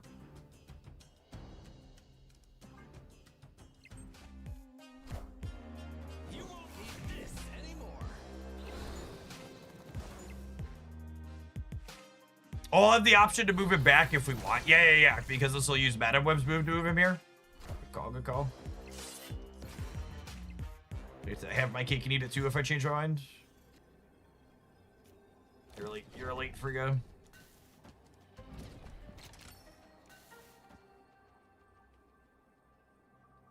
Nah, I think leaving him on the left is correct. So this is the idea of the symbiote Spider-Man here. Move this Sage over, merge in, and then blow her across the board. Good sweat, gamer. Good sweat. No lucky Gambit, no win. Cut off one head, 2 more shall take its place. To re-trigger the Sage on reveal these locations too.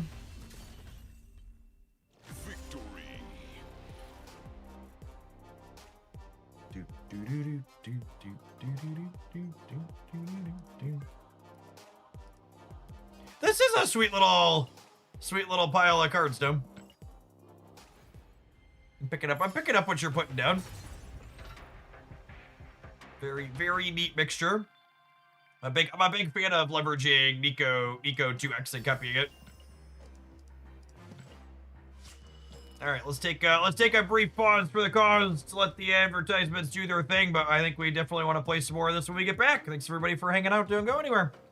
Watch it on the YouTube side. You enjoy us playing all sorts of sweet things here at Marvel Snap 7 days a week. Make sure you tap the like button while you're here.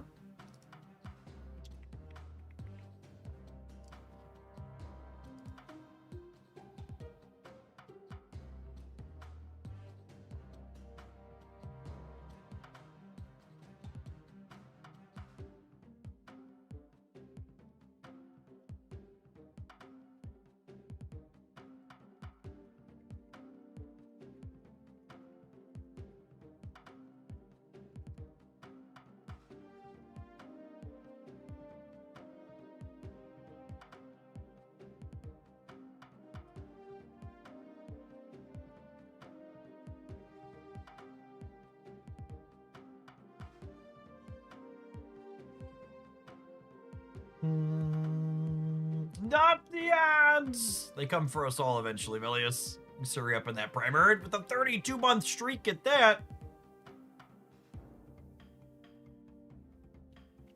Blue's my favorite color, and when I bought the black cosmic borders, they were one of the only borders available for tokens. Since then, they've made a bunch of different borders available for tokens. I'm not sure I would have chosen black had I had more options at the start. That's where we're at. It would cost me 200,000 collector's tokens to change, so I'm not. And a lot of clicks. Honestly, the clicks are worse than the tokens. Yeah, I think if I could be like, second dinner, can you change all my borders out for a different border, a cheaper one, because I like it more on the back end, I would do that, but I'm not clicking to change on all these cards. And the blue cosmic borders were initially only available for golds. I have way more tokens than I have golds. Mastery.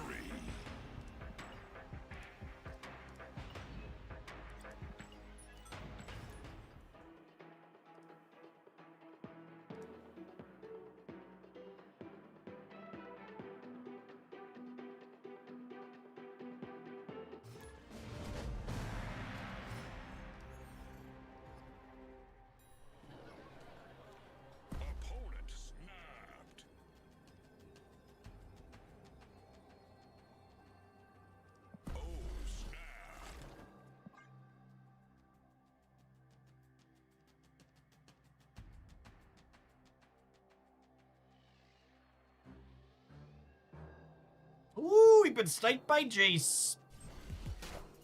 Wonder if Jace is just waking up, or... Oh, no, they're in Japan. I think they were doing some traveling. Call.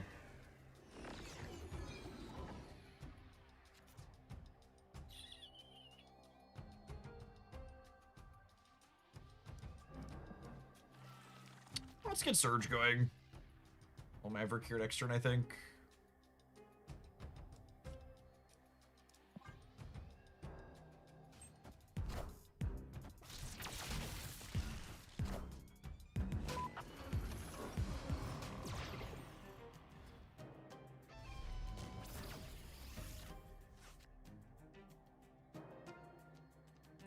That's annoying. Parker Industries is one of my least favorite locations in the game.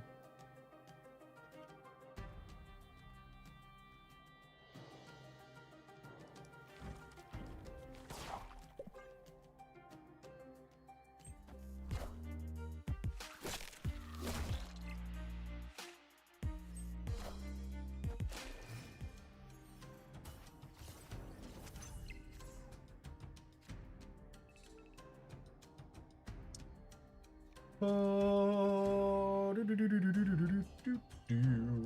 think we're just chilling on Nico for now. Take one more roll at it.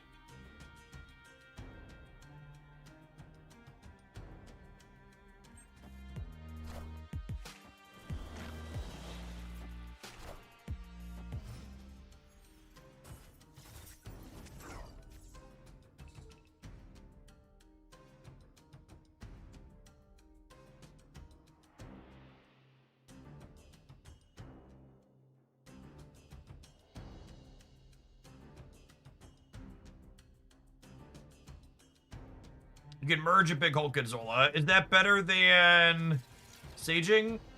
How big would Sage be? Sage is probably smaller. 2, 4, 6. Nah, it's only 8.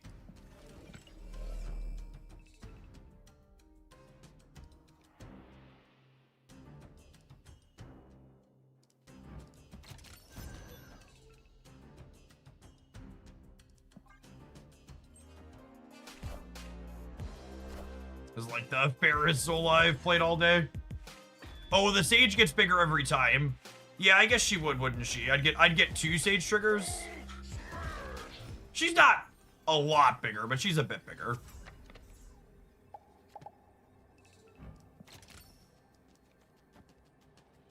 She would have been 2, 4, 6, 10, And then, oh, yeah, I guess she is, because this triggers 2, right? I would have gotten 3 sets of triggers. Yeah. All right. Escaped. So I get for listening to Twitch chat. Our deck has been having such a good showing, too. I had to go and fuck it up like that. Should have gone with the gut.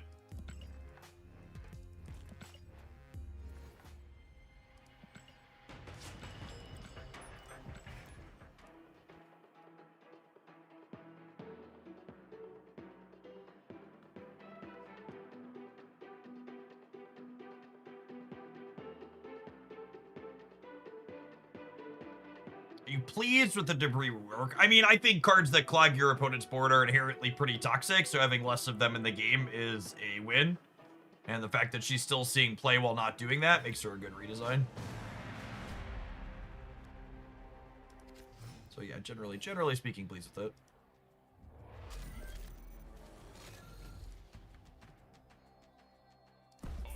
No. No. Escaped.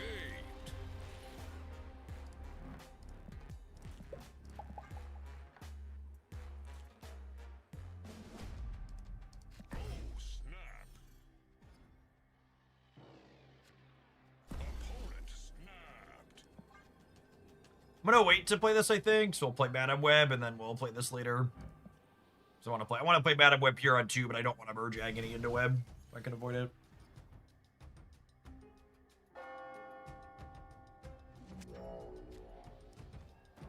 Ooh, that's a spicy turn 3, gamers.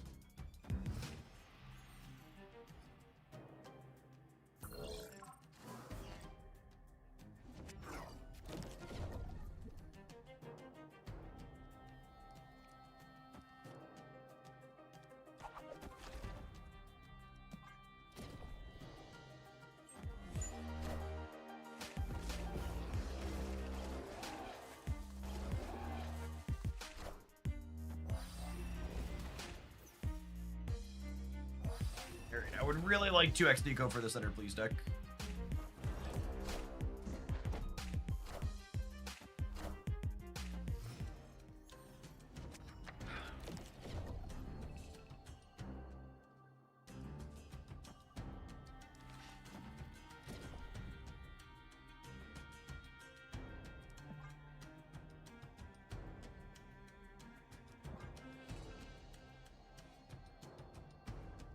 Do I do this?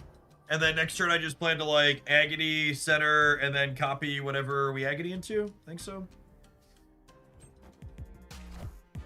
Whatever's on top is gonna have 2 surge triggers as well. So it's pretty big.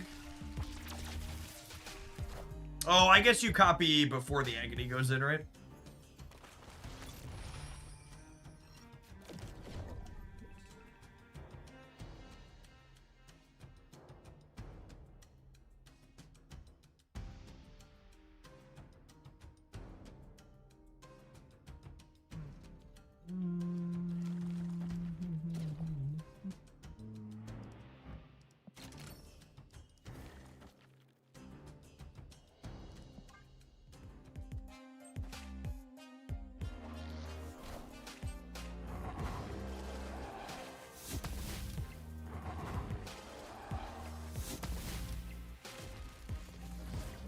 Oh, yeah.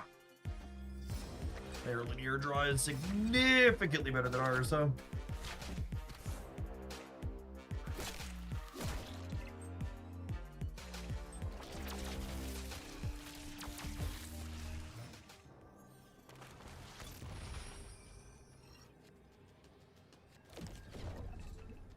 Just no numbers here, unfortunately. What are you Zola this turn? So you could have 2 activates next turn. I guess. I don't think it matters. I'm pretty sure we're dead either way. I think your line is better, but I don't think it changes the outcome of the game. Because I'd have to like play Maverick into here and then move the Nightcrawler out, and then I'd be locked in one of these. I guess Madam Web means I'm not locked here, but I still just don't have two particularly big things, right? Like they have a 33 power Kid Omega, and they're gonna reanimate the what's it called in the middle, which will also power up the right. Yeah, we needed a copy effect for a big thing, not a copy effect for a utility card.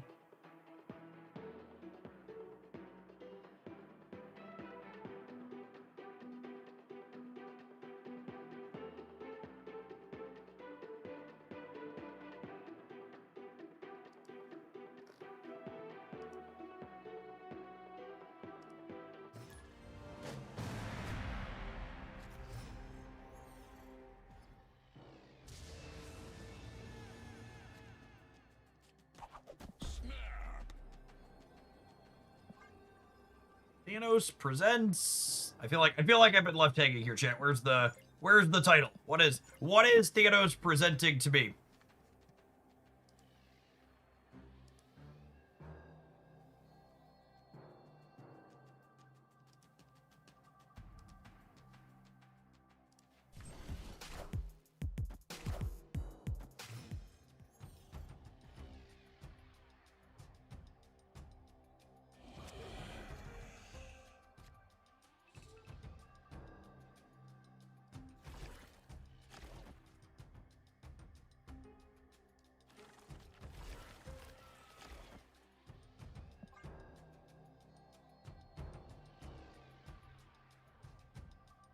A large purple head. I think he only presents that to death.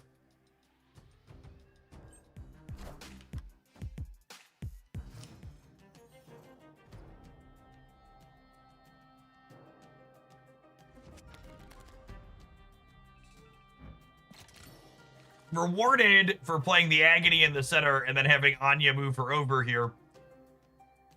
Because I'll be able to play a bigger thing into here now.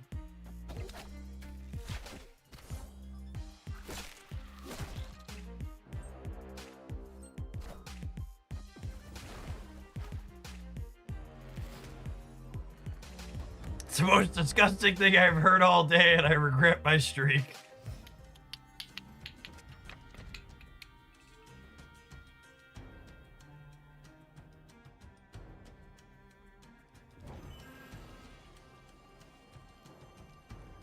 I think I'm still just waiting on her 2x mode, the way this is set up, right? We're gonna copy this.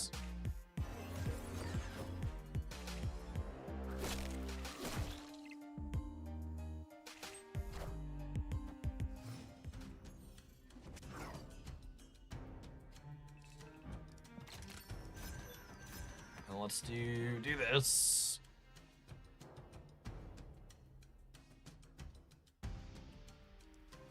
They changed how you use your Twitch sub again. Yeah, they're always moving around the stupid Prime button. This link should be able to take it to you directly.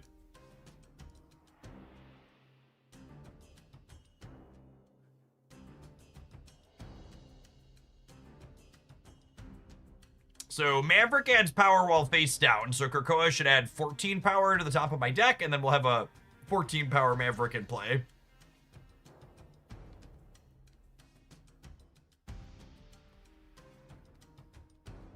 Which is pretty good.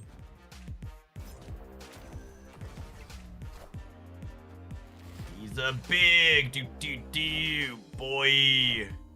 Beep beep beep beep beep beep beep.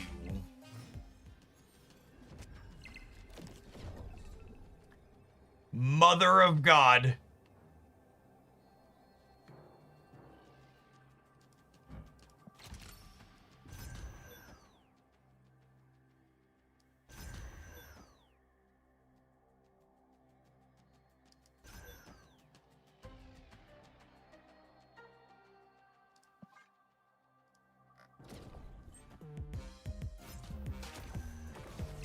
Nico's the big lady, chat.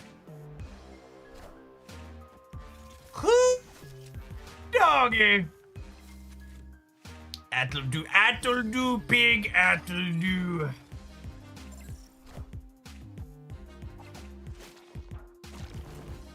"21 power Galactus, that's adorable."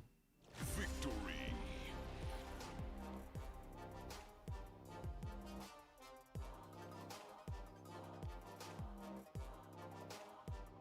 Look at how big she is. She's the Hulk busted, chat. Imagine being satisfied with just 21 power. The second looked way better than I thought it would. Yeah, no joke, Caleb. I was on big this is a pile energy when it gnome first sent it over. Definitely surprisingly functional.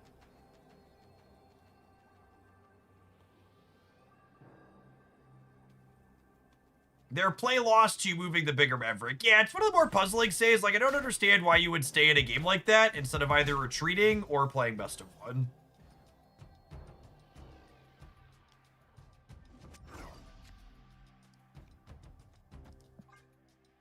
It's like, you're dead to rights. Like, if you want to sweat it out, like, you should leave and sweat it out.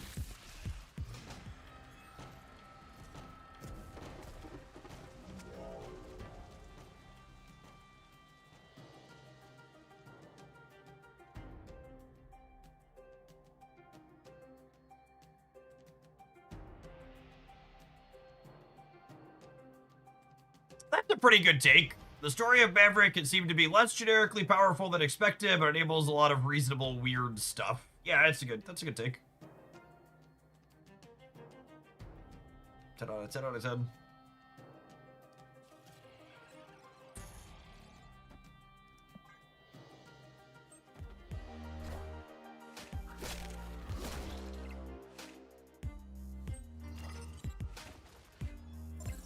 I want to make it really clear because people who are bad at understanding stuff always bring up, well, the opponent's doing missions when they sit here and sweat.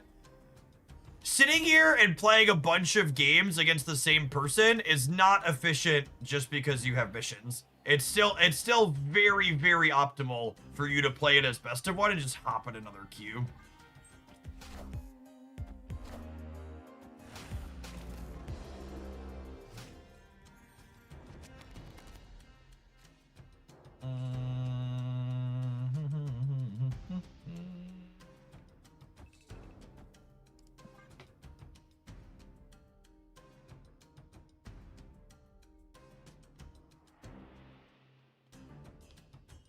I like Maverick and Fallen One. I like Maverick and Surfer. I think it's narrow and probably a little bit awkward outside of that.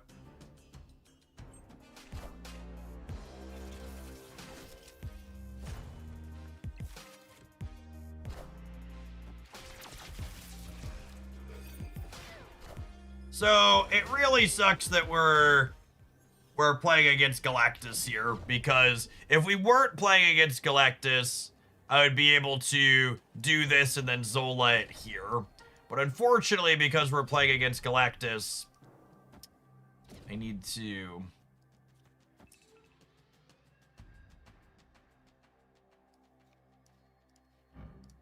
do this and make a smaller thing.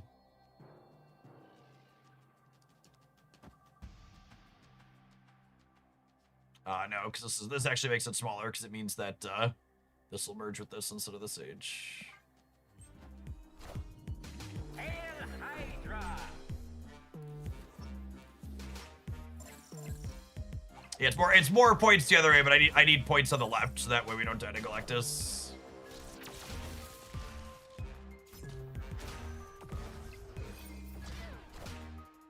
Wakanda forever. Okay, cool. Wakanda forever.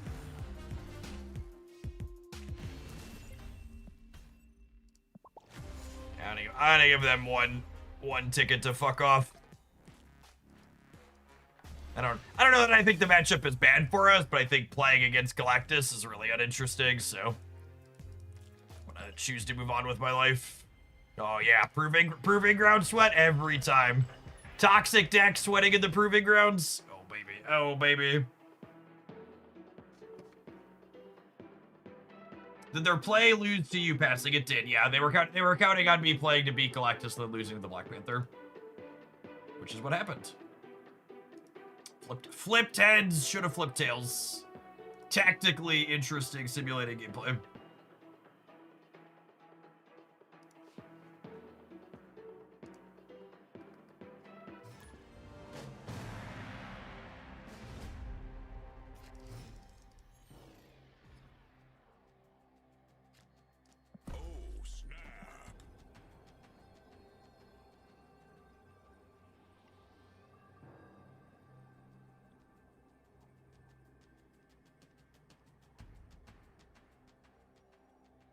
Did we have a line that beat both? I don't think so.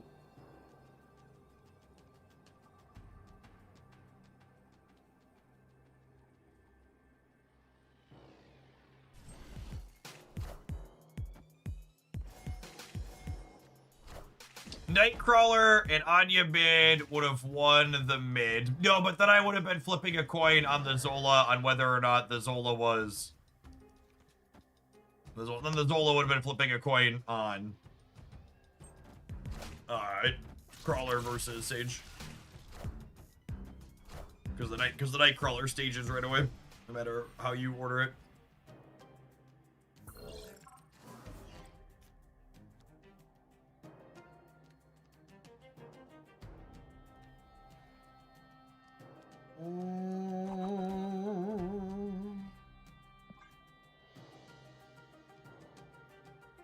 Playing against 34 card Monty here.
All right, we're hoping our zombie horde goes to the left.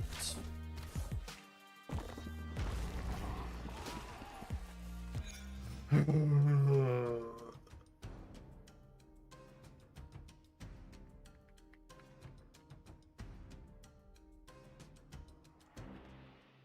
right, and then this technically works, yeah.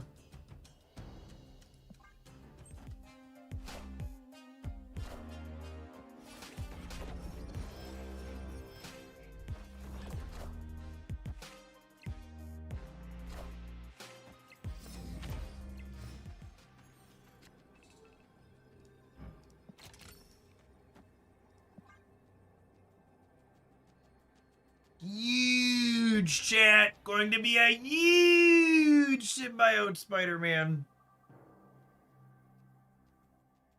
How big is that? I don't know. Bro, will figure it out. It's 44. I think it's 44.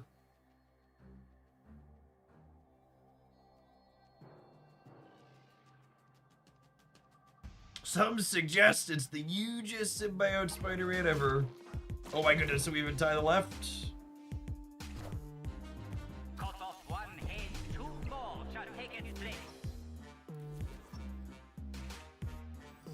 It doesn't work the way we want?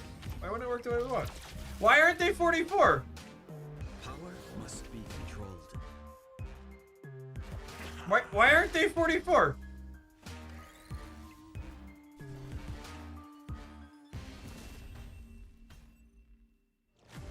Why aren't they 44?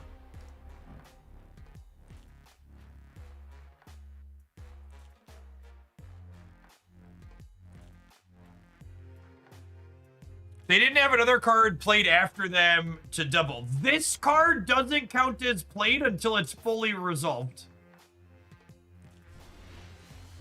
Oh, the pre-split didn't have a chance to double.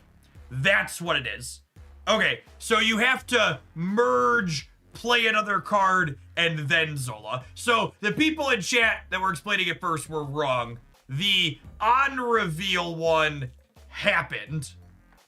But what happened over here was when this merged in, that one didn't double before we blew it up. And these are technically new instances of it. So what would have had to have happened is we would have had to merge it in and then play a card and then Zola. Because this Zola triggered the on reveals from these, but it didn't trigger the on reveal from the initial one over here. Okay. Yeah, somewhere in the back of my mind, I've experienced that interaction before. No, the destroyed copy is 11, and it's 11. It's showing the monster whatever bonus. So it created 2 11 power things, but the 11 power things had their on reveals, and their on reveal triggered because Zola doesn't count as played until it's fully resolved. Yeah, so this was destroyed before I had played a card after it, so it hadn't doubled. I forgot we could check the destroy zone. See, it's weird that it's showing the Monster Metropolis bonus on it here still. But yeah, this one hadn't doubled when it was blown up. So we created 11 powered things, and they set themselves to 22. Yeah. So that's one of those really niche ones. Somewhere in my brain, I've seen that exact interaction before. It's one of those ones that, like, by the time I ever see it again after today, I'm not going to remember it. 0% chance it gets recalled appropriately in the future like it didn't get today.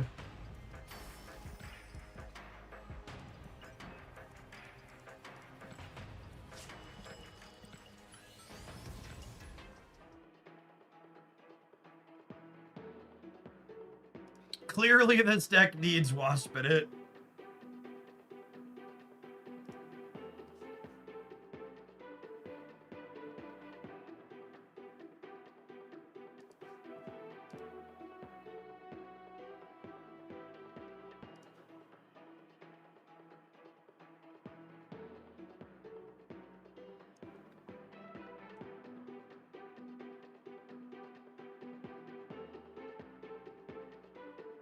Yeah, we needed the Hanger Backwalker to be surged, but unfortunately our surge bonus had to stop because it got on Zola.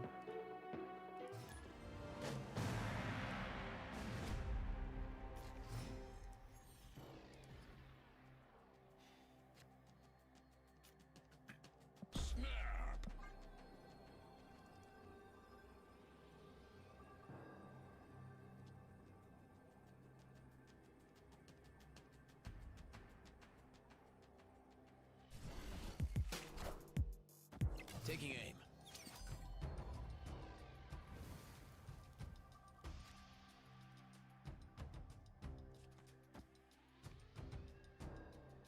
It's actually this, yeah. We'll go Agony into Maverick into Free of the Maverick.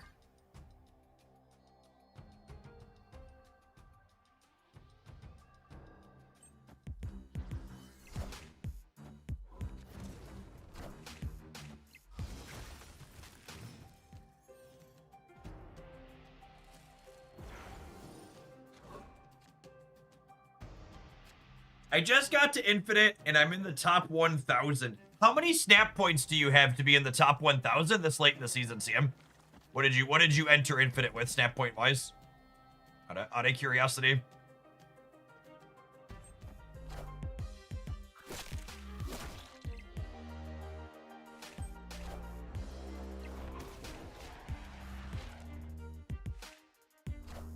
A bounce enjoyer, gamer of culture.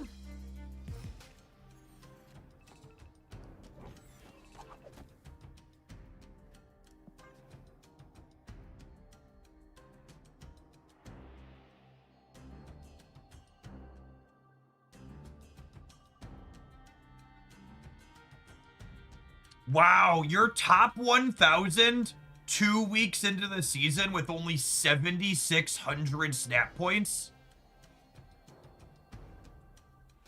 Wow. Taking aim.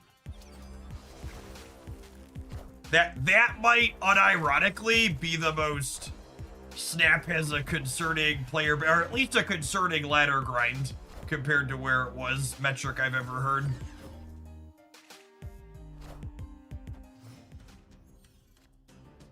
Man, they really need to rework the ladder.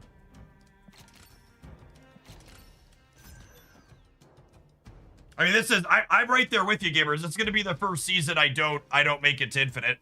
I'm done. I'm not playing the ladder. Every time I've played the ladder, I felt like uninstalling Snap and turning off the stream. So I'm just not gonna do it. I'm just gonna play the game mode I want to play for fun.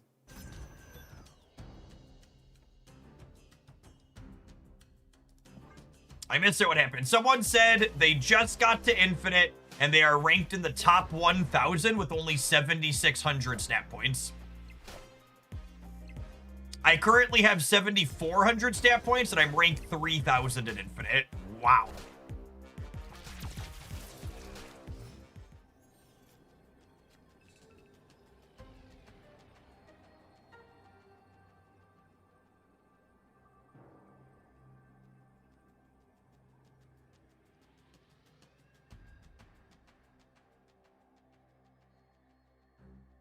All right, how do I win this game? That's the neat part, Hogland. You don't. Oh, I think there's a chance we're cooked.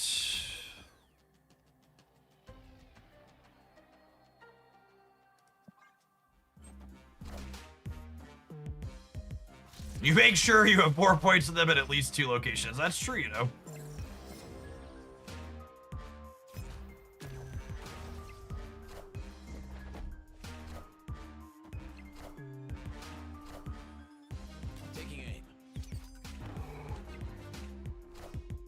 Oh, yeah.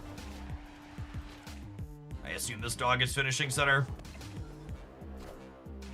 Ah, I flipped heads and we should have flipped tails. Wait, are we good?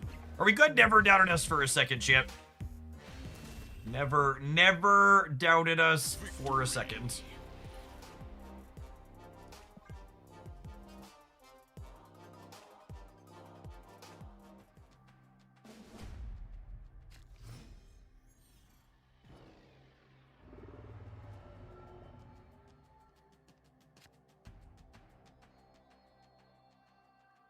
Yep, that's exactly right. Everybody in chat, you're in good company, Hooglandian, saying, like, I'm just getting bored of constantly retreating and I just hang out in Conquest and limited time game modes because playing games is more fun. Seeing games finish is more fun. Absolutely 1,000%. I am right there with you. Taking aim. I really just wish, I think the only failing of not playing ladder games is I do enjoy that Snap is designed for fast gameplay, and like when you hit someone who wants to play Conquest the way it was intended to be played, it's just like, ugh, just play a fast best of one with me, please.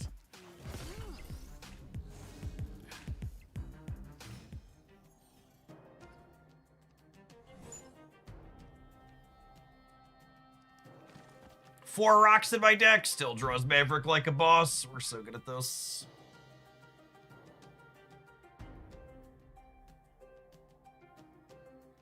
Ooh, the S&P 500 slid some more, gamers. We're down over 1% on the day. The poor vibes market shit.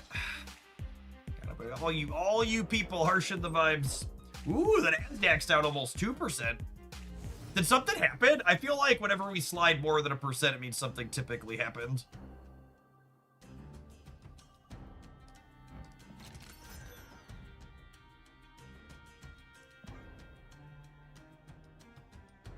Oh, I heard someone say we're expecting Trump to declare war tonight.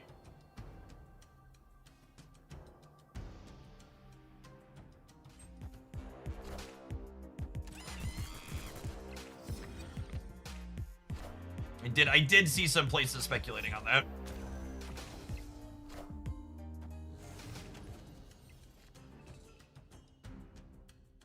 Yeah, our peace precedent, champ. You know. A war on Venezuela.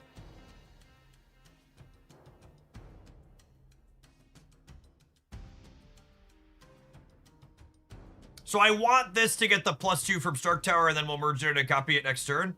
What does playing out rock accomplish? Playing the rock out means that I have a 0 here for when I Zolo the Sage over there.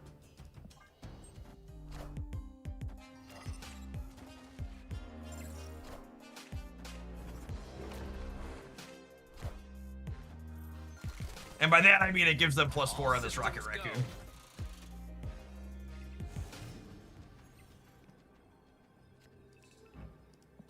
Did you start investing more recently? Kinda. So, like, I've always had money in some amount of money in, like, an IRA and a little bit in a 401k.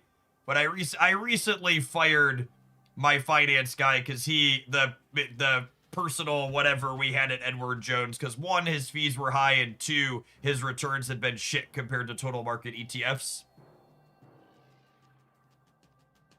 Like Edward Jones says, so this is not financial advice, but Edward Jones has some of the highest fees in the industry, and the person that was managing our stuff was taking similar losses when things downturned and not seeing remotely good gains when things were doing well. So it's just like, why am I paying you money? Go away. What was the fee about? It's close to 1%. So they're just some of the highest in the industry, the way their business model works.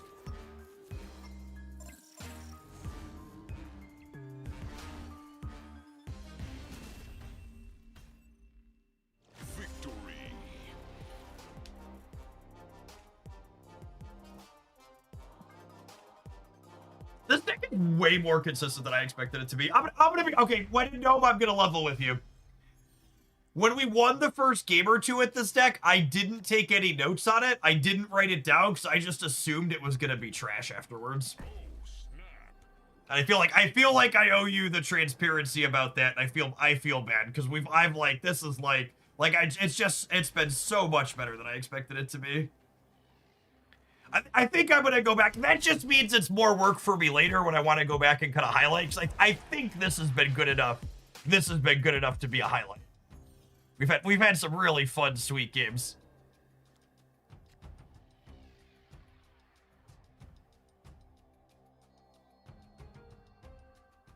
Am I doing this? Am I doing this? Am I doing this? Am I doing this?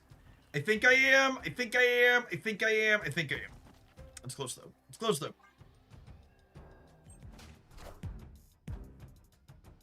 How does 2x Nico work with Zola? It works the way we want to, Sir. 2 draws and Symbiote Spider-Man. God bless America, my country, 'tis of thee, sweet land of liberty, of the I sing. Do. Frigga ain't that bad. We only get a 5 power Nico though. I don't get a 10 power Nico because she don't double till after the Frigga's resolved.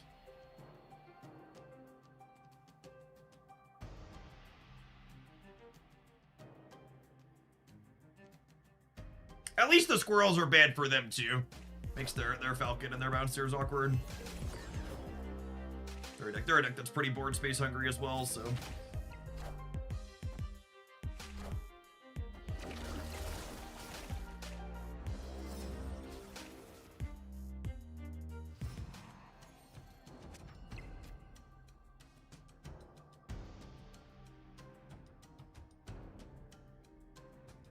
Thank you, Jeff. What you said about the ladder experience was so cathartic. Hearing the same issue points I've had with this damn system for months now.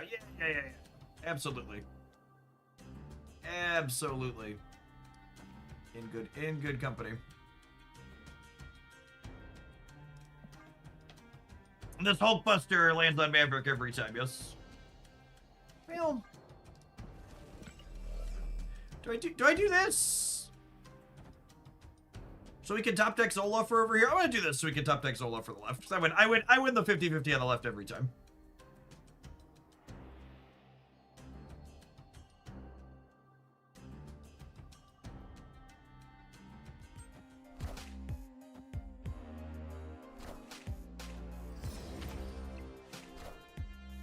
Taking aim.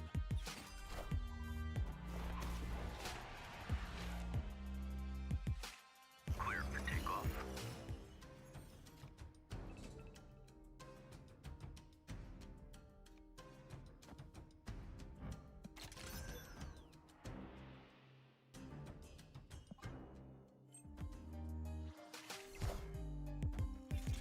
Nailed it. Easy game.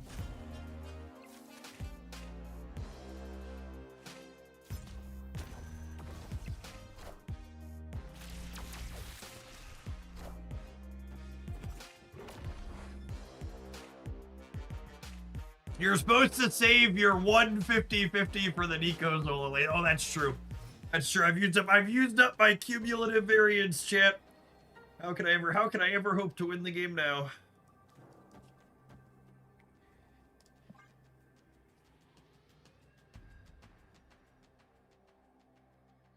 My mental health's been better since I stopped playing myself and just watched Jeff suffer through every season. I want to be honest with you, chat. I really don't feel like I'm suffering when I play Marvel Snap. Why not play Madam Web? She gets hit by a rocket raccoon to the left. I don't think it's worth adding 1 point to enable a rocket. Especially how much Snap I'm playing. Like, I'm still mixing some variety stuff in just because, like, variety is the spice of life. But I absolutely would not be playing, like, 4, 5, 6 hours of Snap a day if I wasn't enjoying the gameplay. Like, there's things to legitimately criticize. And I'll continue to do that when they come up organically. But, like, I do way more good than bad. And Snap is just, like, the best card game I've ever touched. Lifetime. They do significantly more good than bad.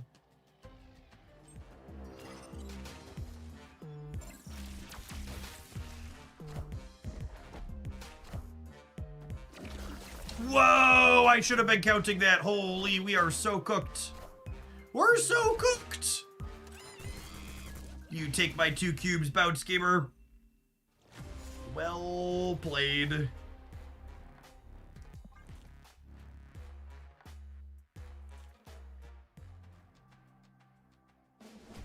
Well played.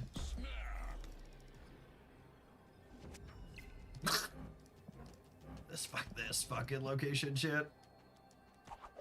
Nobody loves you.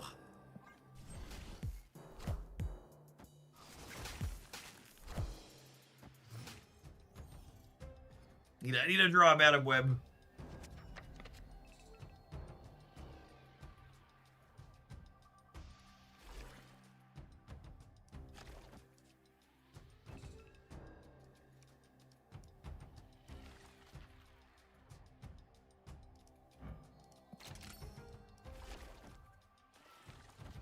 Snap isn't suffering for you, eh, Hogland? Britton Brood took that as a challenge. That's true. Crimson Cosmos is, like, similarly bad for both of us. We have Madam Web to get in there, and they have Beast to get in there, but generally speaking, not a location either of us want to see.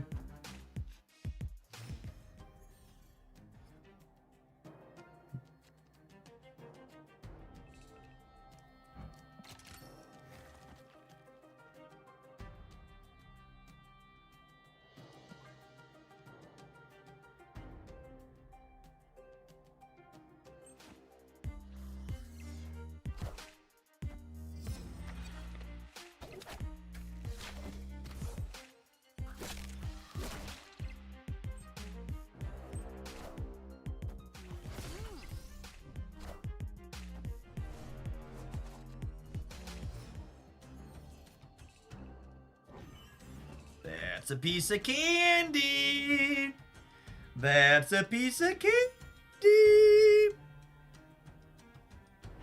We'll go Web. We'll Maverick my Maverick and then Web the middle.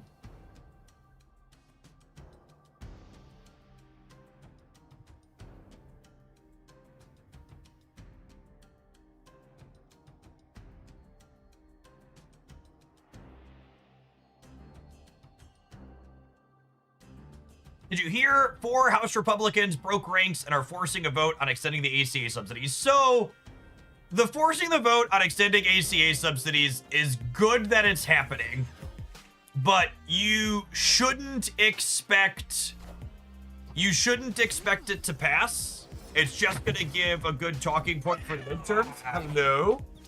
And here's the other thing.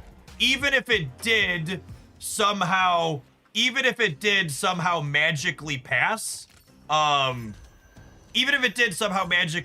like my rates, people who don't have them subsidized are like already permanently up for the year because we've already locked it in. So it would be great if people who need the subsidies could get them, but the big number. They do have the big. Well, no, I have a 15. 15's pretty big.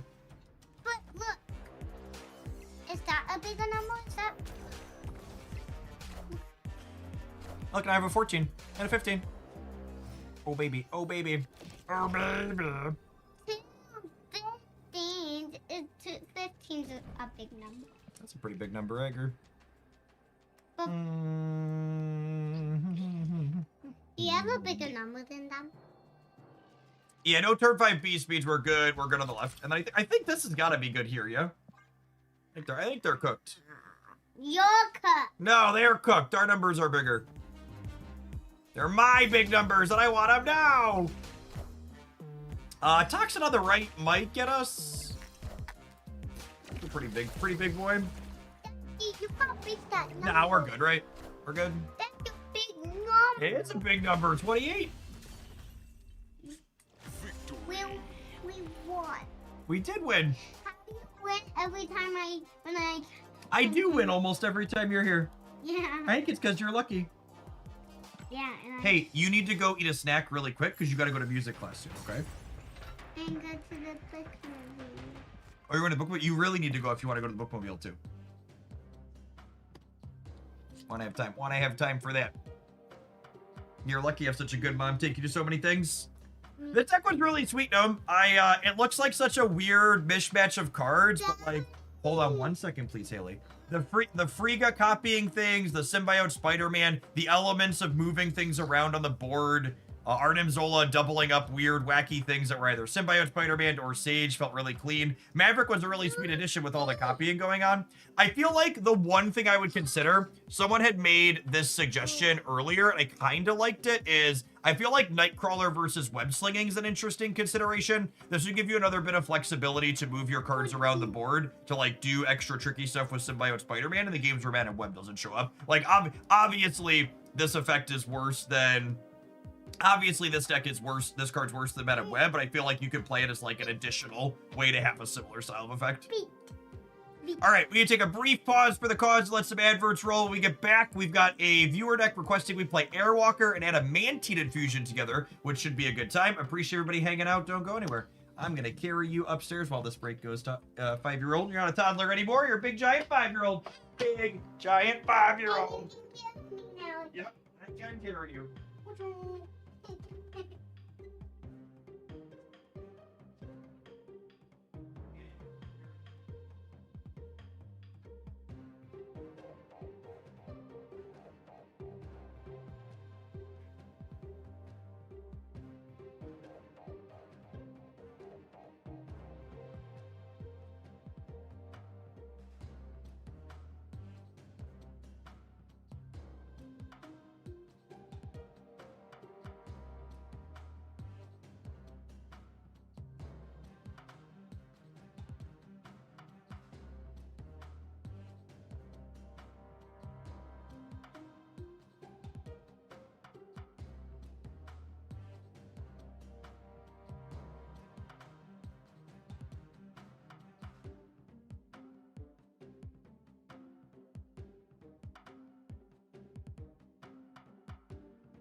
What do you think of Ravona over Nightcrawler? I don't know that I get enough mileage out of that with just Sage and Zola. Would be my expectation.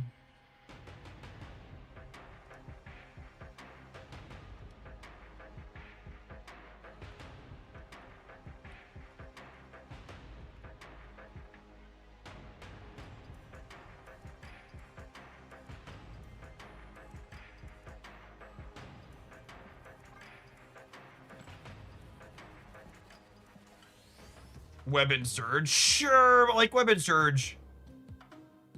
I think Ravona is actually what I cut Maverick for. That's funny.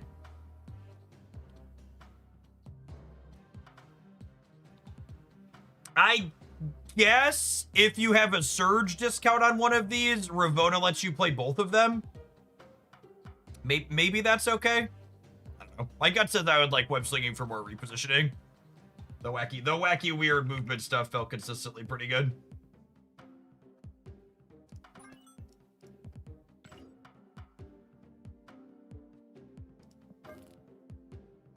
Oh, 5-cost Zola lets you Nico double on the last turn too. Sure, I'd buy that for $1.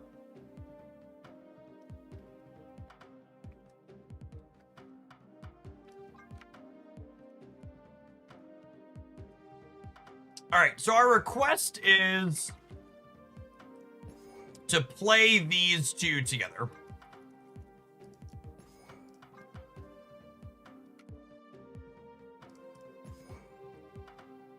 So in theory, if you play your Airwalker into the path with your big thing, and then eat your big thing and the Airwalker, the infusion brings it back right away.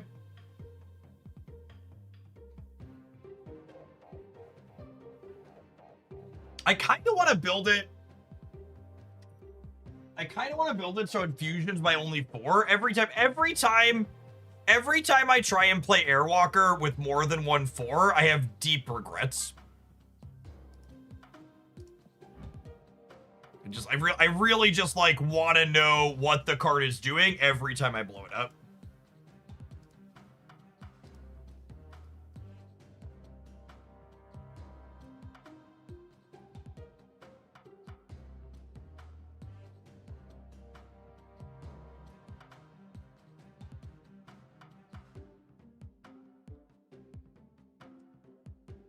Yeah, I think I want to limit the 4s. Are we a fire hair pile? If I'm a fire hair pile, I can't be a misery deck, but that might be okay. I can't use misery to kill Airwalker anyways.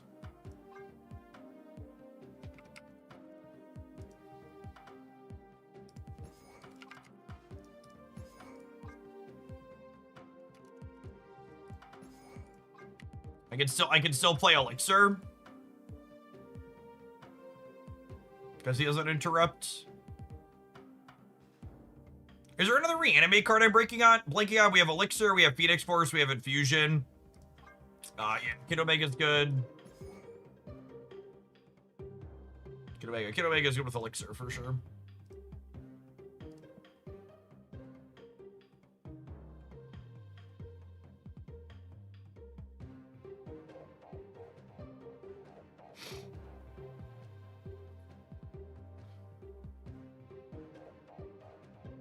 Morgan doesn't fit here. No, I don't think. Destroyer. Destroyer's cute. Because it, like, slams down and then it brings back your biggest thing if Airwalker was on the board, too.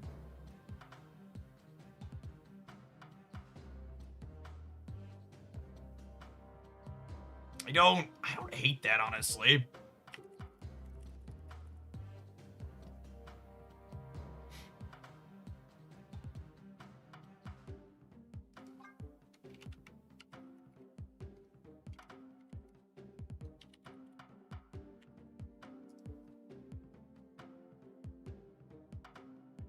Gotta trust chat, something like that.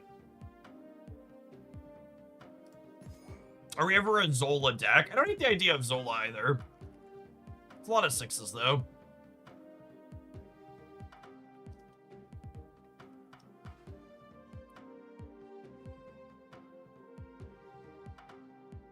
Do we just play another cheap card that works with fire here? Otherwise, like, put Korg in the deck. Is that crazy?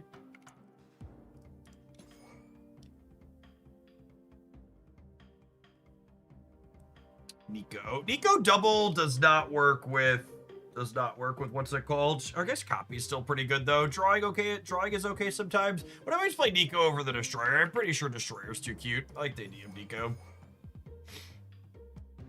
Yeah, it's random utility and she's occasionally a Destroy.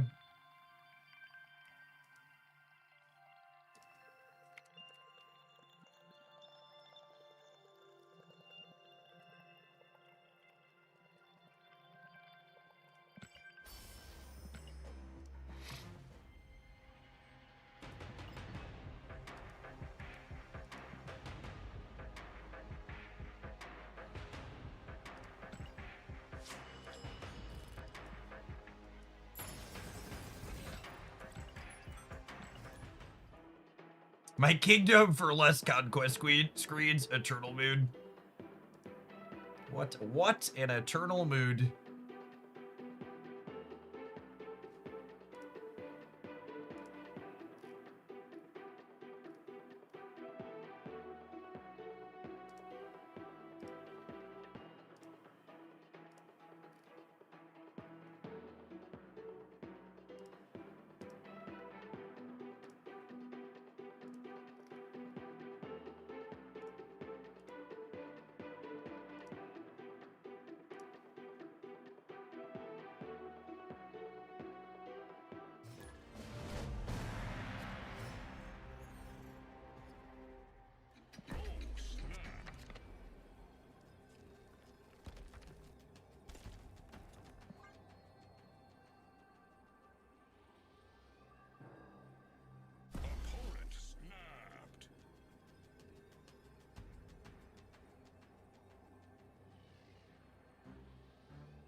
Isn't this already less Conquest screens? I thought they already got rid of some. There used to be more screens when you lost. There's still the same number there's always been when you win.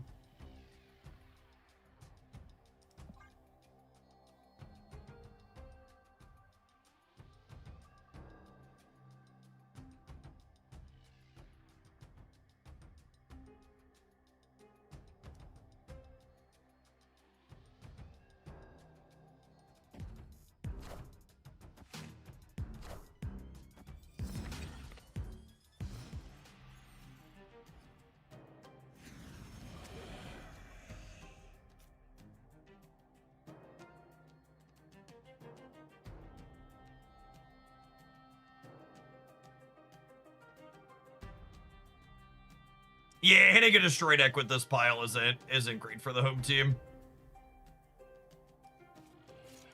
That's for sure.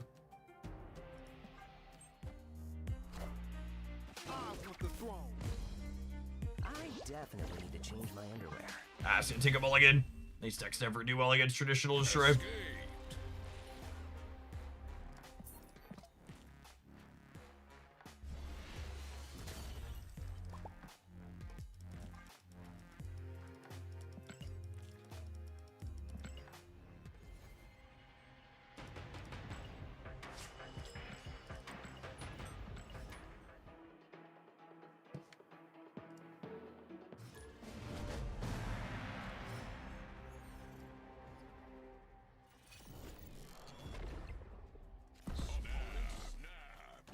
Alright, let's do it.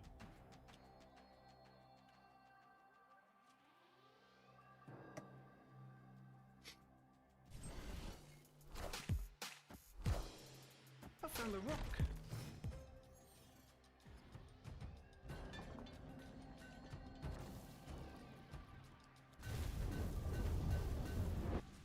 This will be our Venom path here.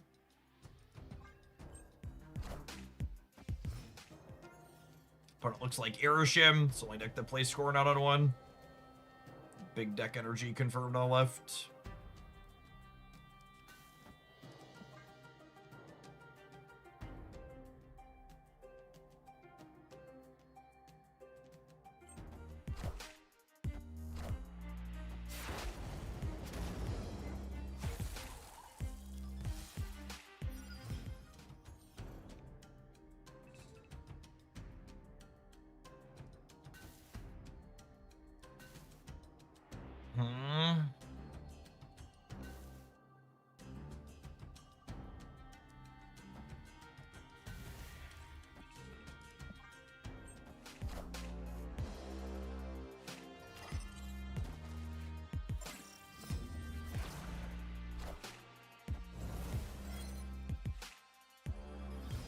Okay.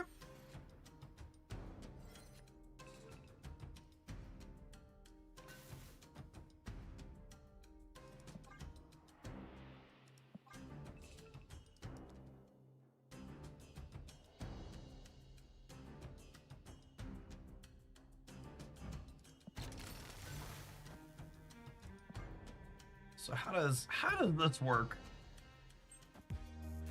Don't get Omega the Venom. Does he not get the power? Does he get eaten before he gets the power?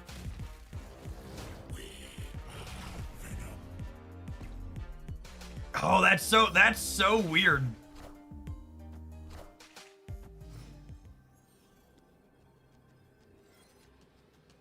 Very strange.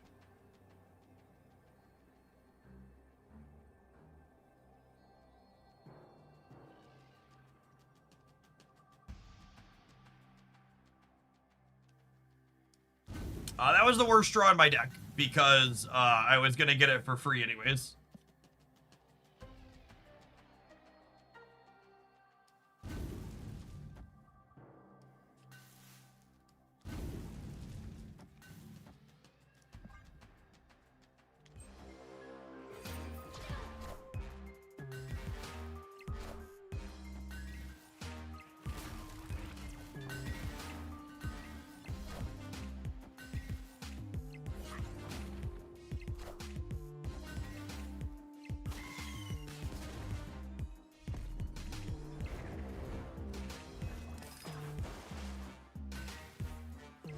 Wait, the Kid Omega still gets big in the Destroy Zone?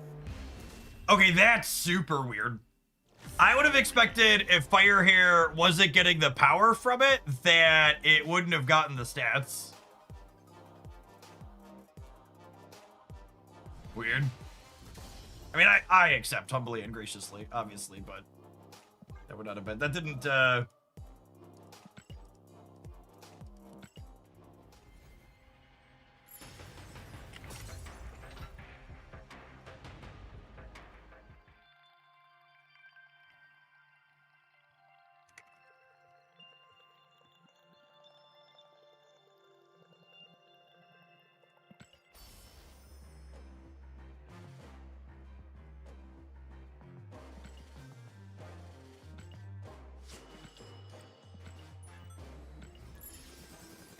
Do you have any thoughts on Maverick Nimrod? I felt like I didn't really have enough room to leverage Maverick inside of the Destroy Shells.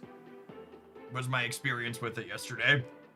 Maverick feels like he needs some supporting cards to really kind of pop, and the Destroy decks already need so many slots, it feels hard to fit supporting cards in for him. It feels like Maverick isn't good enough as just a boost something for 3 power. Sometimes you'll do that in Maverick decks, but really you want to be able to boost for more than that with some consistency. The decks Maverick has felt best in for me so far are Fallen 1 decks and Silver Surfer decks.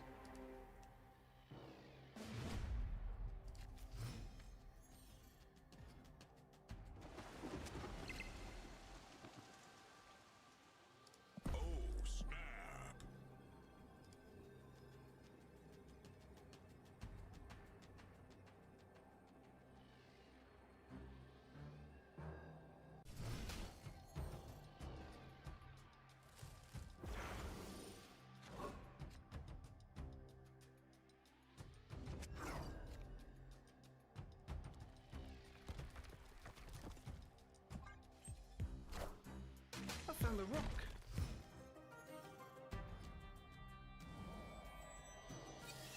They have one of my 3s.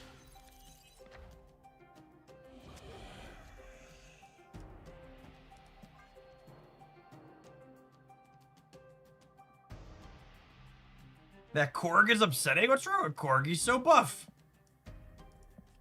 Shredded Korg.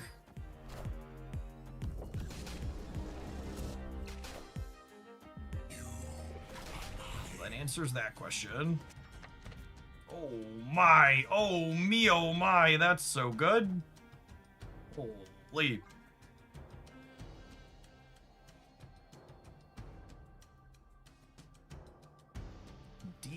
Delish.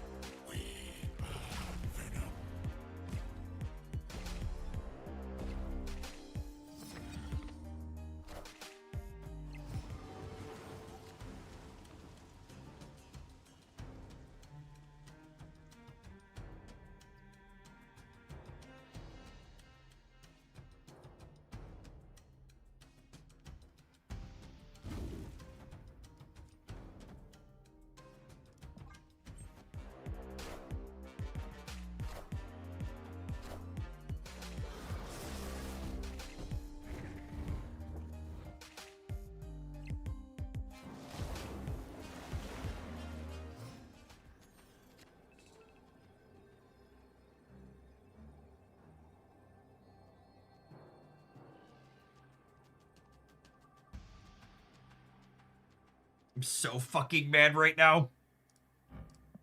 I've always hated cards being forcibly added to my hand, but this really takes it to a new level.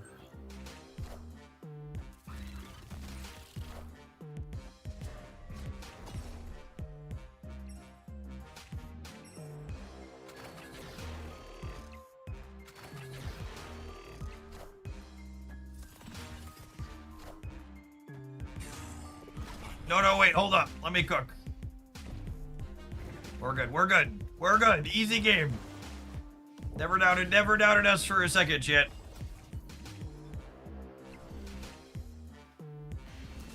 You wish you were as good at Marvel Snap as we are.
Diffusion is fun. It's a very novel effect for sure.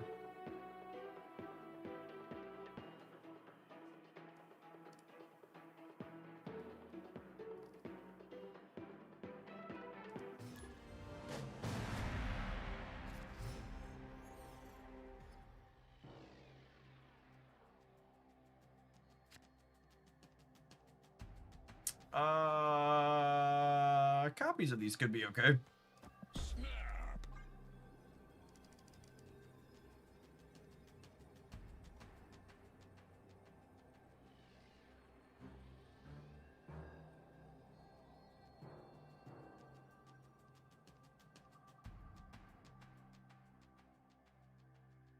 Firehair copying adamantine infusion when infusion revives a venom is probably genuinely powerful. Yes. Victory. I just lost to a turn 6 polymorph on a 1-drop that turned into a Bruce Banner, which then turned into a 12 power Hulk. Holy. Did you ask Ben Brode's permission before you played that game? It sounds like you didn't kiss the ring. That's the type of RNG. The type of RNG they write about in the Bible.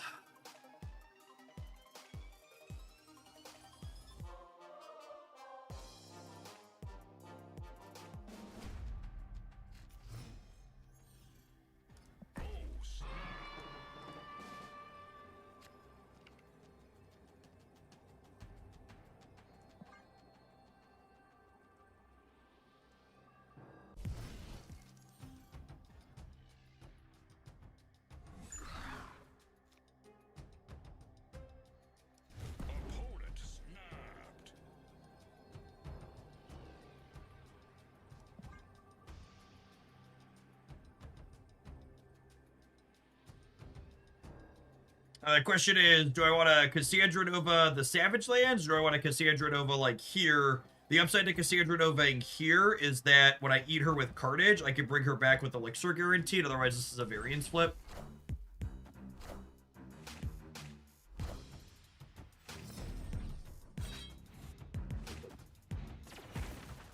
For a top-down design, I would have expected Adamantium Diffusion to make something indestructible. Yeah, it's just not a very fun design, though. I think you're right from a flavor perspective, but from a, is this interesting and neat? Yeah, them drawing 2 cards makes Cassandra Nova markedly worse. I don't know that I have a better line, though, yeah.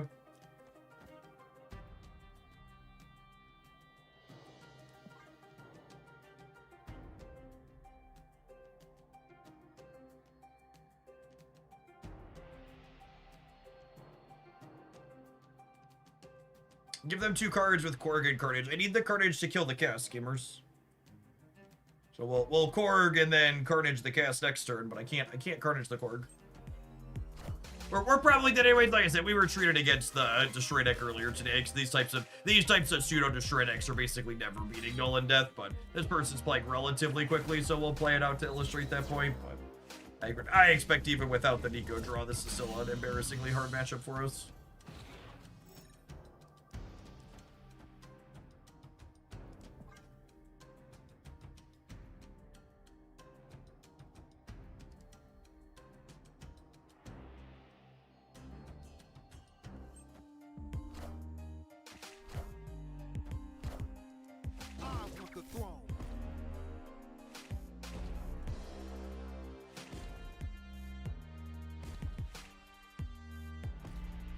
Alright, we know they have death in their hands.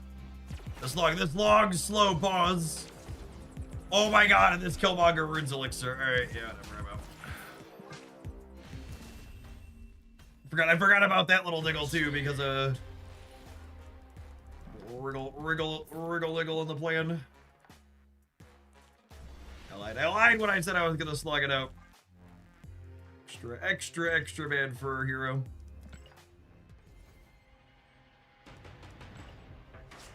Queued up with the pseudo destroy deck. Found 2 destroy opponents in a row after not playing against it all day. Wake up, sheeple.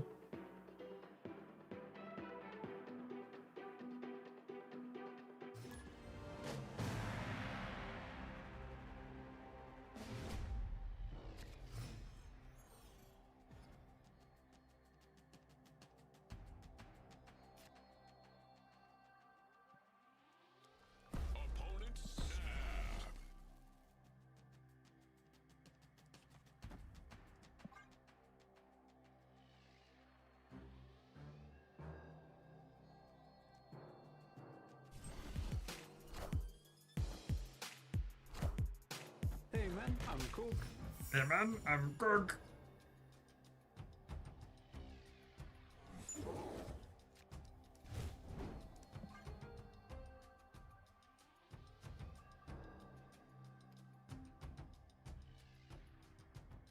Don't you dare be another destroy deck. Don't you do it to me.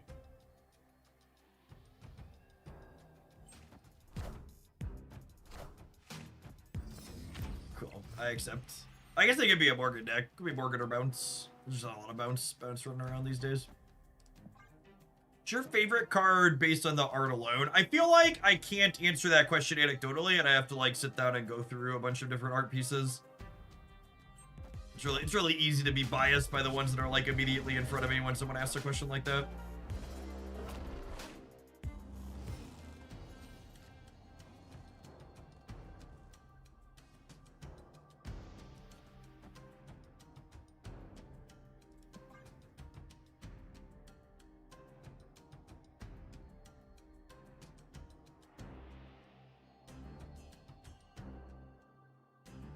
Here's an interesting question. If I draw Airwalker next turn, do I eat the Venom too?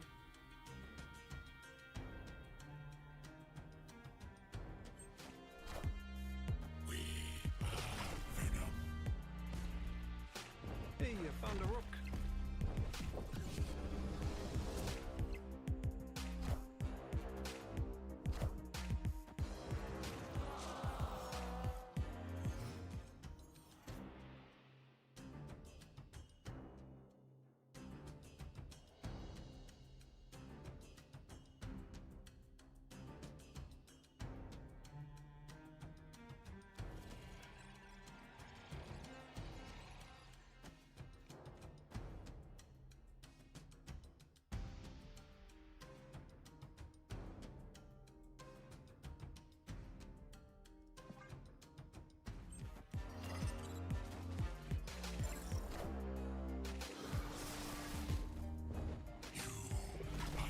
Oh, you know, I probably... Yeah, I was just about to say, I probably shouldn't destroy the Sage so I could top deck Elixir and have it be better. Just gonna say that. Does 2x go hard on Fire Hair? 2x actually doesn't work with Fire Hair. It's deeply disappointing.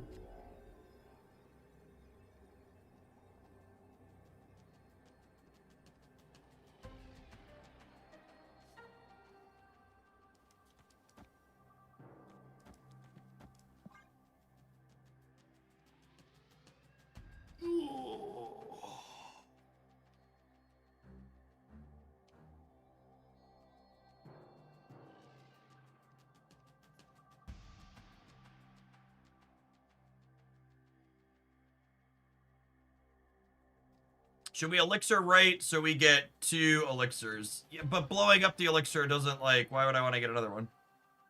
Doesn't really help me.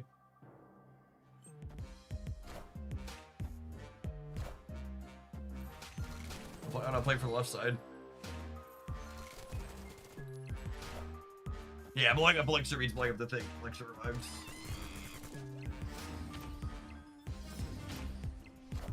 Oh, they rolled the 2x mode at the end. Rip. Oh, I forgot we blew up the monster last turn too.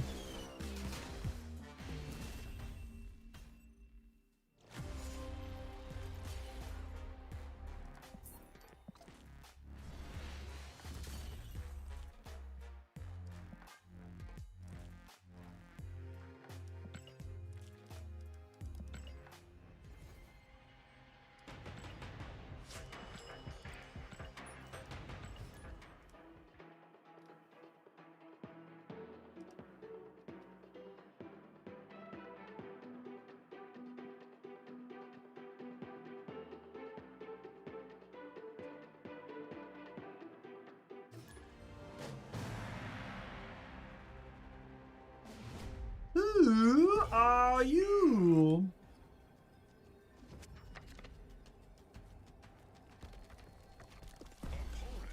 I would like to copy Korg, yes.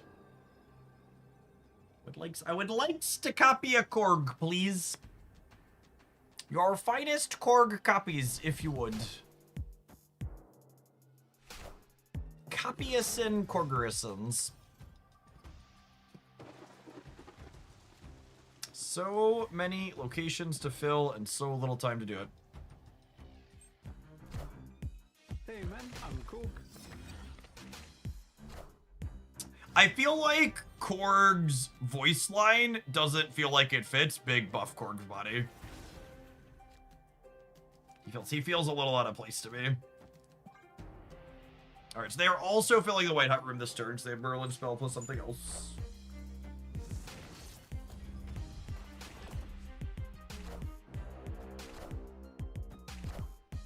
Hey, I found a rook.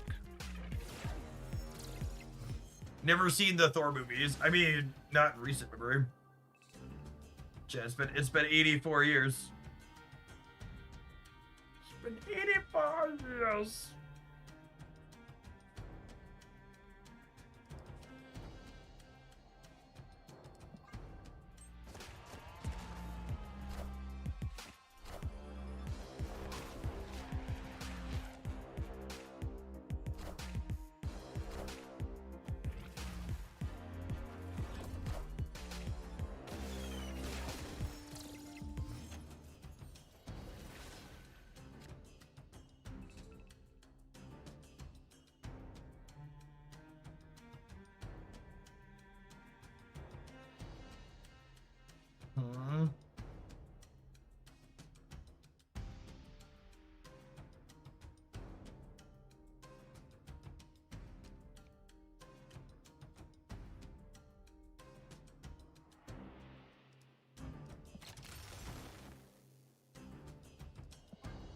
Might still have a shot here.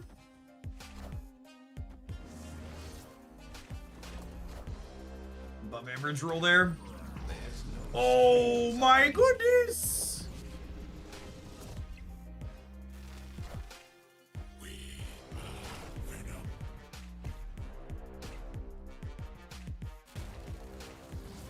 All systems go. Oh, they're still winning the left though, huh?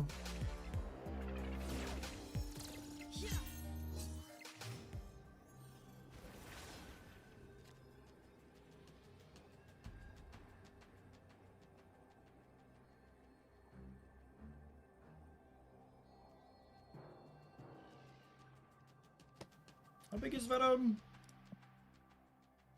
28?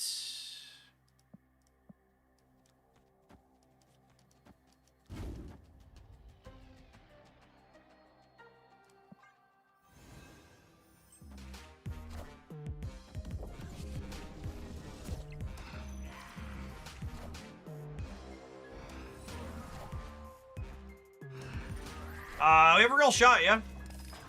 If I get back Cassandra Nova on the right, I think we win.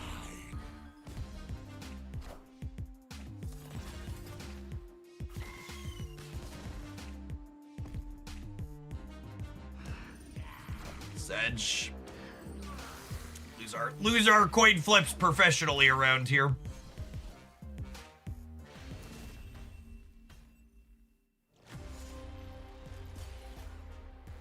Cass would have been,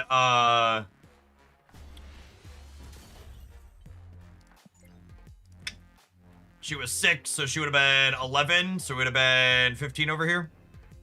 Elixir got deathlocked. Oh yeah, and we would have had whatever Elixir's card is. Would have been 15 plus a random 2. Poor Elixir got murked. What did Elixir turn into? A corpse. Dark, but accurate.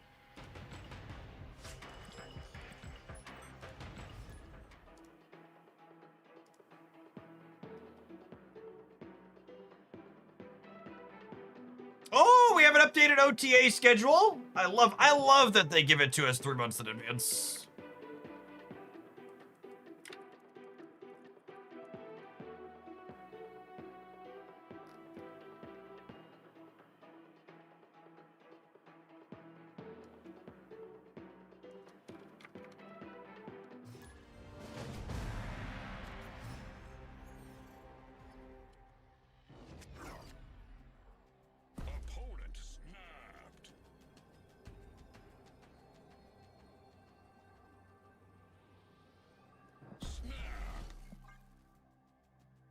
Lovely, lovely, lovely.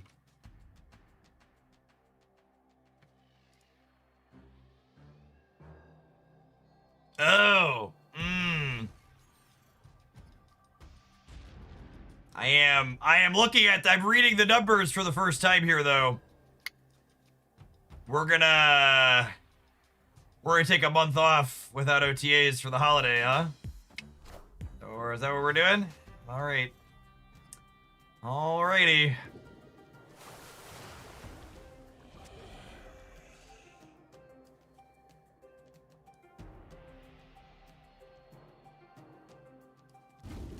Well, shit. The blob meta is incoming. Fingers crossed. It's been good, chat. It's gonna stay good. It's gonna stay good. Oh dear.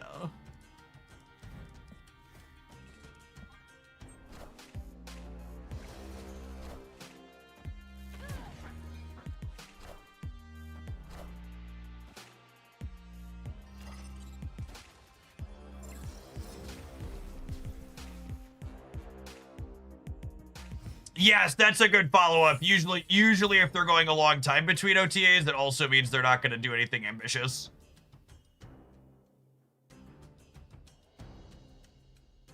It's typically the case.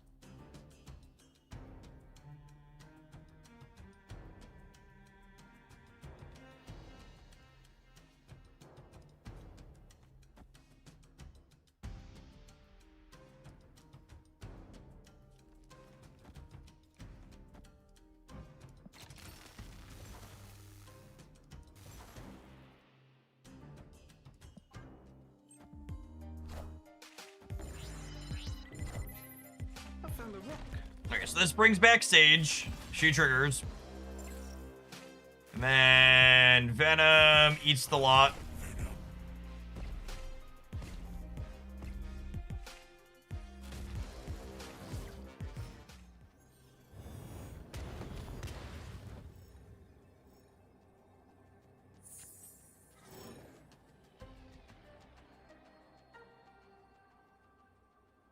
Okay, and then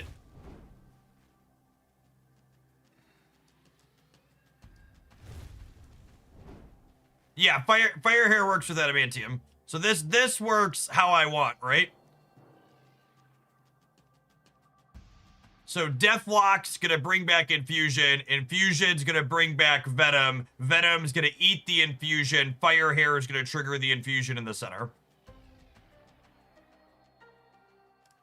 And Venom is 20, so we're gonna win here.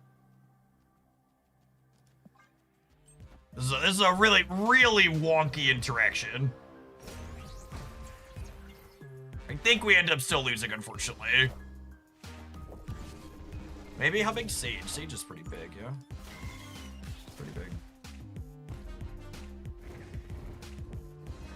So Adamantine Infusion technically exists. Oh, we're winning the right because it brings back the Venom doubled.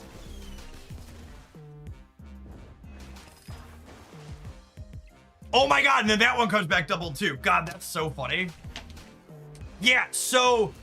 And Second Dinner actually had a team answers thing about this the other day. Because this is a really screwy interaction. Is you can technically blow up skills while they are resolving. And if you blow up a skill while it's resolving, Fire Hair recasts the skill. So if you Adamantine Infusion, bring back Venom, he eats the infusion, and then Fire Hair infuses your second biggest thing as well. Yeah, I hope they leave it. It's such a cute niche interaction that you have to like do a bunch of work to set up. Yeah, it's actually a lot of numbers, right? Because you get a doubled Venom, and then you get a doubled version of whatever your second biggest card is as well. Yeah, there's a lot of moving parts there. All right, well, I definitely want to play some more of this before we're done today. We need to take a brief pause for the cause, let some adverts roll. We'll see you in 120 seconds, gamers. Thanks for hanging out. Don't go anywhere.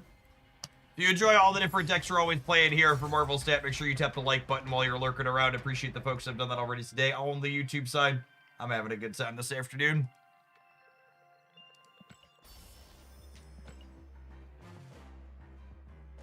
Yeah, what's the setup? You have to have the infusion with 2 big things destroyed, the biggest of which has to be Venom, and you have to have Fire Hair in play.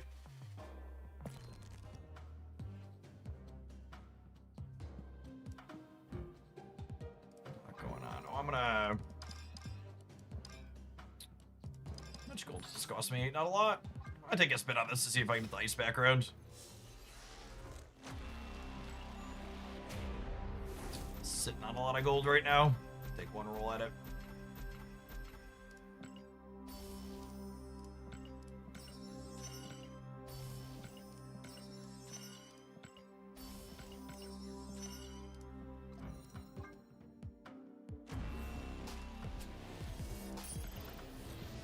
Mastery. Nailed it.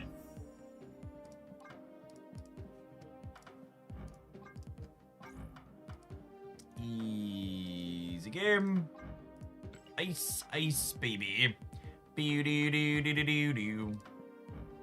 I'm still missing it on Kid Omega.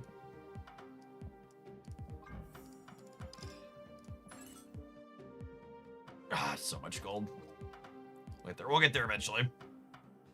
He's psychedelic at least, he kind of fits in. He kind of fits in.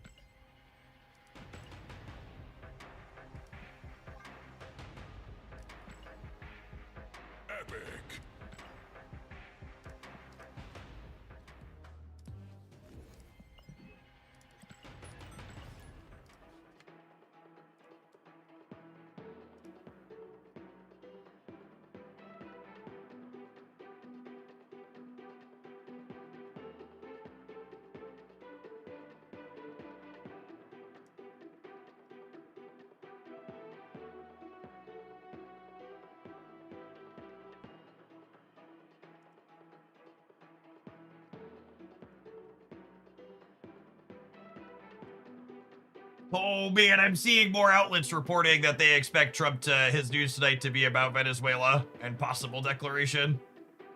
It's really gonna be a Christmas, chat. Gonna close out the year with a bang. Oh, I'm never gonna be able to forgive the people who enabled this. It's just the worst sort of I told you so I could ever imagine.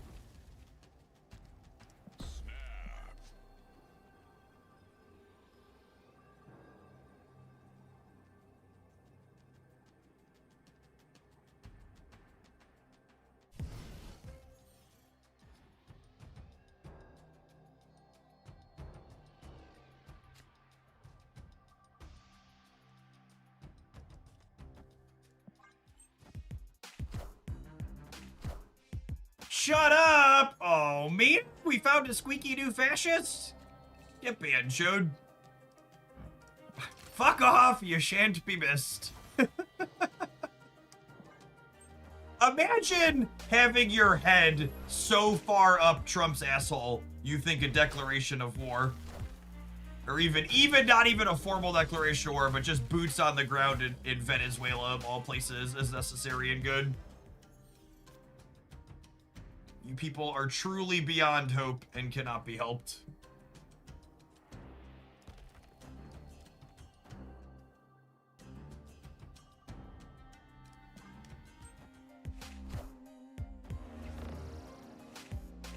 Who they dig up this time? Hey, you found a rook.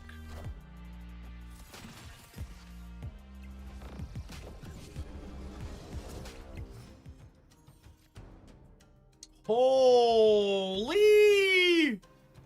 Oh, we are cooking, gamers.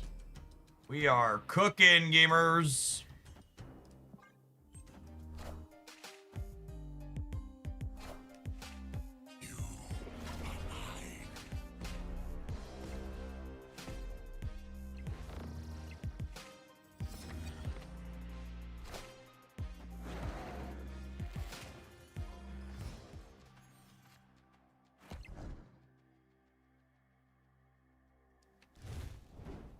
This works how I want with Nico, yeah? I'm like pretty sure this works how I want with Nico.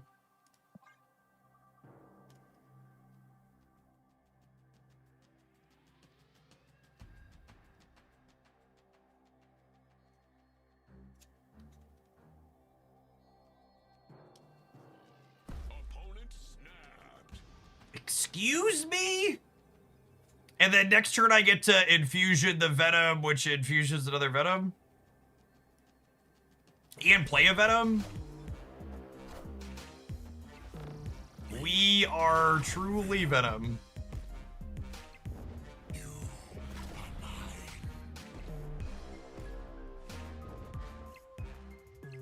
Yeah, they need 2 tech cards. They need a Shadow King and a Shig.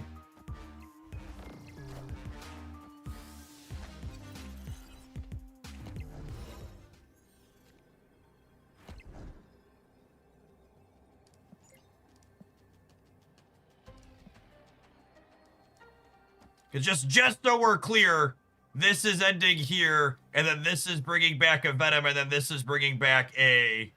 So this is reanimating a 64 power, sorry, 128 power Venom. So actually, I should do this the other way.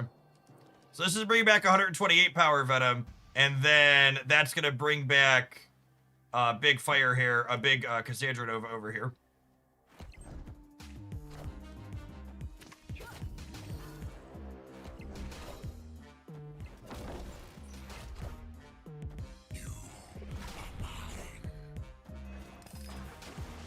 So this brings back the Venom. And then the Venom destroys the Animate Diffusion. And then that triggers the Animate Diffusion of the Fire Hair, who brings back a doubled Cassandra Nova.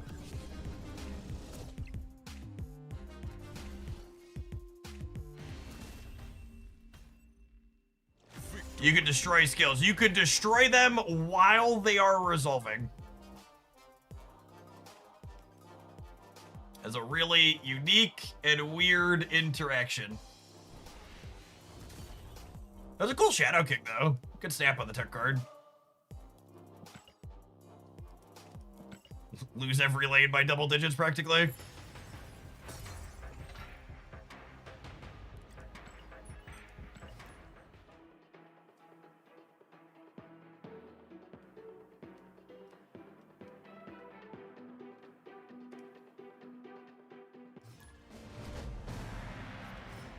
If you listen really closely, chat, you could hear Ben Broad counting out his extra dollar bills for all the super premium passes we've sold from the last 2 games.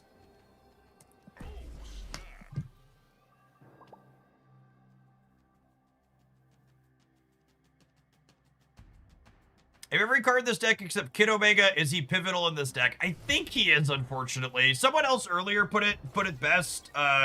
Kid Omega doesn't go in a lot of decks, but the decks that want him, he's really not optional in.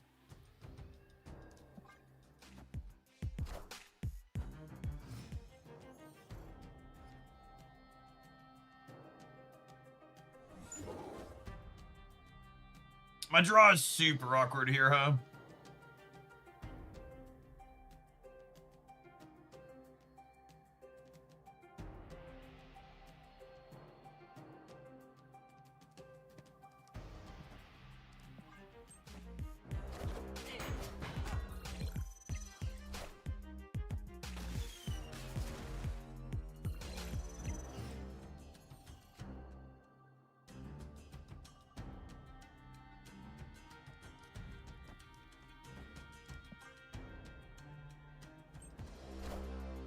I found a rock.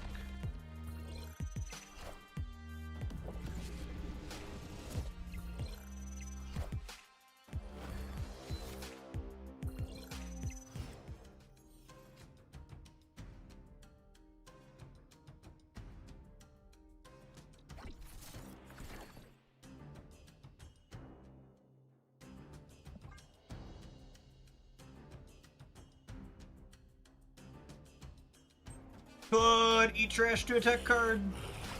Evergreen.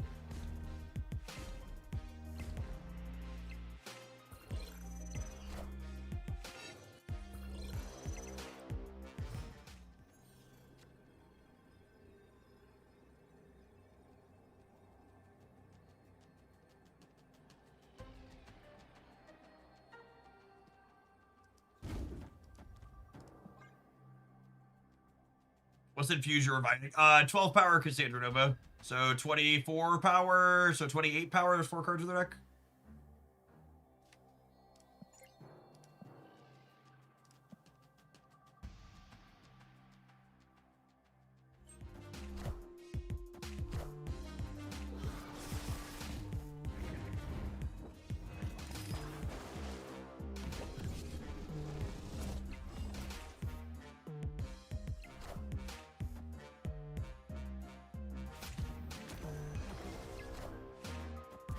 Woo, man.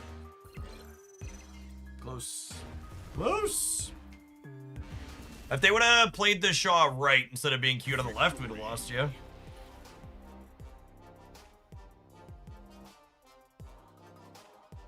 Nico. Oh, I could Nico the Airwalker and then Elixir instead of Carnage. Oh, that's cute. Yeah, and then Elixir would have gotten Deathlocker Korg. Yeah, that's better. Good call. Good catch. Good catch.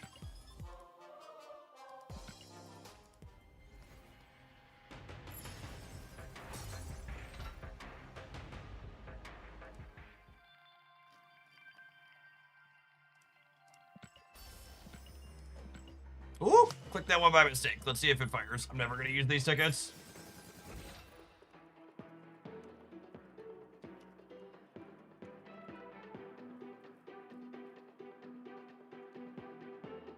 Ooh, it popped right away. Fun.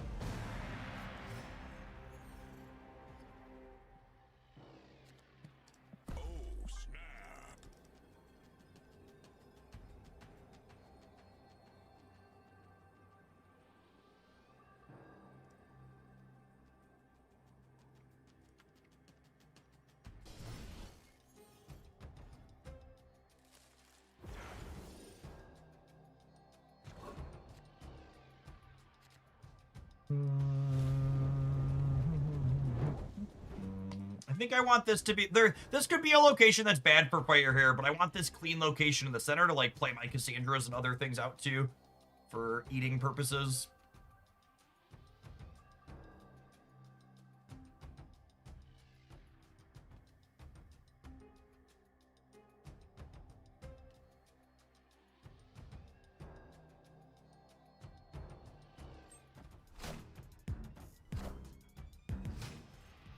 Give me something neutral, brood. Thank you.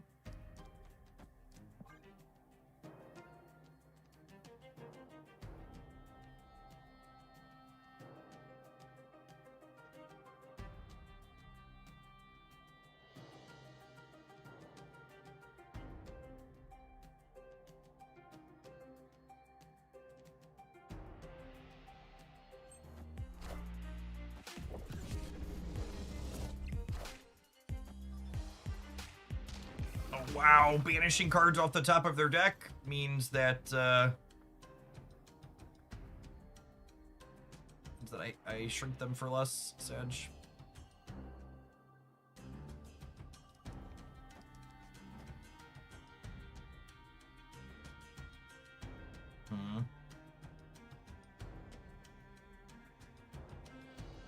This is why I'm not very excited about it.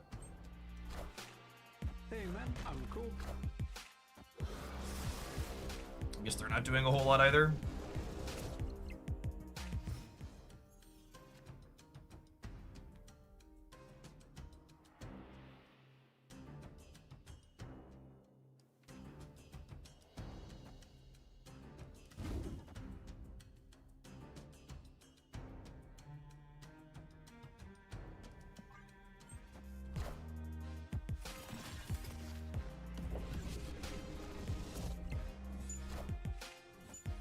Corg's been hitting the gym, absolutely.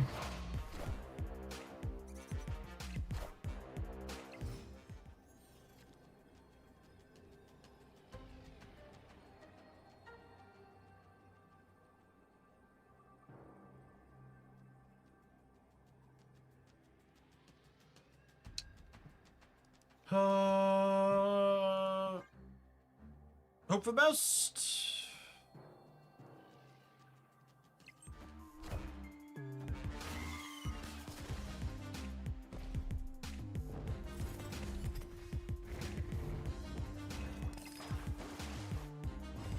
Oh, shoot. I forgot the ordering on this.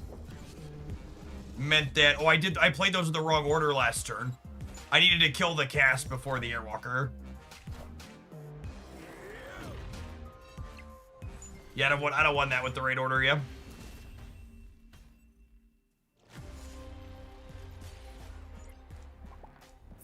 I needed to have the Cassandra dead when we...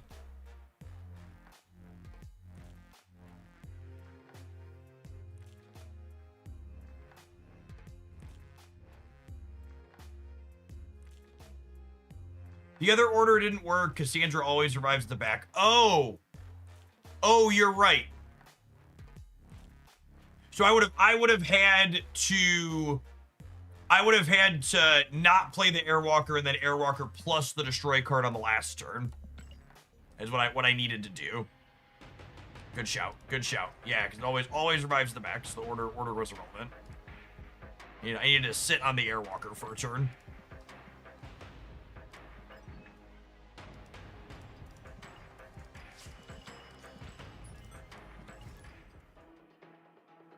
This feels like my deck isn't bad, it's just hard to play type pile of cards. Absolutely. If you want to play a deck where you're going to be able to find a mistake in every single game that you play, this is definitely it. Still not good, but definitely that.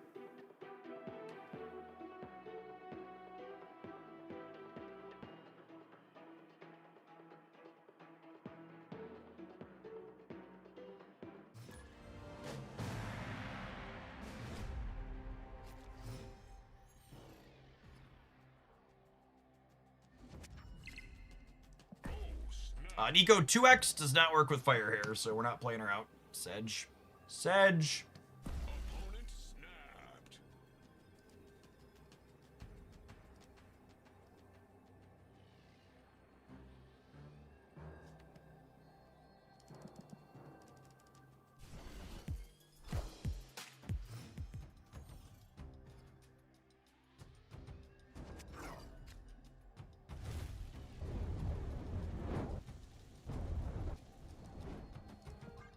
I'll play Kid Omega out now. We'll probably weave her. We have a chance to weave her into the curve later.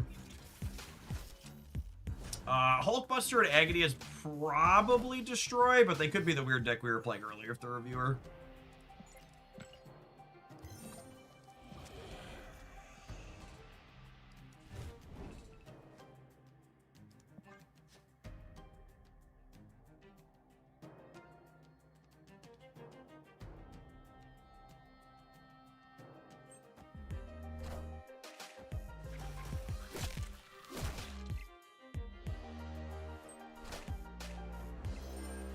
Or are they Man Spider, maybe? Man Spider is a third option. Looks like what they are.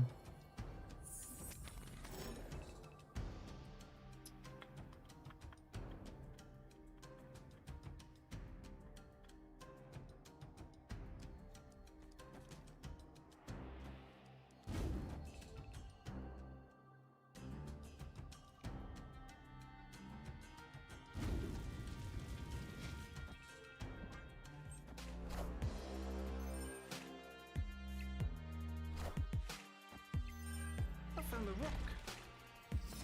Hey, I found a rock.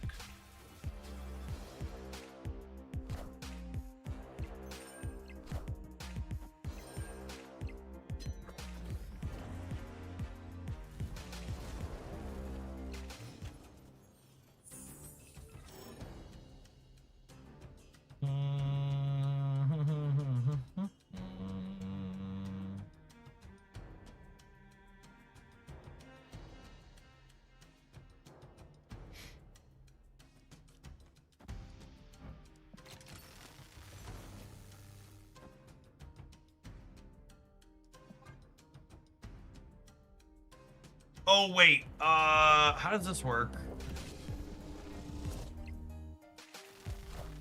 Because fire here's...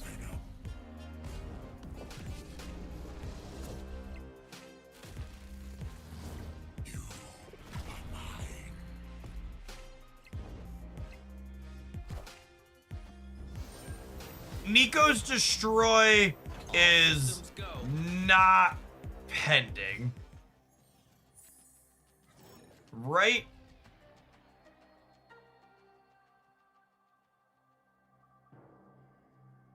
I think she tried to destroy Venom. Is how it works. Not even Barone knows at this point. Yeah.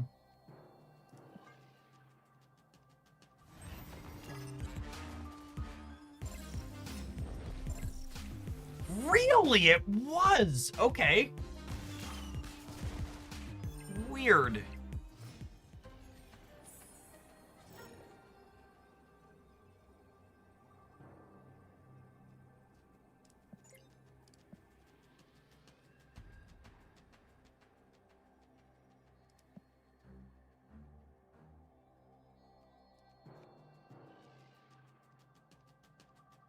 Elixir is reviving Sage. Adamantine Infusion is reviving Venom. And then Fire Hair is reviving 16 power Cassandra Nova.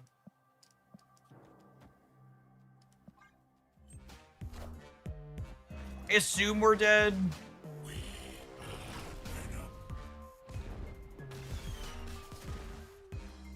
Maybe it's wrong to try and compete here with the Shuri path, but I'm like already committing a lot of points here, right?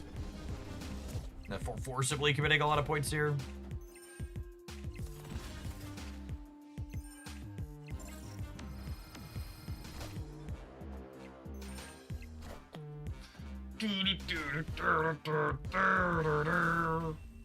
Yeah, the whole Fire Hair my Adamantine Infusion when Venom eats it feels legitimately reasonable.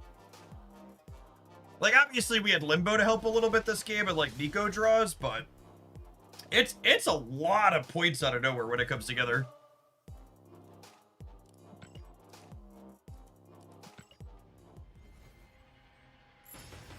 My brain hurts figuring out what's going to happen. Thankfully, the fact that we can look at the destroyed zone now makes it pretty clean and easy to know what's going on. You just got to remember that Adamantine Infusion doubles the things it's reanimating. Just look at your next biggest thing after Venom.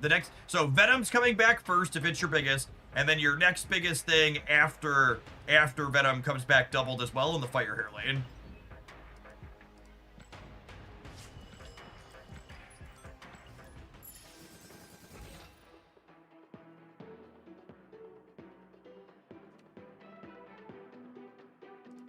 Yes, you do have a pretty flexible window on when you're drawing and deploying the cards for sure.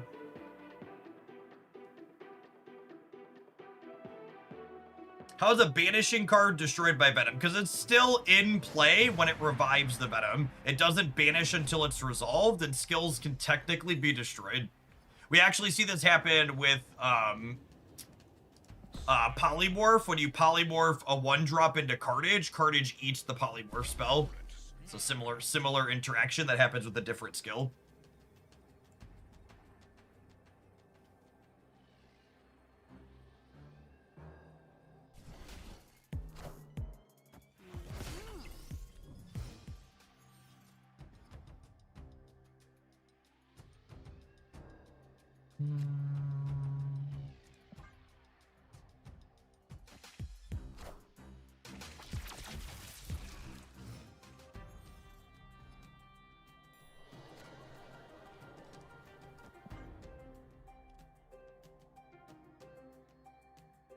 Oh, come on, please play into Feast.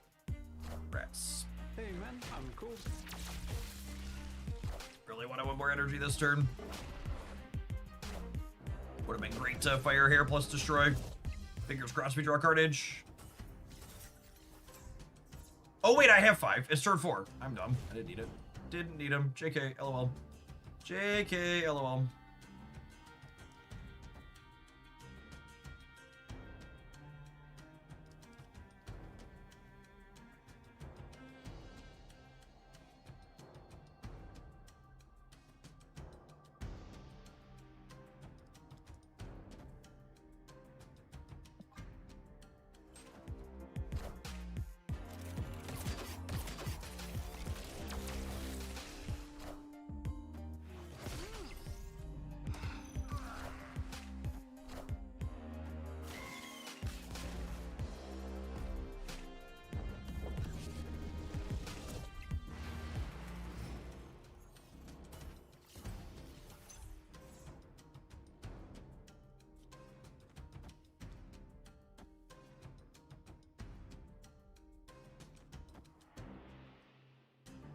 Actually, I don't want to play this right now because I don't want to get zeroed randomly.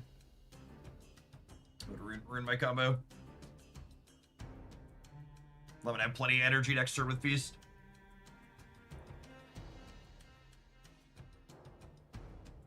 Do you mind explaining to me what Deathlock is doing in this deck that Misery isn't? Deathlock does 2 things that Misery doesn't do. Deathlock destroys Airwalker, and Misery runes Airwalker's guaranteed pulls Adamantine Infusion.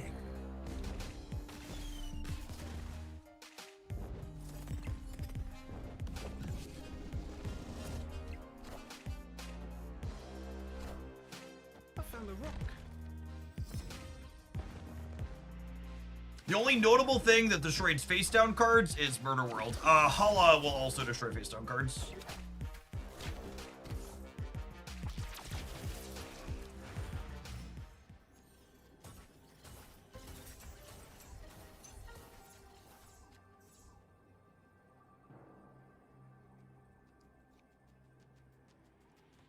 So I eat Venom. I Adamantine Infusion back the Venom. Venom eats the Adamantine Infusion.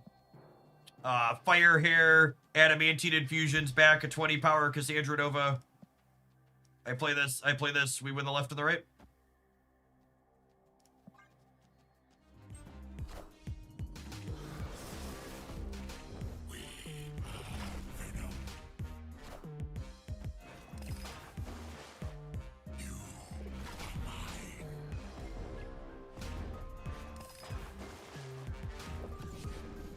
Yeah, the order's fine. Calm down, gamers.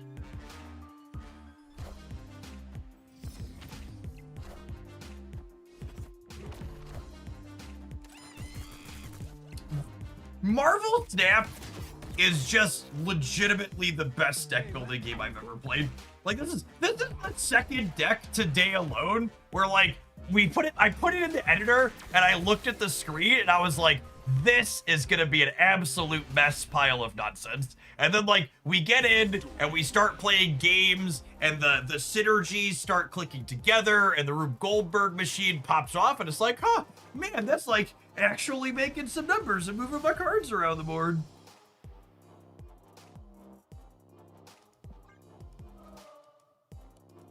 Just like very, very neat.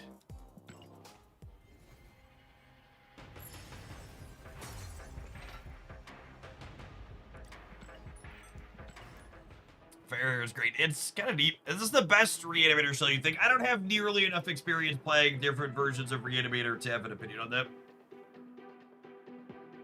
Yes, this was a build-around submission, but still, when I finished building it, I thought it looked like a pile. Chad, I'm just as harsh on my own decks as I am on yours, okay? Half the time I put something together, I'm like, man, this looks like a disaster. Okay, let's go.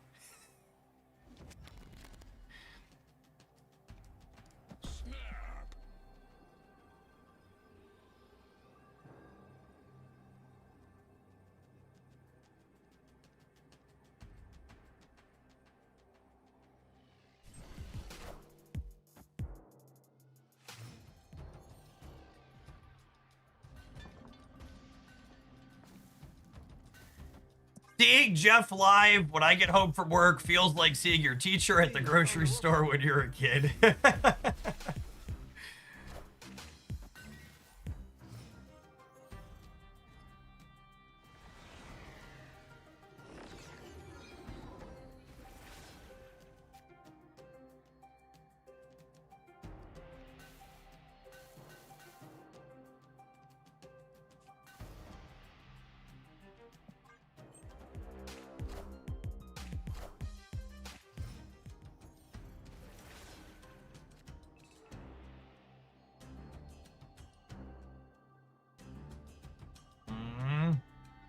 I think it's Cass now, and then we'll go Fire, Hair, Venom next turn, yeah?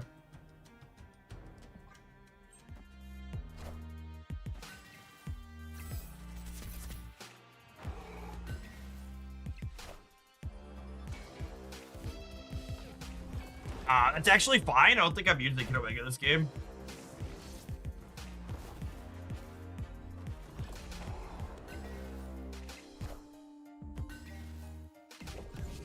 If we can dodge an acid arrow, we can dodge a ball. That's the one. That's the one we need to avoid.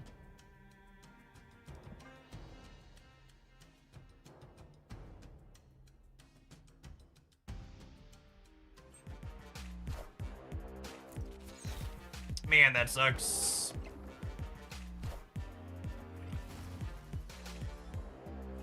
That's... fuck's sake.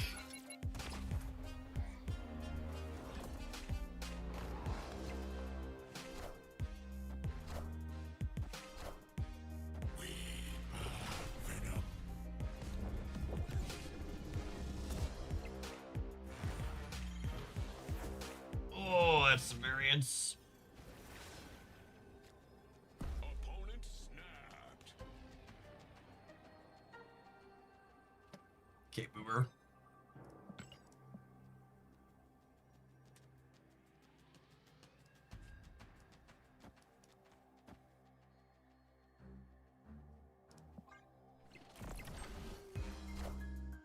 Power must be controlled.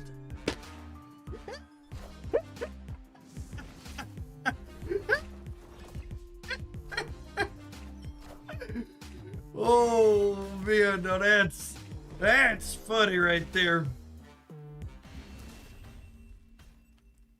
It's so interesting. Just like their brains are just programmed differently. The way people view the snapping and bending mechanic in this game, just like never ever pushing the button about to slam my tech card, press it every time.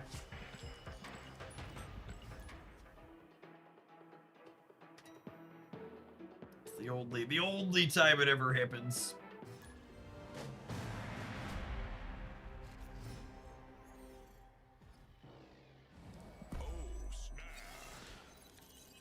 Enjoy one of my trees. Oh, I lied. Not playing against you. Escaped. I give you one silver ticket to fuck off, Arishem. Next!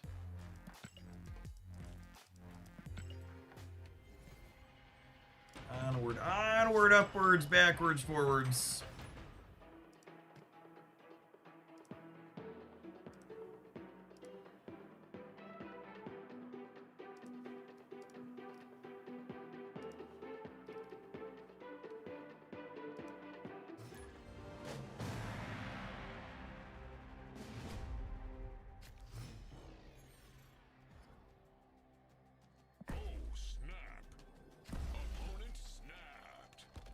I'm Gorg.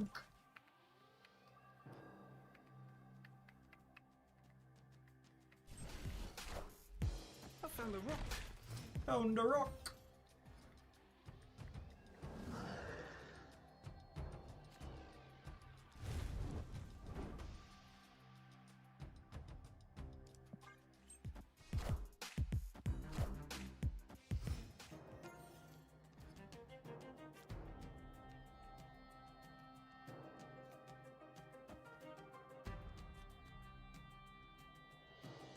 What if I eat this and then next turn I like Kid Omega Elixir?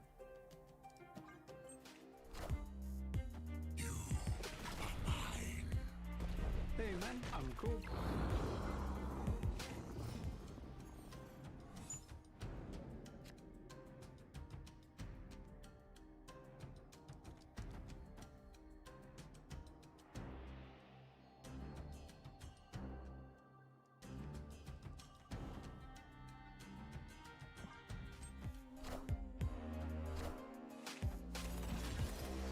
Hey, I found a rock. I am Iron Man.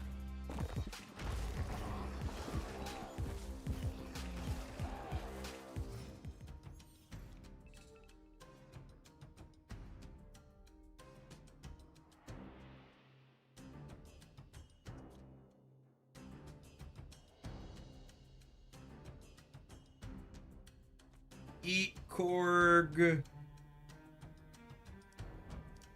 Kid Omega, the Cassandra Nova?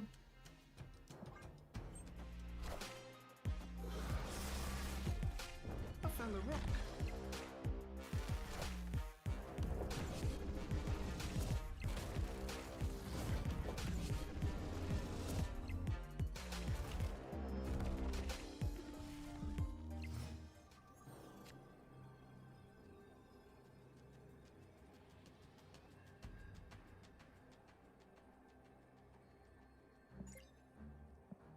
They haven't played into Castle Zemo yet, so I think I'm just gonna play for the center.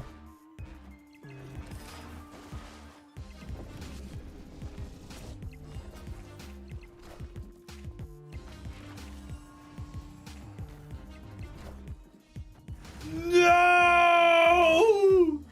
We won anyways? Cool. Cool. I thought we were hoisted there. I thought for sure we were dead.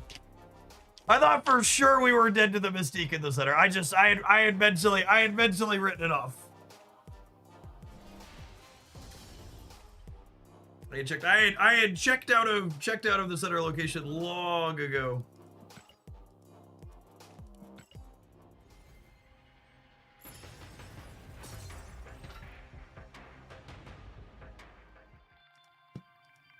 Man, today's been a really fun day at Marvel Snap. Just like giant laundry list of sweet, interesting decks.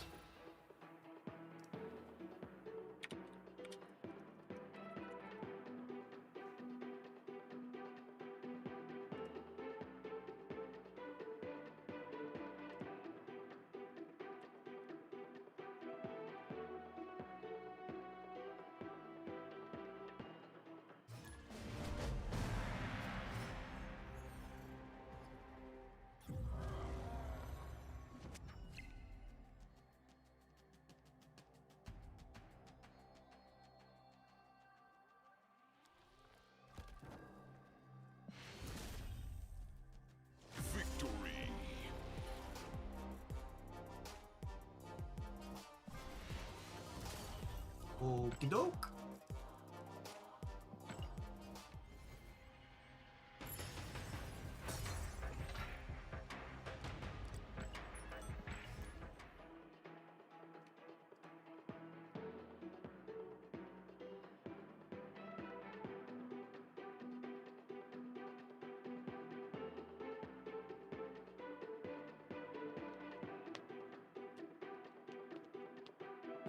it. Get one more good one in here.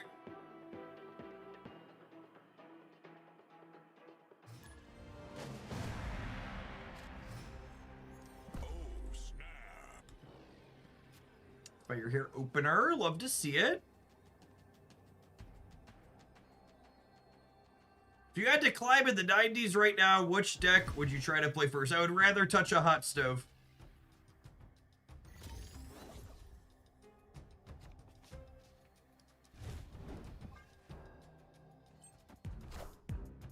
I am at 97 and I'm gonna stay there. Good luck, Godspeed if you're gonna subject yourself to that, gamers.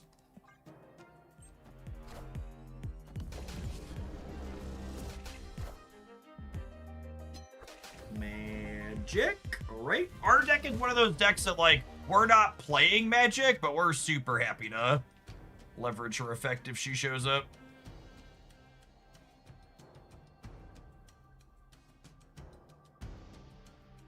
So what's the game plan here? I think it's Deathlock into Elixir Venom.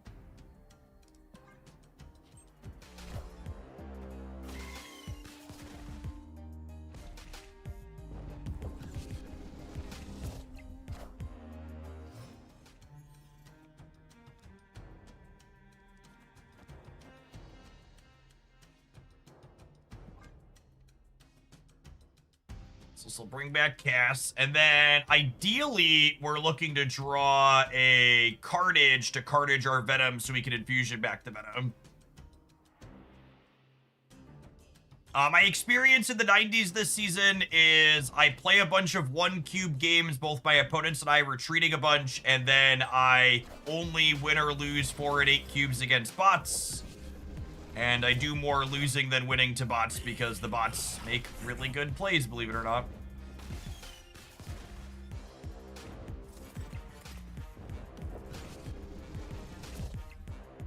I've lost, what's it called? I've lost 4 or 8 cubes while at 99 to bots multiple times this season. It's very, very brutal. What do you want me to do, chat? Not try a Nico scam?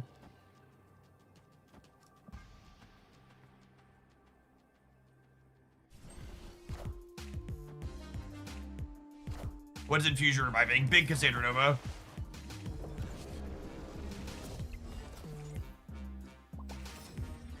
I should be Bar with no name. Yeah, they were setting up for Zola, needed another turn. We could have gotten Galactus there too, that's true. Victory.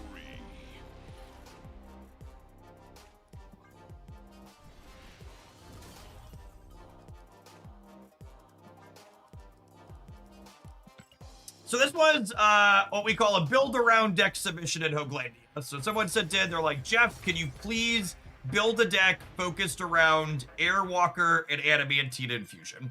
And the thing I said when we sat down to build it was, I wanted Adamantine Infusion to be our only 4, i.e. we're not playing Phoenix Force in this Reanimator deck, because I want to guaranteed 100% know what card I'm pulling when I Airwalker for consistency's sake.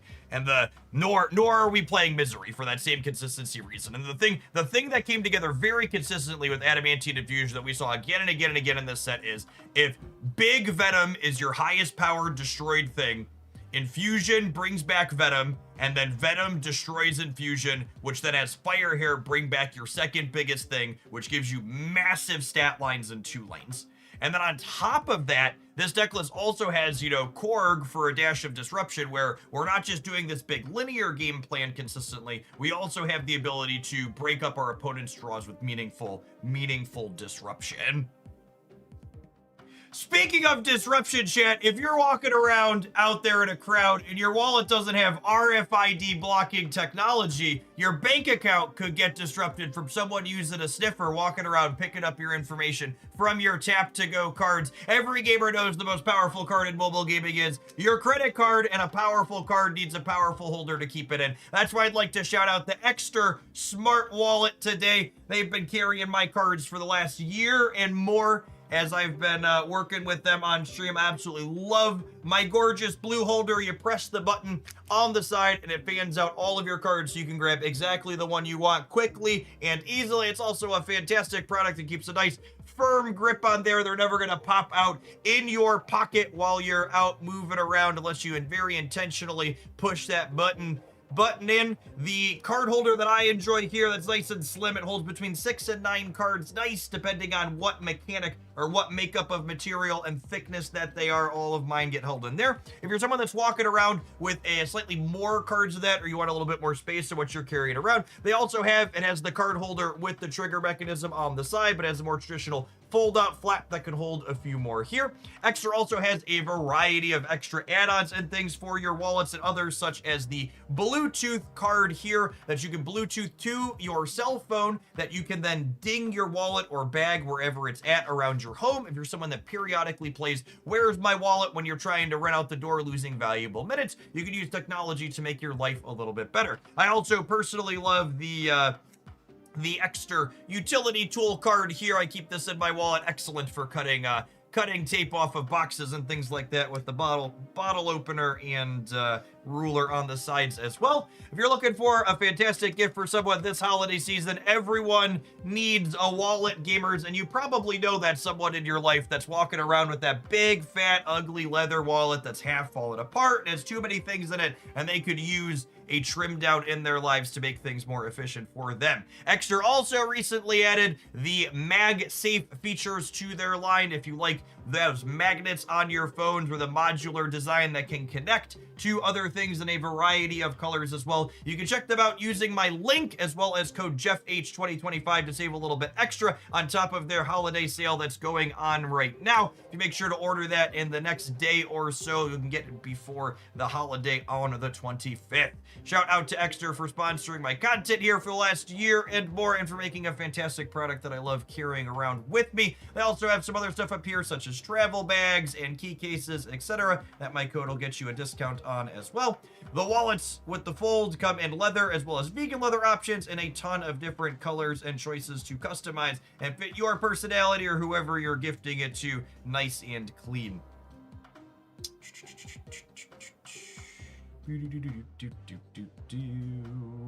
All right, gamers, it is almost 5 o'clock here in Central Illinois. I've been live for nearly 8 hours. I'm going to go ahead and wrap it up and call it a day. We had a ton of fun playing a bunch of Snap and a little bit of Final Fantasy this morning. I'll be back tomorrow again for a nice full day. We'll have an OTA tomorrow evening that we'll be checking out on Friday as well. To all of the regulars, so there's a ton of people that are keeping up Twitch watch streaks. That's super fun on the side. I do want to give you a heads up that I am planning to be live on Saturday this weekend for the first time in a while. So if you want to keep your watch streak up, make sure you plan to drop by for at least 5 minutes during Saturday's stream, where I'm planning to do a nice solid full day to make offset some hours that I'll be off next week.